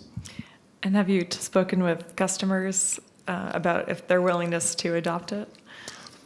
I believe this is a flagship solution. It has never been deployed anywhere, because like some of these hardwares I've mentioned, They are independent hardwares, but there's never been any solution existing for tourism that has aggregated all those solutions to provide the subscription-based tourism opportunity. And have you spoken with the tourists who might be the users of the solution?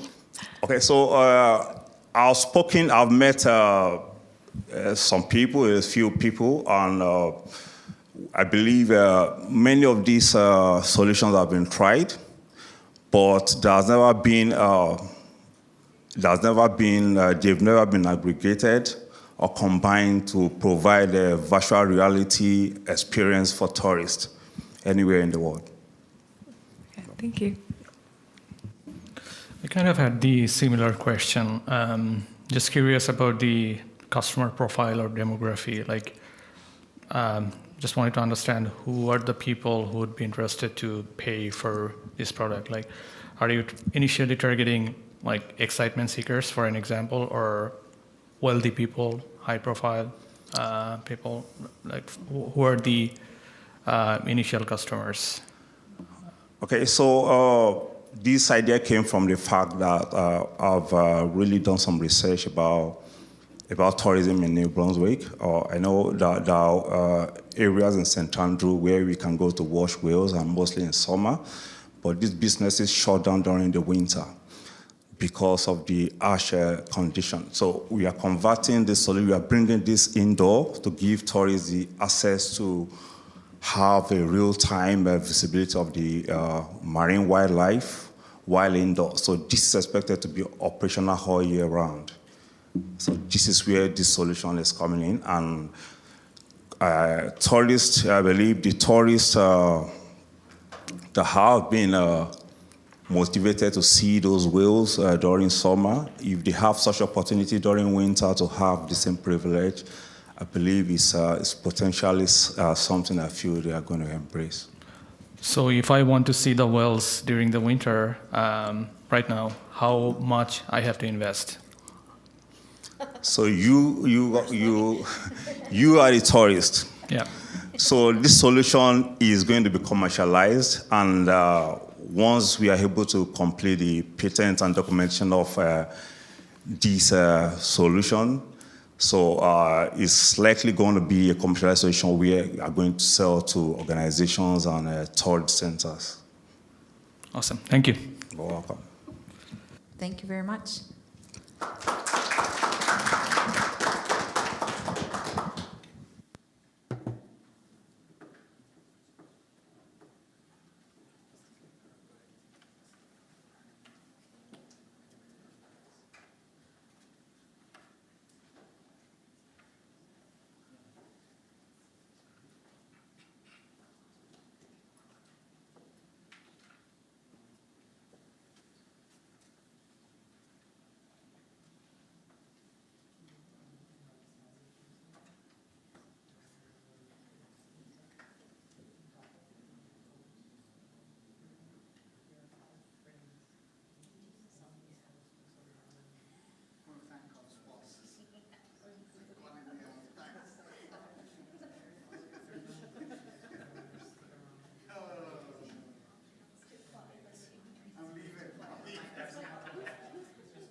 Now I'd like to welcome Pep Talk to come up and give their pitch, please.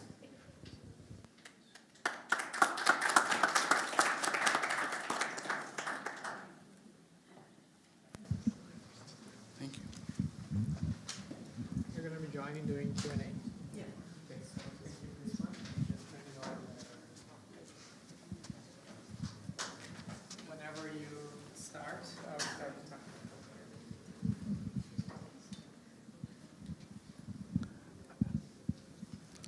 Hi, good afternoon. I'm Gabriel, and we're Team Pep Talk. 2 words, 1 solution. Imagine the world of Jane, a young professional feeling lost in her career and seeking guiding light. On the other hand, we have seniors with relevant information, the willingness to help, but they're socially isolated. Research shows that half of young professionals at crossroad. They are not really certain about their career path. 4 out of every 5 of them truly want to access mentorship, but only 2 are able to. On the other hand, among the seniors, 2 out of every 5 are at the risk of social isolation. What if we could bridge this gap? That's why we are building Pep Talk. Pep Talk is a mentorship platform that connects the seniors with these professionals. For the seniors, it provides a way for cognitive connection to continue to get new purpose and for them to be able to fight social isolation. And for the young professionals, it connects them to relevant, experienced professionals who are willing to help. There are other platforms for mentorship, but what sets us apart is the fact that our mentors have the time and the commitment to impact knowledge. We are building matching algorithm that pairs seniors with young professionals based off the needs and their personality type. We're also building user interfaces that are senior-friendly and relevant for other users. We will use AI to sustain continuous engagement and help maintain cognitive interaction. This is a $6 billion business industry, and for our first 2 years, we project to capture $320,000 in revenue through subscription. We are a team of 3 master students with more than 30 years combined experience across sales, product development, and software engineering. We are on the mission to fight social isolation and help young professionals thrive. Who will join us? Thank you. Thank you. Amy, would you like to start this Q&A? Sure thing. So who are you selling to? Is this a B2B or a B2C company?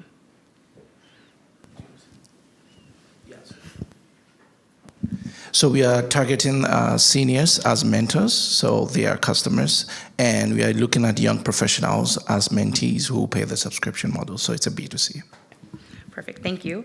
And with that, you mentioned that this is based on the needs of, I'm assuming, the professional in this situation, the young professional looking for that mentorship, so their needs and their personality type.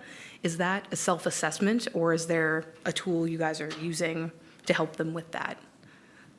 Yes, we are using a tool. We're building a matching platform, and we are feeding it data that includes their industries, their experiences, and their specific requirements from mentoring, as well as their personality types. Okay, that's great. And last question from me. With that, so some of the filters, are you looking at potentially geography as well? Like, is this going to be across the country, globally? Can people pick from maybe like a more local group, so maybe they can meet in person? Is anything like that in your roadmap?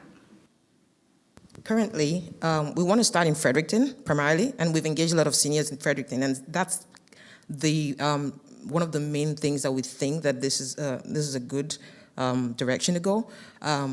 So when we start here, at some point we do intend to expand to Atlantic Canada and potentially the rest of Canada.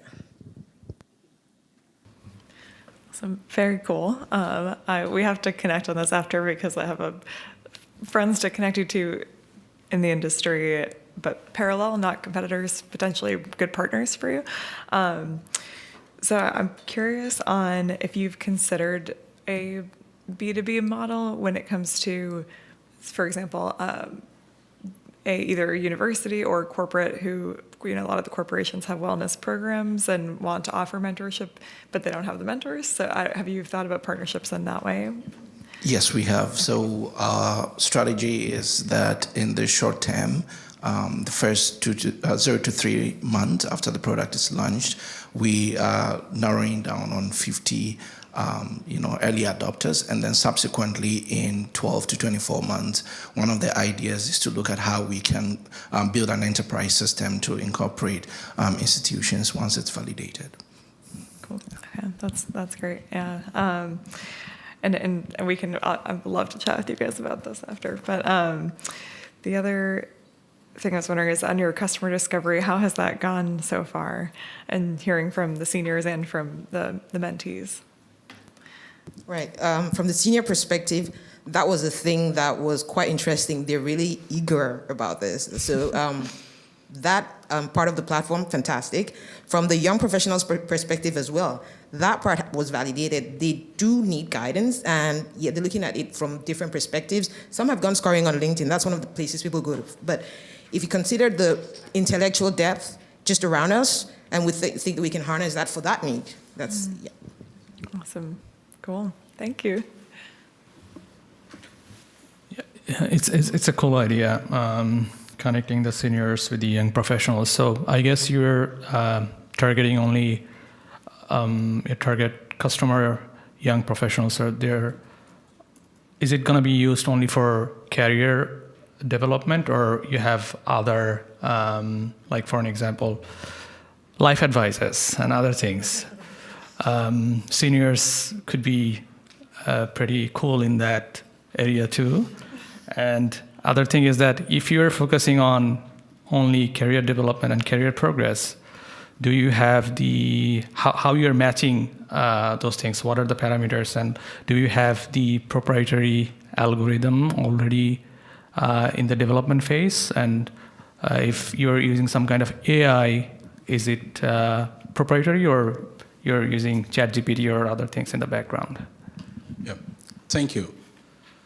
First, for the machine algorithm, we're developing a machine algorithm, and it's not just about one parameter. We're combining parameters and measuring different weights and trying to find what's appropriate. Yeah. We would be using AI to sustain engagement. It's like getting some prompt. We intend to build, because of concerns, especially for the seniors, about privacy and security concerns, we intend to build our own large language model and train our own based on data that we gather. But for the prototype, we're using, obviously, just ChatGPT API to just test and say, okay, yes, we can get these. Once you have these, we can get this kind of prompts. I missed out on the first question, please. Oh, so are you focusing only on career development, or down the line, if you have any plan to expand it to other specs of life, like life advices and other things? Yes. Oh, thank you. For that bit, what we've done is we've started taking feedback, and we see that around us, people have different opinion about what will be the best way to start. We've not narrowed down on one specific industry, but what we've done so far is to identify potential candidates. We would run some few experiments to know what would be a good launch pad to start with, and then we expand as we move forward. Cool. Thank you. Thank you very much.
Next, we'd like to welcome Plog to do their pitch, please.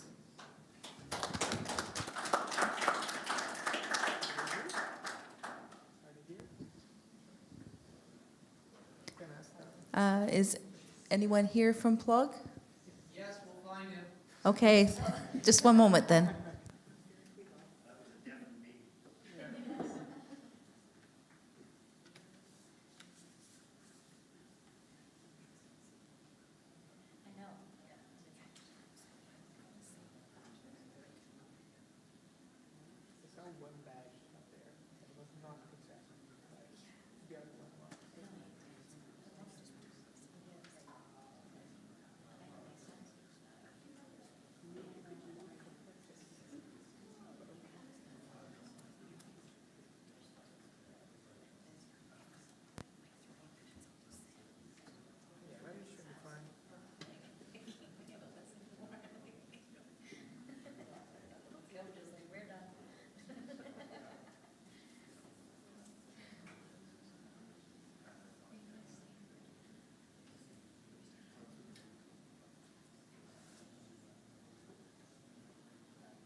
Sorry.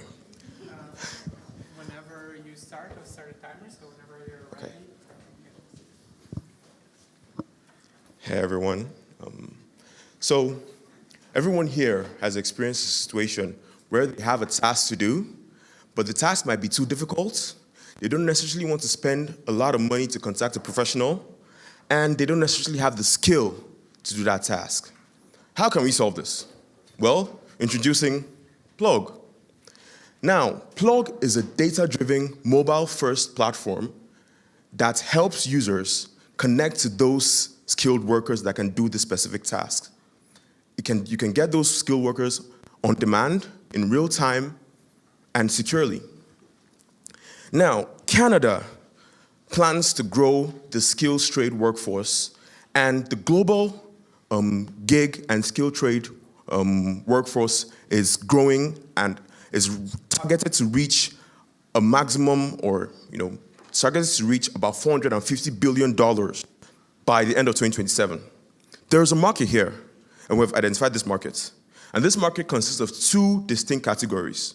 The first category is the unexplored region, which consists of users who have the skill but are not necessarily professionals.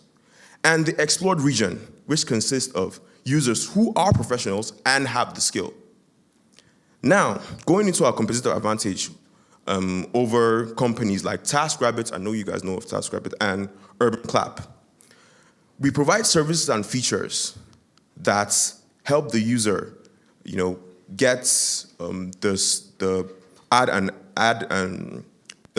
service professionals, and also share those service professionals to their friends and family.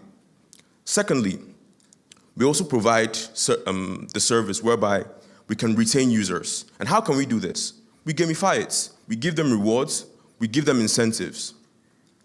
And finally, as part of our growth strategy, we plan to focus on the unexplored region of people who have the skill but are not necessarily professionals, such as teenagers, where they help people mow the lawn and shovel snow.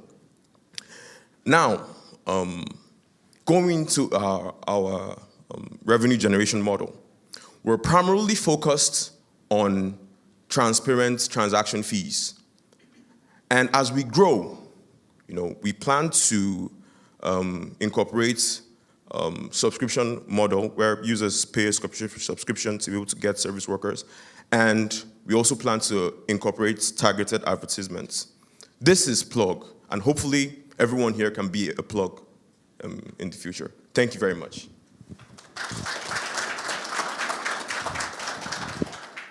Thank you. Jillian, we'll start with the questions from you.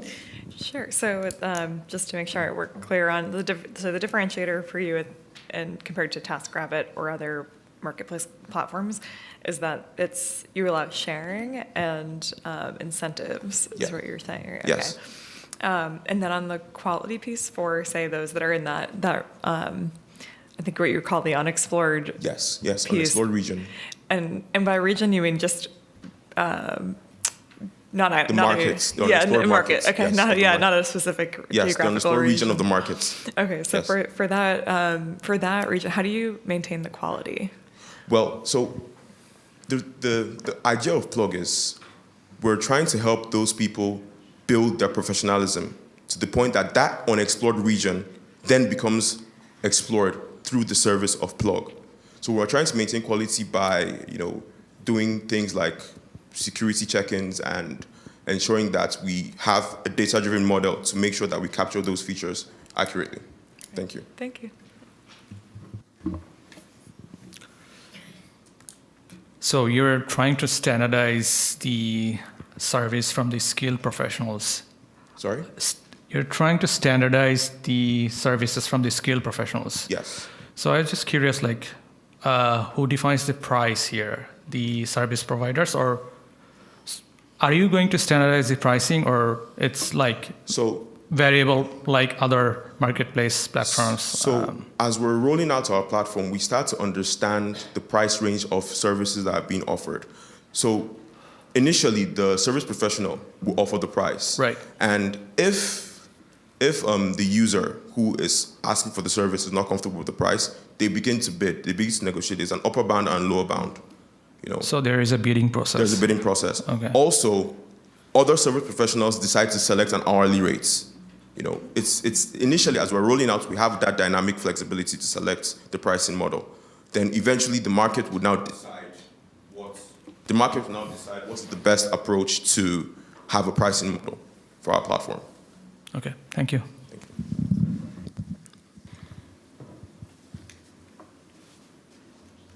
I have a couple of questions. I'm just trying to decide which one I want to ask. How did you discover this opportunity? Like I said, the gig market is growing, and it's something. People don't have jobs right now. People are looking for opportunities that they sit back at home and they say, oh, I have this skill. How can I make money from it? In fact, another thing that Plug can do is, let's say the artisan is trying to provide a service to someone and he doesn't have the tools to provide the services. We can help the artisan get those tools. So people have, everyone here has opportunities skills that they can share to other people, and they can help make money from it. The world is changing, and we're providing that service to help the world change and make money. So with the services that you're offering, so there's the unexplored region, which sound like smaller, lower risk jobs in general. So you're also including professional. So when we're rolling out, we're going to start with that unexplored region, right? Then as they're growing, those professions become the explored region, and they become professionals in that region. Then we now start incorporating gradually, because we understand how the market works. We gradually incorporate the professional services, because professional services are it's hard to incorporate into a service like this. So we have to start with that region first before we now move into the professional services. It's part of our growth plan. Okay, so with that, it's a great initiative to start and help people kind of bridge that gap, but what credibility do you have to draw people in to then want those services when they don't really have anything to back them for this unexplored region? Sorry, I didn't get it. So you're bringing in people who might not have as much experience or not, they don't have their own reputation by the sounds of it, or at least for some of them. So what will make customers want to go through you to get these unexplored regions and those jobs done?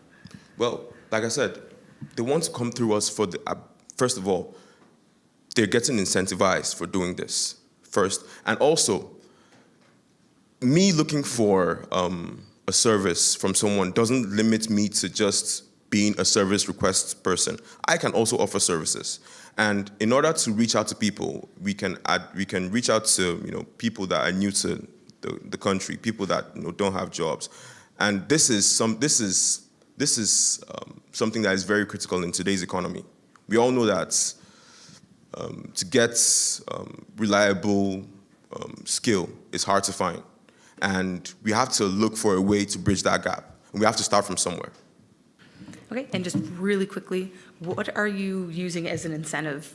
You've been saying that a couple times. So what is the incentive that you're offering? So we have a feature in our platform called Plug Coins. It's like a token that the more you use the token, the more you get incentivized to get the next service you order, you get like a discount, something like that. Thank you. Thank you so much. Okay, thank you.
Now I'd like to welcome Roots Connector to do their pitch presentation, please.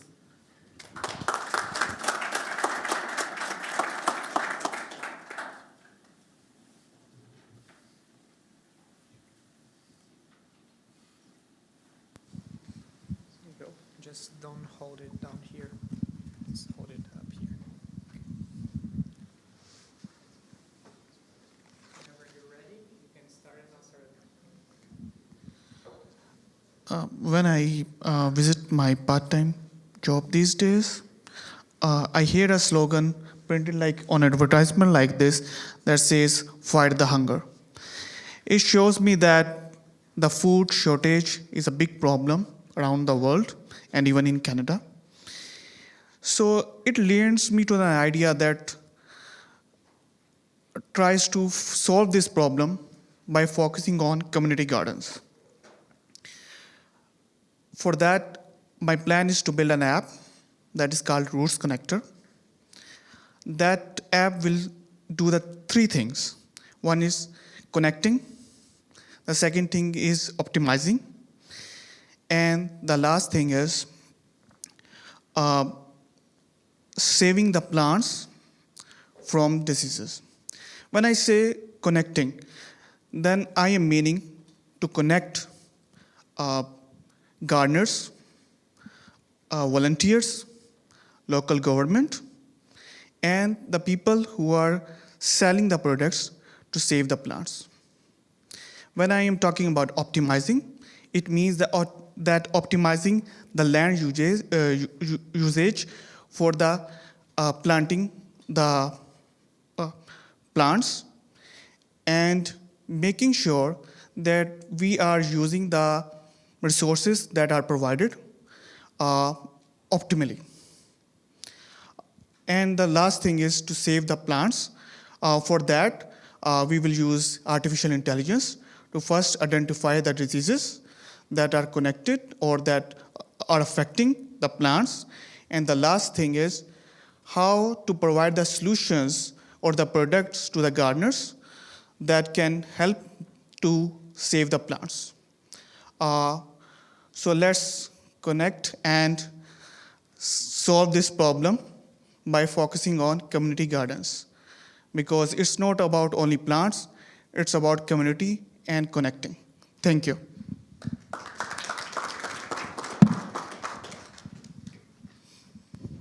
Thank you. Kamrul, would you like to start the Q&A? Sure. Which one is your main revenue source? Because you talked about using AI for identifying plant diseases. We have portfolio startups who are solely focusing that problem, and it's a huge problem. So what is the main feature of this solution? I mean, what is the main differentiation? Is it connecting, or is it identifying the diseases? Because identifying the diseases, it itself is a big startup idea. I would say is a scale that we are targeting it. Maybe they are targeting the big farms, but we are targeting the community gardens. And the second thing is, with the passage of time, when we will get more data, we can customize their solutions. So the connection, but the scale, like the food chain branch that we are targeting, like community garden, is that differentiate us from other solutions. Okay, thank you. Who is your ideal client in terms of, it's probably multi-users, but is it the municipality? Is it a high-density apartment building owner? Like, who is your prime, maybe your first and second ideal clients? There are two clients. One is the city, because they are like an owner of those community gardens. And when whatever transaction is happening there, if they can have an app to record it and to have the data, they are my first client. And the second one is that the companies that are making the products or the chemicals or like the required services to save the plants, they can be the second clients of this product or of this app. Have you done any customer discovery around this idea yet?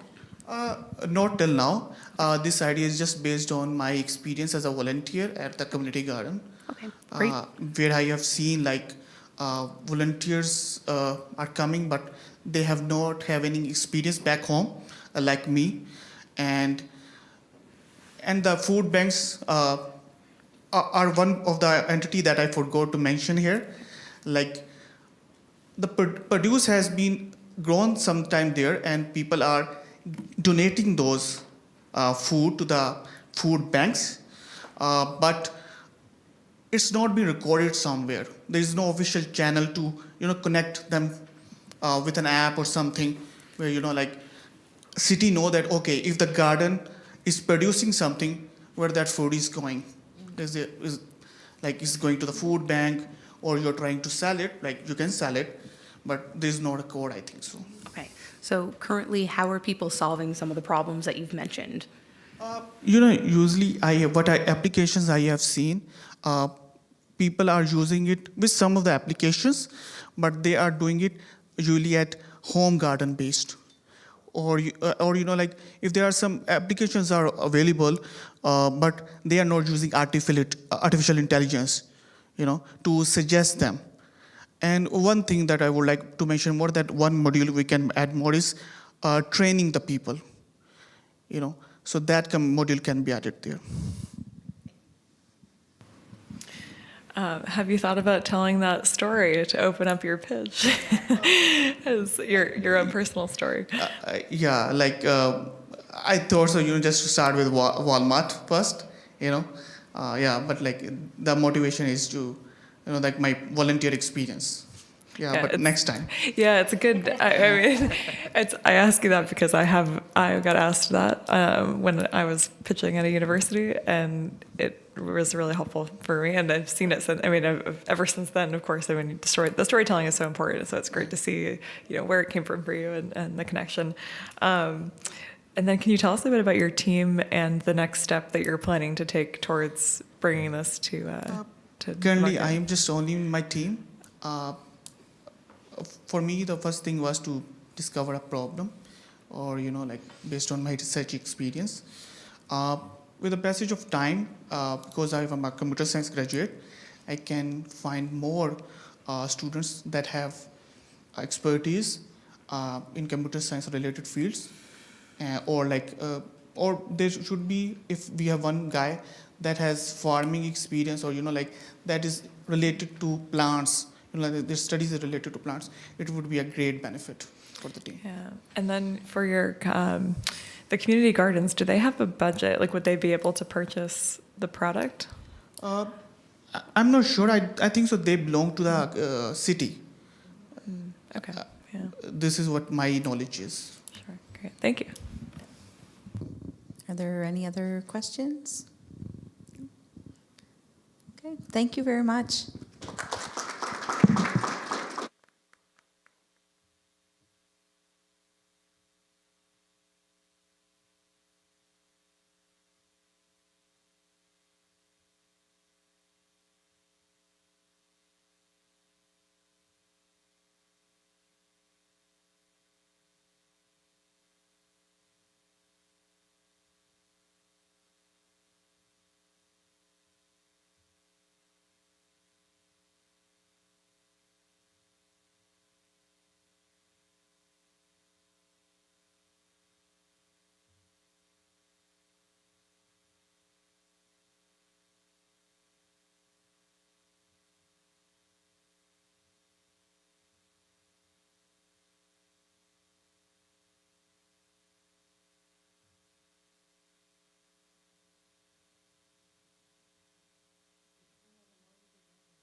If Smart XL is here, I'd like to welcome you to do your pitch.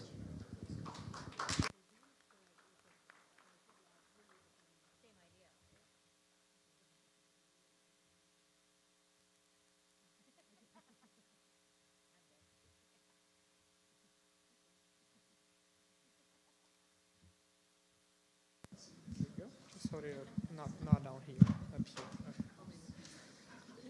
here. Check in, right?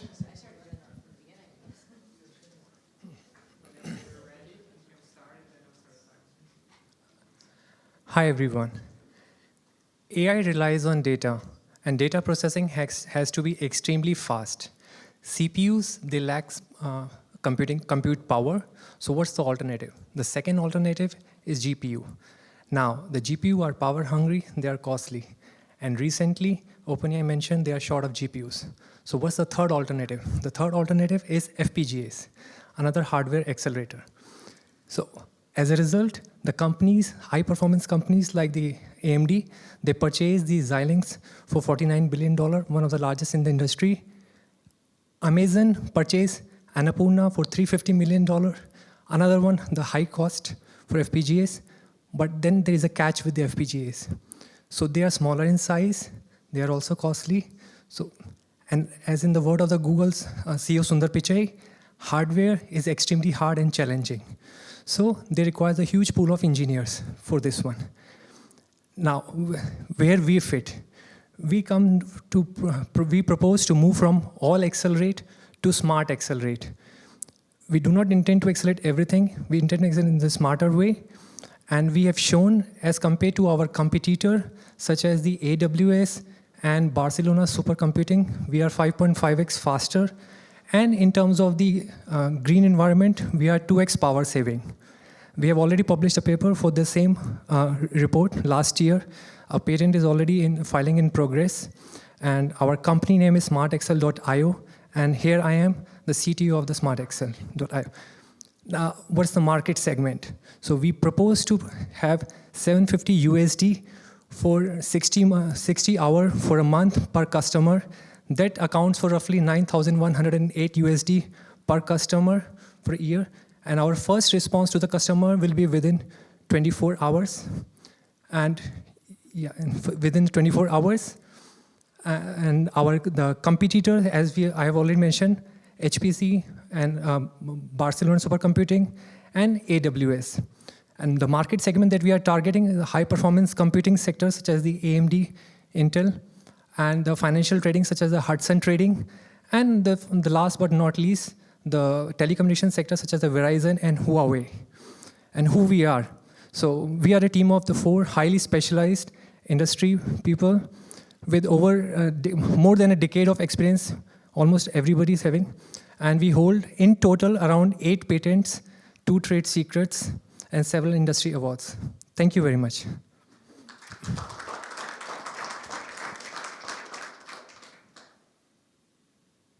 Jillian, would you like to start the Q&A? Sure. So I'm wondering about your revenue model. Can you explain a bit more about like where how you arrive at the numbers that you shared? How do I arrive at the numbers that you shared for your revenue? The revenue? Yeah, so we looked at the AWS cost model, how much they are charging per hour per customer, and that accounts for per month, depending upon the usage and the storage of the CPU, the usage of the memory and FPGA usage. So based on all those things, we came up with the number of the 750 USD for 60 hour per month. So that's what I was saying. And then what's your go-to-market plan? Our current market plan is to start with targeting the financial trading sector because those are the most easy to target. They don't have the knowledge in the acceleration. At the same time, they have money to pay and to finance us. So that's the starting. And thereafter, another approach, we will let them market for us. So they will do marketing for us by good results, obviously. And then comes the bigger picture like the AMD and other things. And have you spoken with the financial institutions about their willingness to adopt your solution? Financial institution, I don't think they will adopt to this because for them, it doesn't matter if the data is, let's say, 5 minutes faster or 4 minutes faster. This matters in the R&D sector, such as, for example, OpenAI, DeepSeek, where they are doing the billions of transactions, the data processing across the GPU to GPUs, and now they are targeting the FPGAs. So. And they're willing, so of the customer segment that you've identified, are they willing to adopt your solution for it? Or have you spoken with customers? Yes, I have talked to the vice president at Morgan Stanley, And I'm in conversation with him, showing him our MVP. Yeah, by the way, we already have our MVP ready. So we have already shown him the MVP, and we are waiting for the feedback. Great, thanks. Definitely have some estimation of the cost saving, right? Like if your target customers, they're migrating from existing solutions to your solutions. So some idea about how much cost they're saving. Oh, in terms of the time to market, they are Right. going to save a huge cost because any development on a hardware, it's an iterative process and it involves these several months of iterations. Not to forget the pool of the engineers, those who are sitting at the back. Because the competitors, what they are performing, they are doing the all acceleration methodology. Yeah. So all acceleration involves the stack of FPGAs sitting one above the other. And as we increase the size of our database, we increase the size of complexity. So the complex the database, the complex will be the debugging. And the complex will be the complex the debugging, the higher will be the cost to the customer, and more will the time to market. Can I also get some idea about your fundraising, like how much you're trying to raise right now, and for what? What are the usage? Yes, yeah. So our fundraising in terms of hardware, we are looking for the couple of the FPGA hardwares for the fund, and the couple of, again, the highly specialized engineers. So hardware is extremely hard, and the hardware engineers, they charge even more fancier stuff. Right. Yeah. Yeah, so combining all of them, we are looking for around 100K as a starting funding. Okay, thank you. Yeah.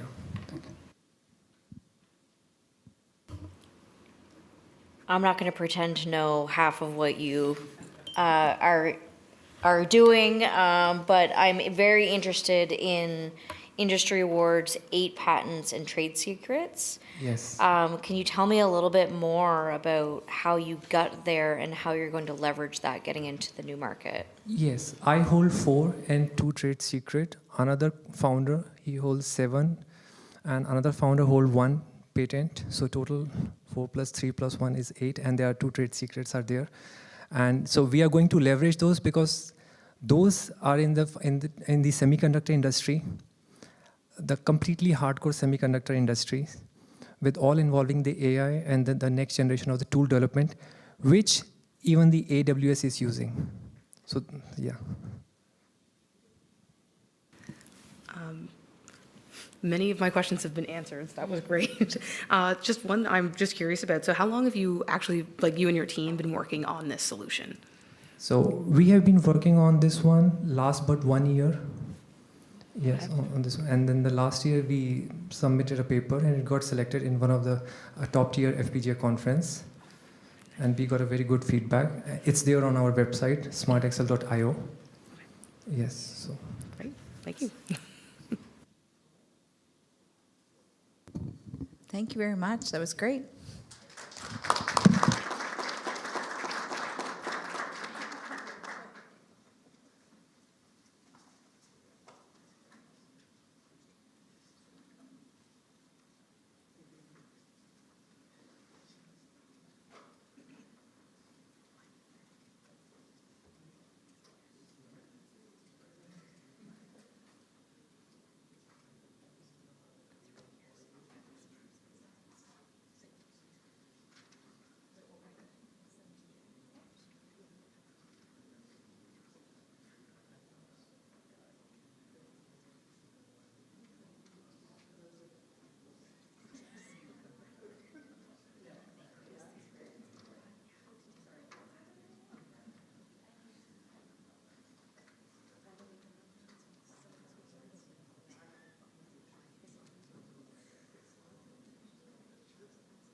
Now for the last pitch of the day, please welcome Trail.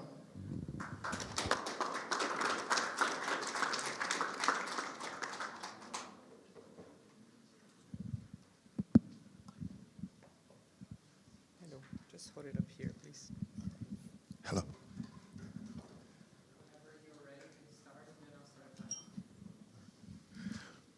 My name is Tola from Trail Incorporated. We are a software company based in Fredericton. Imagine you are a transport manager and about 6 a.m. in the morning you receive a call from the driver that is not feeling well, that won't be working for the day. You know that that day will be a rough day because you already have a shortage of manpower. Then you pick your call and call some of the friends around in the other zone to able to help you with, if they can help you with someone that will fill it in. The person will come around, will take probably like 2 hours to get around. And for most of us that are parents, we'll find out that we receive email in the morning or on the website that the bus will be it's called bus updates, that the bus will be able to come around like 9 a.m. Yes, the driver comes around into the town. He was given a piece of paper, 100 names of pupils to pick around for the day. The driver got to the bus and looked at it, used his Google map to check around how he's going to move around, and Google sent him on a long journey. Around the same time, the parent is right there at the bus stop, expecting the bus to come around. And when the bus comes around, they're already in the cold, pick them, and they move on. On getting to school, at the close of the day, the teachers always organize the kids and put them on the bus, and the teacher is confused which of the buses to put the kids. And as the kids, the way they are, they follow their, their friends into another bus and drop at the black spot, and the child is stranded, the parent at the stop. For Trail Incorporated, for our application, it will help the transport manager to be able to plan the transportation system, reduce the cost for drivers coming from the other zone, and even within the zone, you can try to triangulate some of the drivers around to help around. When you get to the pickup location, you'll be able to pick and identify who you're supposed to pick, rather than picking the wrong pupil and dropping them at the wrong place. Then for the parents, they'll be able to have the estimated time of arrival rather than starting in the cold. And for the teachers, we'll be able to give them a direction where they are going to. And for the parents, you'll be able to have your drop-off point. You'll be alerted that your kid is around the vicinity, to which you are not going to be under pressure or probably have some health challenges due to some of these issues. Thank you very much.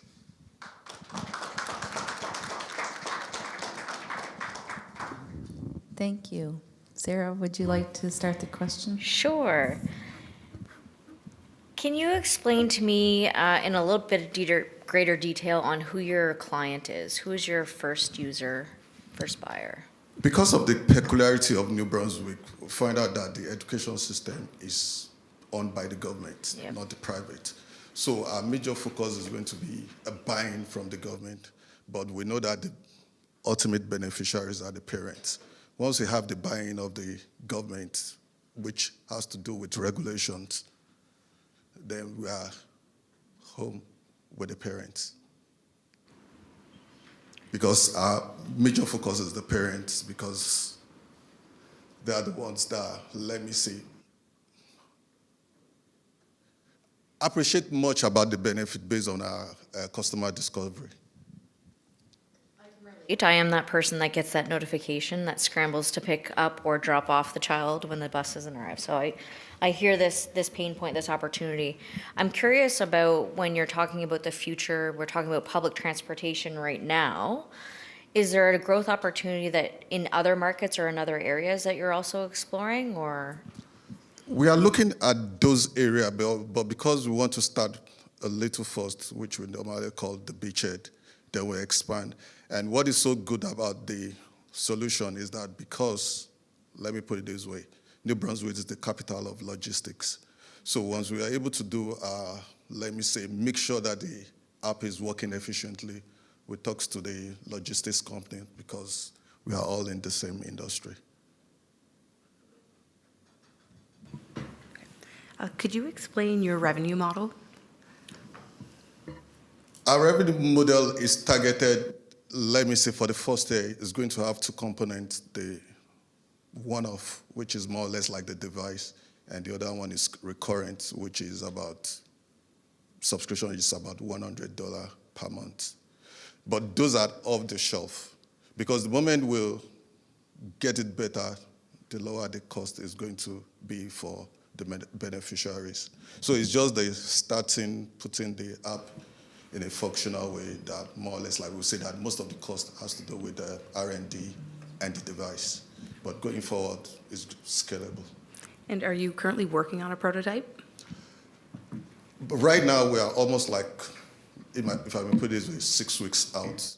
So once we are through with the school, full throttle.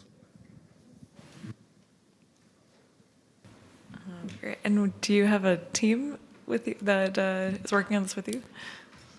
Okay, right now, myself, I have a background in system audit with finance. My team partner, he's not here right now. He's the software engineer that is working on it.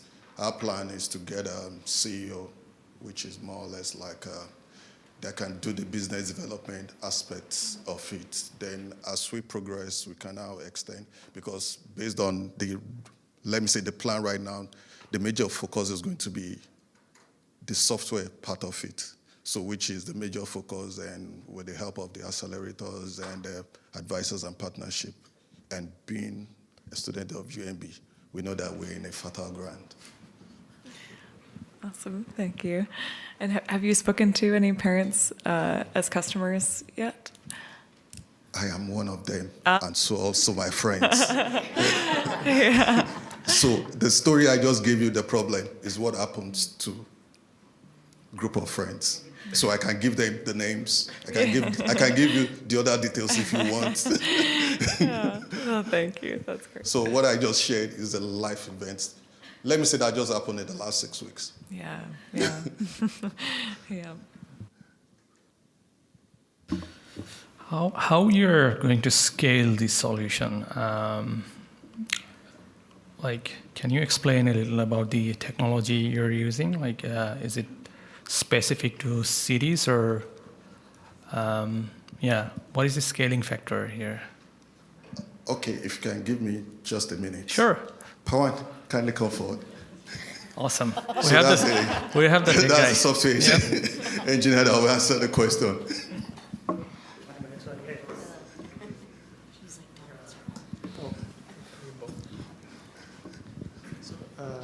What was the question about scalability? Okay. Sorry. So can I get the question again? Yeah, sure. I was wondering how the solution is scalable. What is the scalability factor here? Is the technology specific to individual cities, or you can expand to other cities? How the tech is working in the background. I mean, right now we don't have any application in place. Okay. But what we are thinking is it should be scalable in terms of different provinces or different districts. That shouldn't be a concern, because it's based on routing. So we'll be using different APIs from, let's suppose, Google, and about the student tracking and stuff. So it should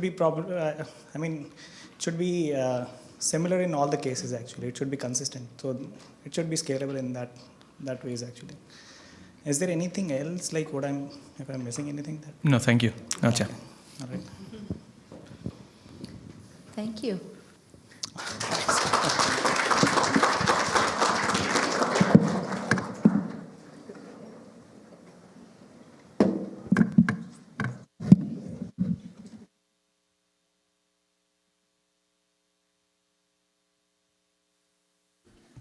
Is this on? Okay. So that concludes the 2025 RBC Pitch Competition. A special thanks to all of our judges today. We truly appreciate you taking the time to be here. So if you don't mind giving them a round of applause.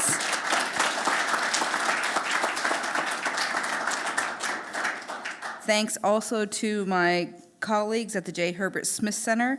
And once again, thank you to our sponsors and partners, RBC, NBIF, FCMB, McCain Foods, Cox and Palmer, the International Business and Entrepreneurship Center, the Barrett Chair in Entrepreneurship and for Digital Transformation, and the Office of the President.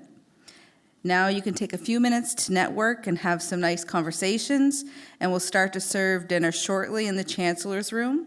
So if you don't mind, just once we're done on here, just vacating and going to the Chancellor's Room. And then during further dinner, we'll be announcing the winners of the pitch competition as well as this year's awards recipients. We'll meet you in there soon. Thank you.